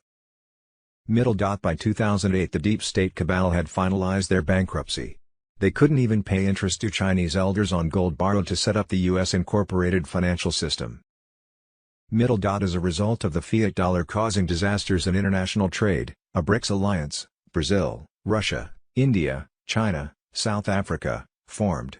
The BRICS nations declared that they weren't going to put up with the corrupt fiat U.S. dollar system anymore. Middle dot BRICS took control and began to evaluate the worth of each nation's gold and natural resources. The beginning of a global currency reset, the largest transfer of wealth in world history. Saturday 18th of October. 2025, breaking overnight Intel drop, code red, Supreme Court shutdown, $4,300 gold, Trump freezes Ukraine arms, National Guard stands by, no King's uprising spreads, Julian Assange on Telegram. Middle dot Trump dismantles globalist weapons deals. The Supreme Court goes dark. Gold erupts to $4,300. Protests flood the streets. The system is cracking. America First isn't a slogan anymore, it's the battlefield. Middle dot the government bleeds out the federal shutdown is total. It's not dysfunction, it's exposure. Small black square emoji. The National Nuclear Security Administration has furloughed 80% of staff, leaving nuclear safety crippled. Small black square emoji. The U.S. Army Corps of Engineers froze $11 billion in funding, infrastructure halted, small black square emoji. The Department of Education axed 460+ staff, programs collapsing while elites collect pensions. This isn't mismanagement. It's deliberate implosion. Middle dot Trump's hammer drops no more missiles for Zelensky. No blank checks for war profiteers. The Ukraine pipeline is frozen. Middle dot Trump cuts the deep state's favorite lifeline, ending its foreign cash flow. Talks of a Trump-Putin summit triggered panic across intelligence networks. When men lead without handlers, empires fall. Middle dot Supreme Court, system failure operational funding gone. Clerks furloughed. Access denied. The highest court just shut down.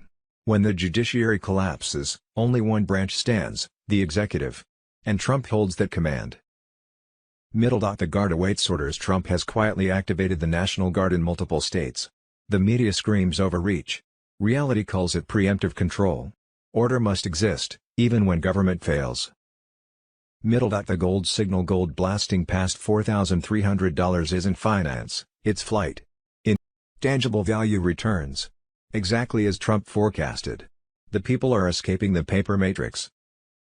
Middle. The No Kings operation overnight. Protests erupted in 2,700 cities. The slogan, No Kings. The target, Trump. The sponsor, Soros. But this is no uprising, it's orchestration. Same networks. Same money. Same fear. They're not revolting for freedom. They're panicking over lost control. Middle. The Obama shadow. Biden's ghost administration continues, but control belongs to Obama's operatives. A coup already happened, Trump's reversal is the counterstrike. The 5 pillars fall, black check mark emoji, judiciary crippled, black check mark emoji, legislature paralyzed, black check mark emoji, economy in gold flight, black check mark emoji, civil unrest unleashed, black check mark emoji, executive ascendant. This isn't collapse, it's cleansing. Trump's storm is precision. The deep state's pillars are cracking under truth's weight. Middle. The final strike. Power is shifting. The swamp screams. The patriots rise. The reckoning isn't coming, it's here. The 18th of October, 2025, Republican senator reveals No Kings rallies sponsored by Communist Party USA. Middle. Sunday 19th of October, 2025, Democrats just voted for the 10th time to keep the government shut down, all for free healthcare for illegal aliens. President Trump is ensuring our troops get paid. The contrast couldn't be clearer. President Trump, the shutdown continues.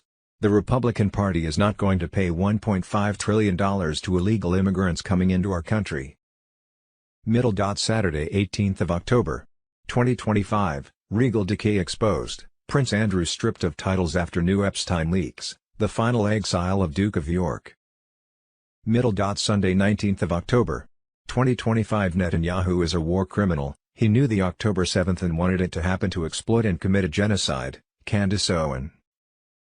Middle. Saturday 18th of October, 2025, happening now, President Trump nuked Colombia. President Petro, Colombia's drug regime exposed, payments terminated immediately, no more payments.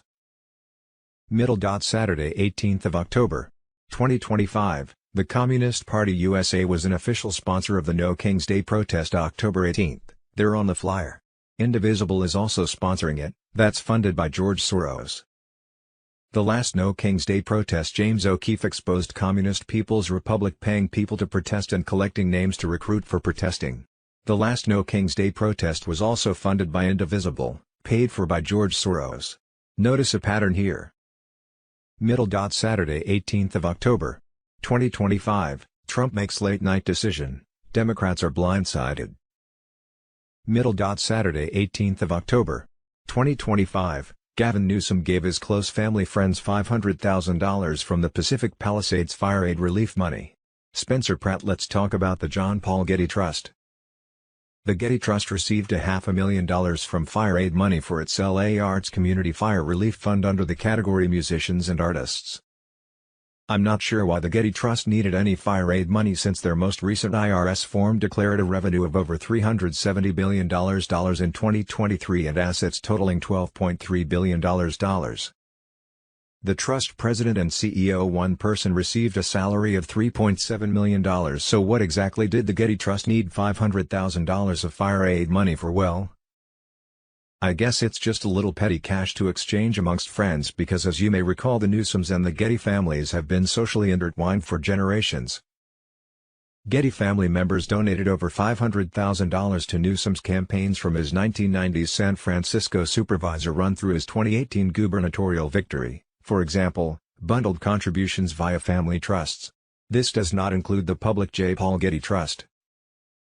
The Getty family's support has extended to Newsom's political rise, with shared social circles including figures like Nancy Pelosi and Jerry Brown. Gordon Getty invested in all 11 of Newsom's early ventures, holding lead stakes. A Getty family trust paid Newsom directly for investment consulting in the early 1990s. Gordon and Ann Getty provided undocumented gifts and low-interest loans for Newsom's home purchases, including real estate in San Francisco. Gavin Newsom paying his lifelong friends with fire aid money. Saturday 18th of October. 2025, breaking news, Steve Bannon warns, civil war is coming, America has crossed the point of no return. Friday 17th of October. Pritzker and Johnson, did you approve stealing money from the taxpayer to give to the NGOs who are not serving the people as intended? Chicago caught laundering $1 billion through NGOs.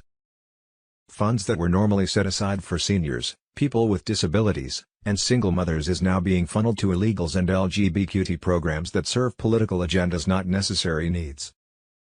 Belanfon X, Pritzker and Johnson, did you approve stealing money from the taxpayer to give to the NGOs who are not serving the people as intended? Chicago caught laundering $1 billion through NGOs. Funds that were normally set aside for seniors, people with disabilities. Saturday 18th of October. 2025, breaking overnight intel drop, the Republic under direct attack, No Kings protests erupt nationwide, SCOTUS emergency powers, federal government in meltdown, economic sabotage widespread, intel drop. Sunday 19th of October. 2025, Redline mission, Supreme Court chaos, all hell breaks loose over voting power shift, Ketanji Jackson explodes, race politics implode, and the Republic awakens. Sunday 19th of October. 2025, Ted Cruz bombshell, George Soros is writing the checks financing some of the groups behind No Kings, as well as previous political violence in our cities. It's the entire system that has to go, death to America. Many are now pointing to calls that have been made by Muslims to take down America, saying their people are willing to fight and give their lives to bring America down. 40,000 Muslims packed the streets in Dearborn, Michigan for a religious Aberdeen march, raising red flags on the increasing Islamic influence in America. Sunday 19th of October. 2025, there is the Islamic takeover of America. You can take a map of Los Angeles, California and Texas to view all the Muslim mosques and Islam centers. Islam commands taking over governments and implementing Sharia law. We must stop allowing this to spread in America. Aldamu_Joad Erlandara. El Zoran Mamdani is a Trojan horse for Obama and the Islamic takeover of America. Great GPS tracking information, Zoran Mamdani, appears to have been at Barack Obama's place in Washington, D.C. twice in just 6 weeks. Who else was there? Leaders of the Muslim Brotherhood. And if you don't know who they are, you might want to study up on their history. They've been outlawed in Egypt, Syria, Russia, Saudi Arabia, the UAE, Bahrain, Jordan, and, Austria under their anti-terrorism laws. So yeah, just those guys and what appears to be a couple of Iranian operatives, both who are linked to Majid Farahani because they met with him in Venezuela last summer. So sure, this is going to go great for New York City about the way it's gone for the US since Obama was president, but on steroids. Zoran Mamdani now has a 90% chance of winning New York mayor election. Charlie Kirk said the left would use Islam to bring down America. This is exactly what they are doing. Tim Ballard speaks from a Syria safe house, bullets flying, truth about testimony in the church. Tim Ballard speaks from Syria safe house, bullets flying, truth about testimony in the church. Tim Ballard Foundation, anti-trafficking rescuing organization. In this exclusive Last Dispensation interview, Tim Ballard speaks directly from a Syria safe house during his humanitarian mission to rescue Christian and Druze children from ISIS butchers. Tim Ballard speaks from Syria safe house, bullets flying, truth about testimony in the church. Broadcasting at 2 a.m. with bullets flying in the background, Tim delivers his most important message yet, addressing the Julie Green podcast controversy and clarifying his unwavering testimony of Jesus Christ and the restored gospel. What you'll learn: Tim Ballard sets the record straight about his testimony and relationship with the LDS Church, revealing shocking details about the coordinated attack against him that began September 15, 2023. This powerful interview exposes how a controversial church statement from Doug Anderson, LDS Church PR director, has been weaponized by traffickers and terrorists, threatening rescue missions across the globe from Syria to Argentina. Connect with Tim Ballard, Linktree, Tim's link, Instagram, Tim Ballard 89 Hidden War documentary, November 14th theatrical release. Over $62,000 in cash, digital evidence, and business records were seized in the crackdown. P. Saturday 19th of October. 2025 Code Black, National Guard blocked, Chicago trafficking network exposed, military standoff underway. President Trump's latest order to deploy National Guard forces into Chicago has ignited the most direct confrontation yet between the restored republic and the deep state judiciary. The mission to dismantle long-standing trafficking tunnels and cartel-protected infrastructure was halted by a last-minute judicial block from within the Supreme Court and Illinois courts. The battle behind the bench on October 17, Justice Amy Coney Barrett refused to immediately lift the restraining order on Trump's deployment, delaying federal troops for 72 hours. That window perfectly aligned with Army intelligence intercepts showing scheduled asset extractions and data purges across Cook County's underground networks.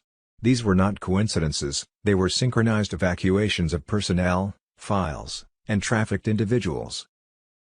The Illinois judge behind the block, April Perry, is directly tied to NGO networks previously connected to international relief organizations now under investigation for laundering operations and human transport programs disguised as refugee processing.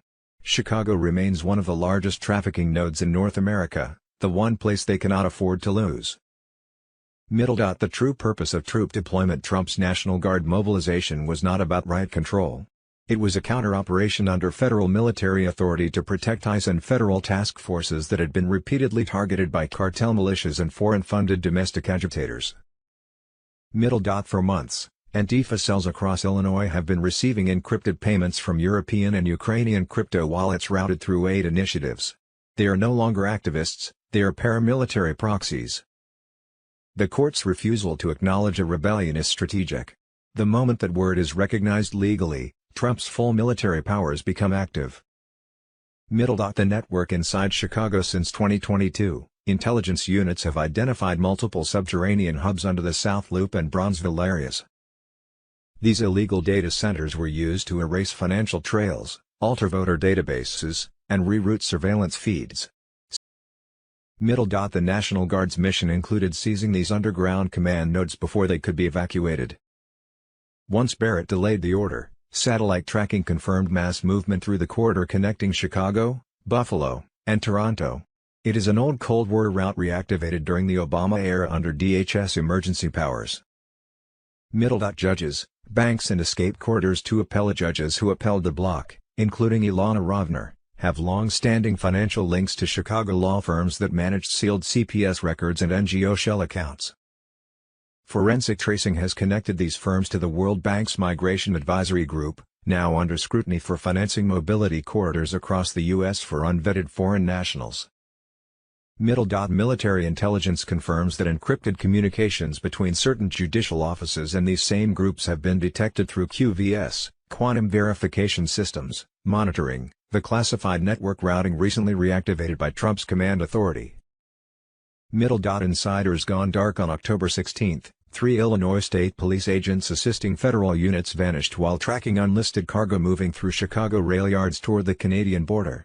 Their last transmissions referenced sealed containers with biometric tags, believed to contain human cargo. The countdown to Monday. The Supreme Court has until Monday to respond to Trump's filing. If the block stands, sources confirm the military will invoke emergency continuity protocols, bypassing civilian interference under national security directives. Trump has the evidence. The military has the map. The countdown is active.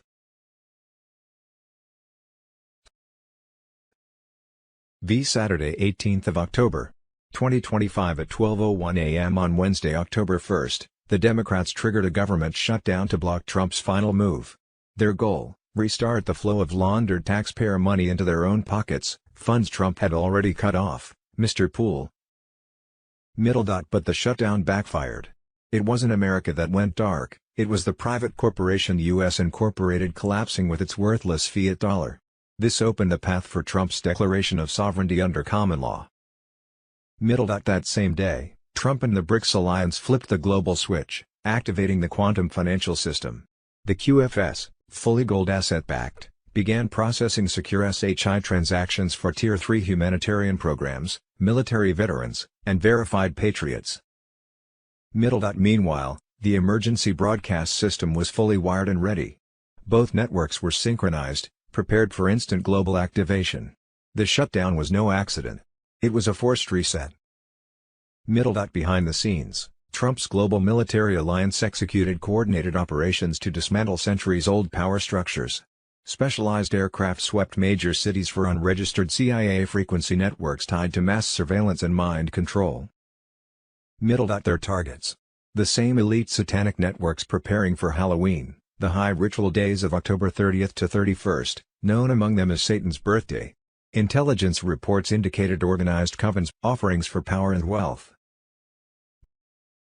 This is not just Venezuela. It's one note of a worldwide cleanup. Trump's command is erasing the elite's southern network, the same system that funneled money, data, and bodies through fake humanitarian corridors for decades. NATO's grip is broken. Offshore accounts are compromised. Their underground empire is bleeding out. Recent attempts to disable QFS satellites tracking elite data flows failed. A retaliatory strike leveled the enemy's Venezuelan uplink base. Intelligence recovered from that site links directly to ex-CIA contractors, European royals, and Silicon Valley executives. What they were building wasn't just trafficking infrastructure, it was behavioral control software, using chemical exposure and AI-driven emotional triggers. Trump's legal move labeling cartels as terrorists gave the military global authority to act. Every vessel taken, every training op executed as live combat is now lawful under internal defense. No press. No headlines. Just silent victories. The Caribbean is locked. Venezuela is collapsing. And the world's last elite trafficking route is being erased from the map. October 13, 2025. The storm has made landfall. Sunday 19th of October. 2025 alert, Operation Pelosi cover-up. January 6th sabotage exposed. Robert F. Kennedy Jr. on Telegram. The chief of Capitol Police has confirmed it. Nancy Pelosi personally blocked the National Guard for over 70 minutes as America burned. The so-called insurrection was never spontaneous. It was engineered. The denial order. Stephen Son, chief of Capitol Police, begged for backup for days before January 6th. Every request hit the same wall, Pelosi's office and her sergeant-at-arms, Paul Irving. Their reason? Bad optics. At 9:24 a.m. on January 3rd, Son issued his first warning. By 2:08 p.m. on January 6th, the authorization finally came, after the chaos was unleashed. 74 minutes of silence. 74 minutes of delay. 74 minutes of deliberate sabotage. The chain of denial. Paul Irving, Michael Stenger, Nancy Pelosi. Each one blocked, stalled, or ignored the call for help. Over a dozen denials between January 3rd and January 6th are now documented. This wasn't miscommunication. It was control. A chokehold on the chain of command. We don't like the optics. Those 5 words sealed the Capitol's fate. Pelosi's team chose politics over protection. They knew what was coming. They had the intel. They let it happen because the chaos was part of the plan. The timeline they tried to bury. January 3rd, 9:24 a.m., request number 1 denied. January 3rd, 11:53 a.m., Senate agrees denied. January 6th, 12:58 p.m., runner-up to Pelosi denied. January 6th, 1:28 p.m., waiting for Pelosi denied. January 6th, 1:45 p.m., coming soon still denied. January 6th, 2:08 p.m., finally approved, after the breach. The truth. They feared Trump approved the guard days in advance. Pelosi's office refused to deploy them. The media blamed Trump while she pulled the plug and built the narrative she needed, a staged insurrection to justify a permanent security state. The whistleblower Son documented every denial, every order, every name. He wasn't unprepared, he was blocked. The Capitol Police were left defenseless by design. The verdict. The guard was requested. The guard was ready. The guard was blocked. This was not failure. It was premeditated obstruction at the highest level. Pelosi let it happen. Then she hid behind the chaos she created. Nancy Pelosi knew. Nancy Pelosi stalled. Nancy Pelosi denied. January 6th was not a riot, it was a trap. And history will remember her not as a defender of democracy, but as the architect of betrayal. ZB. Saturday 18th of October. 2025 California pastor says voters must vote no on Gavin Newsom's Prop 50 redistricting. Mr. Pool middle. There are 54 seats, right? 43 are Democrat and only 9 are Republican. What has that gotten us? Number 1 in homelessness, number 1 in poverty, number 1 in addiction, number 1 in income tax, number 1 in gas tax, number 1 in gas prices everywhere, number 1 in budget deficit, number 1 in retail theft, number 1 in illiteracy. Middle. Friends, it's time to start using our heads when we vote. Look at where voting with our hearts has gotten us. I want our beloved state to be number 1, but not like that. So do I vote to add more Democratic seats for no other reason than a response to what's happening in some other state? Nah. Look at what 80% Democratic representation has gotten us. I'm voting. Educate yourself, friends. ZC. Thursday, October 16, 2025. Caught on camera. Pelosi loses control after being confronted about January 6 cover-up. Middle. Nancy Pelosi just cracked. On October 15, 2025, outside the Capitol, reporter Allison Steinberg from Lindell TV asked a single forbidden question: why did you refuse the National Guard on January 6? Pelosi's reaction was instant: rage, denial, and panic. She screamed "shut up," while pointing in Steinberg's face, calling her a mouthpiece for Republican lies. But what broke her composure wasn't the question itself, it was the truth behind it finally surfacing. Middle. For years, Pelosi has buried footage showing her admitting full responsibility for the Capitol breach. In June 2024, video from January 6 emerged with Pelosi's own words: "I take responsibility." That moment, caught on camera, obliterates the narrative built to frame Trump. The facts are now undeniable. Trump authorized the National Guard days before the rally. Pelosi and D.C. Mayor Muriel Bowser refused. Capitol Police Chief Steve Sund confirmed he begged for reinforcements but was denied multiple times. The Pentagon, under Mark Milley, delayed deployment until the damage was done, exactly as planned. Middle. This wasn't chaos. It was choreography. The same agencies that claimed to be caught off guard had prior intel from the FBI, DHS, and military command weeks before. The so-called insurrection was a staged event designed to brand patriots as domestic terrorists, justify new surveillance powers, and crush the MAGA movement before Trump's return. Middle. Pelosi's committee destroyed evidence, deleted interviews, and withheld communications. Yet fragments of truth keep leaking: Trump's authorization orders, intelligence warnings, and suppressed testimony now paint one picture: this was an inside job. Even Senate reports now quietly admit Pelosi's oversight failures were catastrophic, surpassing anything attributed to Trump. Middle. When Steinberg confronted her, Pelosi didn't see a reporter, she saw exposure. Her anger was the sound of a crumbling empire.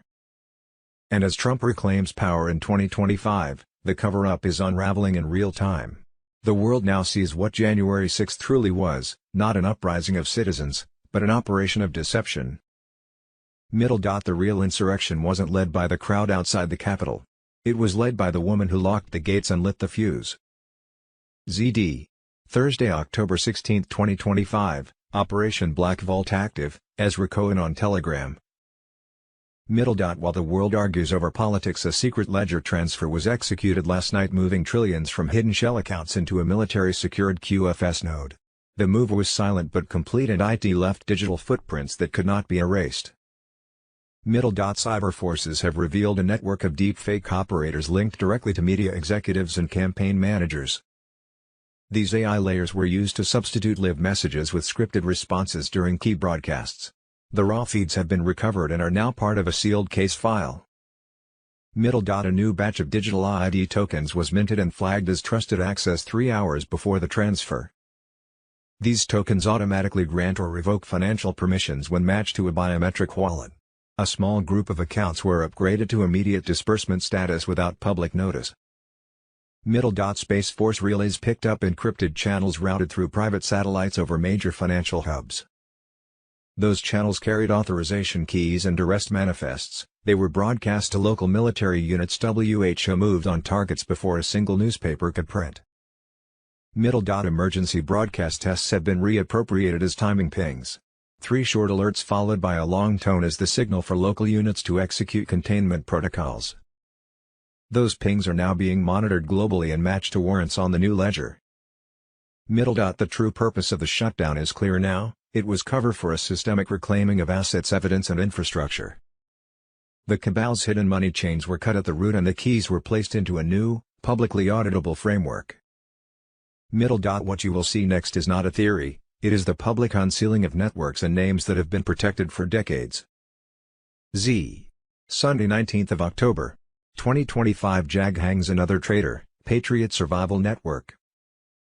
The storm at Gitmo has not slowed. On October 15th, the U.S. Navy Judge Advocate General's Court carried out another high-level execution. Former Secretary of the Army Ryan McCarthy, found guilty of treason against the Republic. McCarthy's downfall began when JAG investigators uncovered his coordination with Nancy Pelosi to block National Guard units from intercepting Antifa operatives and deep state agents during the chaos of January 6. He was arrested in early September by Army CID and flown under guard to Guantanamo Bay, where his tribunal descended into chaos. Rear Admiral Jonathan Stevens presided.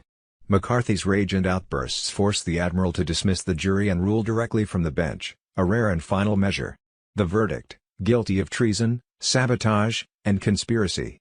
Sentence: death by hanging. At dawn, McCarthy was driven by Humvee to the execution yard. Witnesses described him still cursing Trump and screaming that the deep state will rise again. The guards bound his hands, forced him to the gallows, and placed the noose around his neck. Admiral Stevens, standing beside military brass, read the final orders, by authority of the Uniform Code of Military Justice, Articles 81 and 94, the sentence of death shall now be carried out. McCarthy's final words were venomous: "Fuck you and fuck Donald Trump." The admiral replied coldly, "That's 6. You lack originality." Seconds later, the trapdoor fell. The rope snapped tight. Silence replaced the noise. Another deep state name erased from the books. Another step toward justice. The tribunals continue. The gallows remain ready. And every whisper from Gitmo says this was only the beginning. So it's very interesting to see all of the protests across the country. I just wanted to see how far this would go. So far, no violence. It's moving into the night. It's usually back when we had the George Floyd riots. It would start during the nighttime. So it remains to be seen what happens tonight. It's already, I think, it's nighttime. It's almost 9 o'clock on the East Coast. It's 5:55 where I'm at right now on the West Coast. So when I say moronic Americans by the millions protest across multiple U.S. cities, will these cities see violence? Because we've talked about how American cities, the Democrats basically will withdraw from pretty much the rest of society and move into the big cities. Which cities remains to be seen, but perhaps today we got a little taste of which cities, all right? Now, when I first saw this, I was like, gosh, Americans really don't like President Trump on a massive level. But it is, I don't think it's so much that. I think it's just they're extremely stupid or lacking in good judgment, and that's what a moron is. So I know some people will find offense with that, and it doesn't mean that everything in their lives are moronic or they're moronic about everything. It means they're moronic about this subject, right? They haven't done critical thinking. Maybe they're with groups that are just so anti-Trump, so Trump derangement syndrome that they can't see other things that are going on there around them that would lead them to understand that President Trump is actually good for America on many different levels and has been. So in that regard, I call them moronic, right? Because it's very obvious if you do any amount of critical thinking that President Trump has done an amazing job and is an amazing president, probably the best, I think, the best president we've ever seen, right?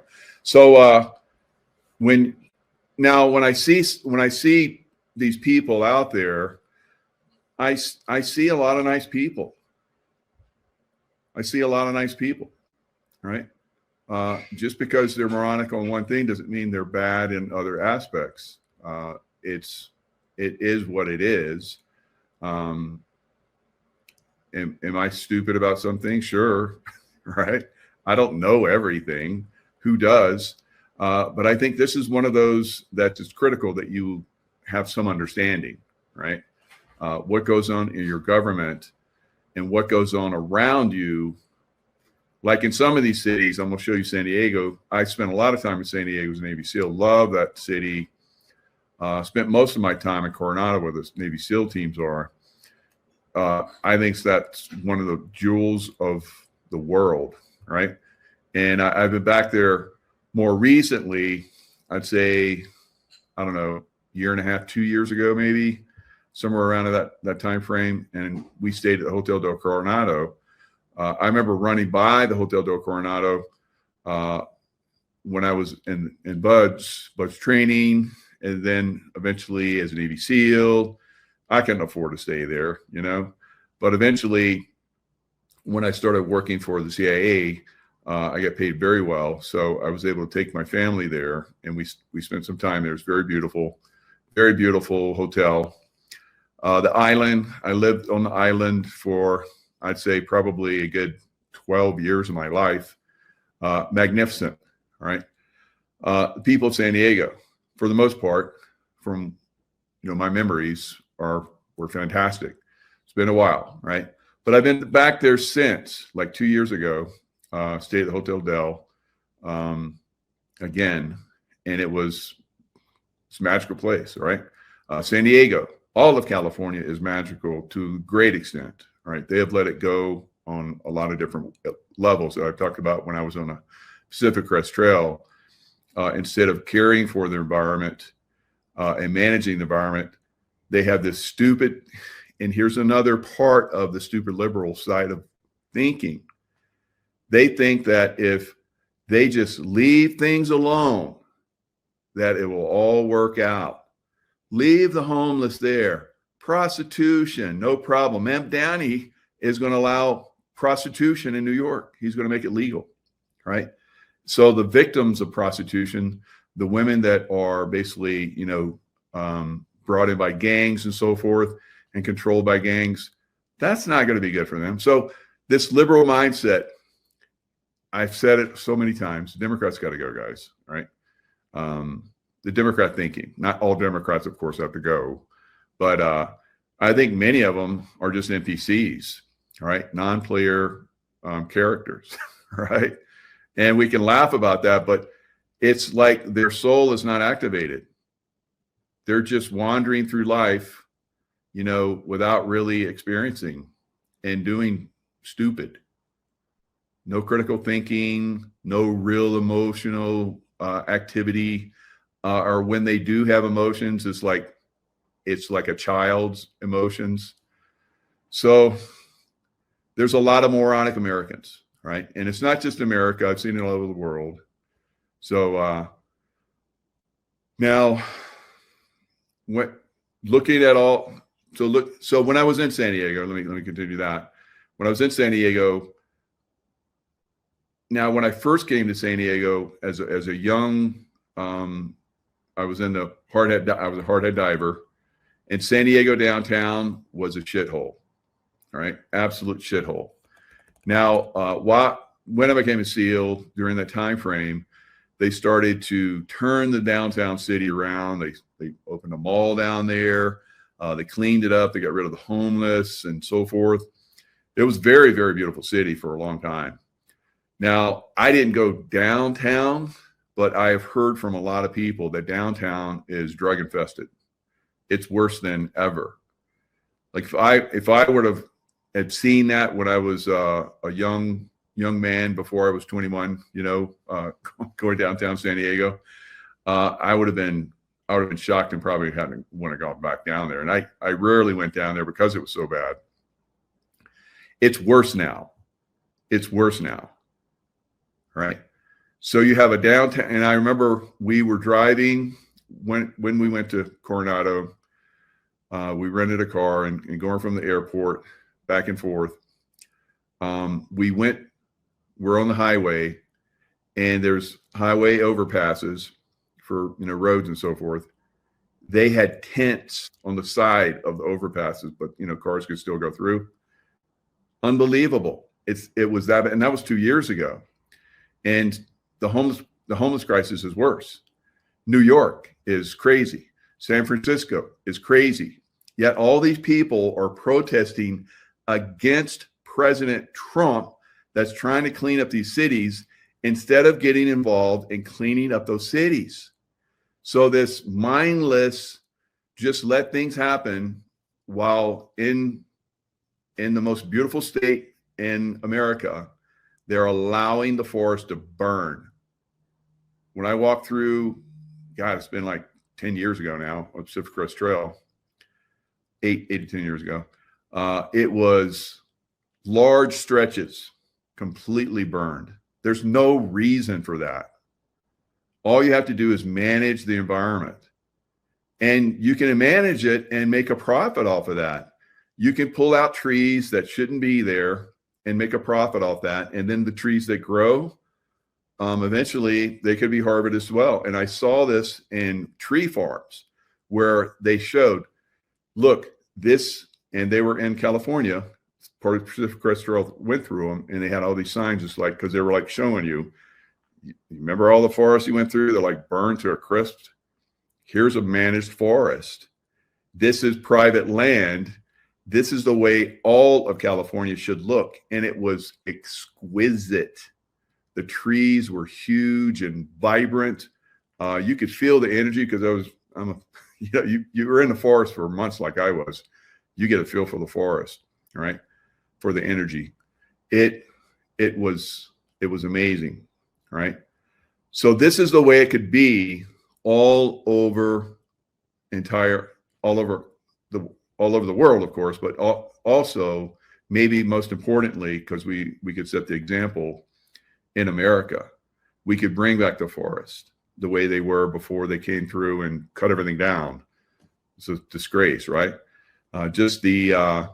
Fortunately, we have the giant redwoods that still exist in certain areas, but for the most part, America was like, the American Indian said that from the Atlantic Ocean to the Mississippi River, a squirrel could run on the treetops and never touch the ground, and run from the Atlantic all the way to the Mississippi, because the trees were so vibrant and so incredible, right? So that's very sad, knowing that and seeing the way the forest used to be. There are pictures of it. There's talk of it, American Indian lore and so forth. It was magnificent. But, moronic people were allowed to cut them down and destroy America. It's one of its greatest treasures, which is the forest and the rivers and so forth, right? So that's where California is. You have moronic people that obviously are positions of power. They influence moronic people that keep them in power, and that's got to change, right? It's got to change, guys, right? I don't know how it changes. Hope it's not violently, but it's got to change. So I'm going to show you guys some of this ridiculousness. I'm going to show you the homeless stuff. Well, I'm not going to show you pictures of the homeless. I'm going to talk. A former Coronado mayor is going to talk about the homeless crisis in San Diego, where all these idiots, morons, were protesting against Trump because he's trying to clean everything up. It's unbelievable. And then we're going to show you all. I'll show you all around the world. We'll start all around the country, and then I'll go to specific cities, and at some point San Diego, and I'll show you this mayor, former Coronado mayor, that has a great idea how to overcome why it's like that and how to overcome it. And then I'll show you Memphis, because I showed you Memphis on another video that I did earlier in the week, where they were invited by the mayor, by the governor, for the National Guard to come in and help them clean up the crime that's really rampant there in Memphis. And you have a black man and other blacks that are saying that this is fantastic. They had a bad opinion of Trump, and now they're seeing, and they can't deny it, that Memphis is a better place. So will the people of San Diego get to experience that, or are they going to fight and have their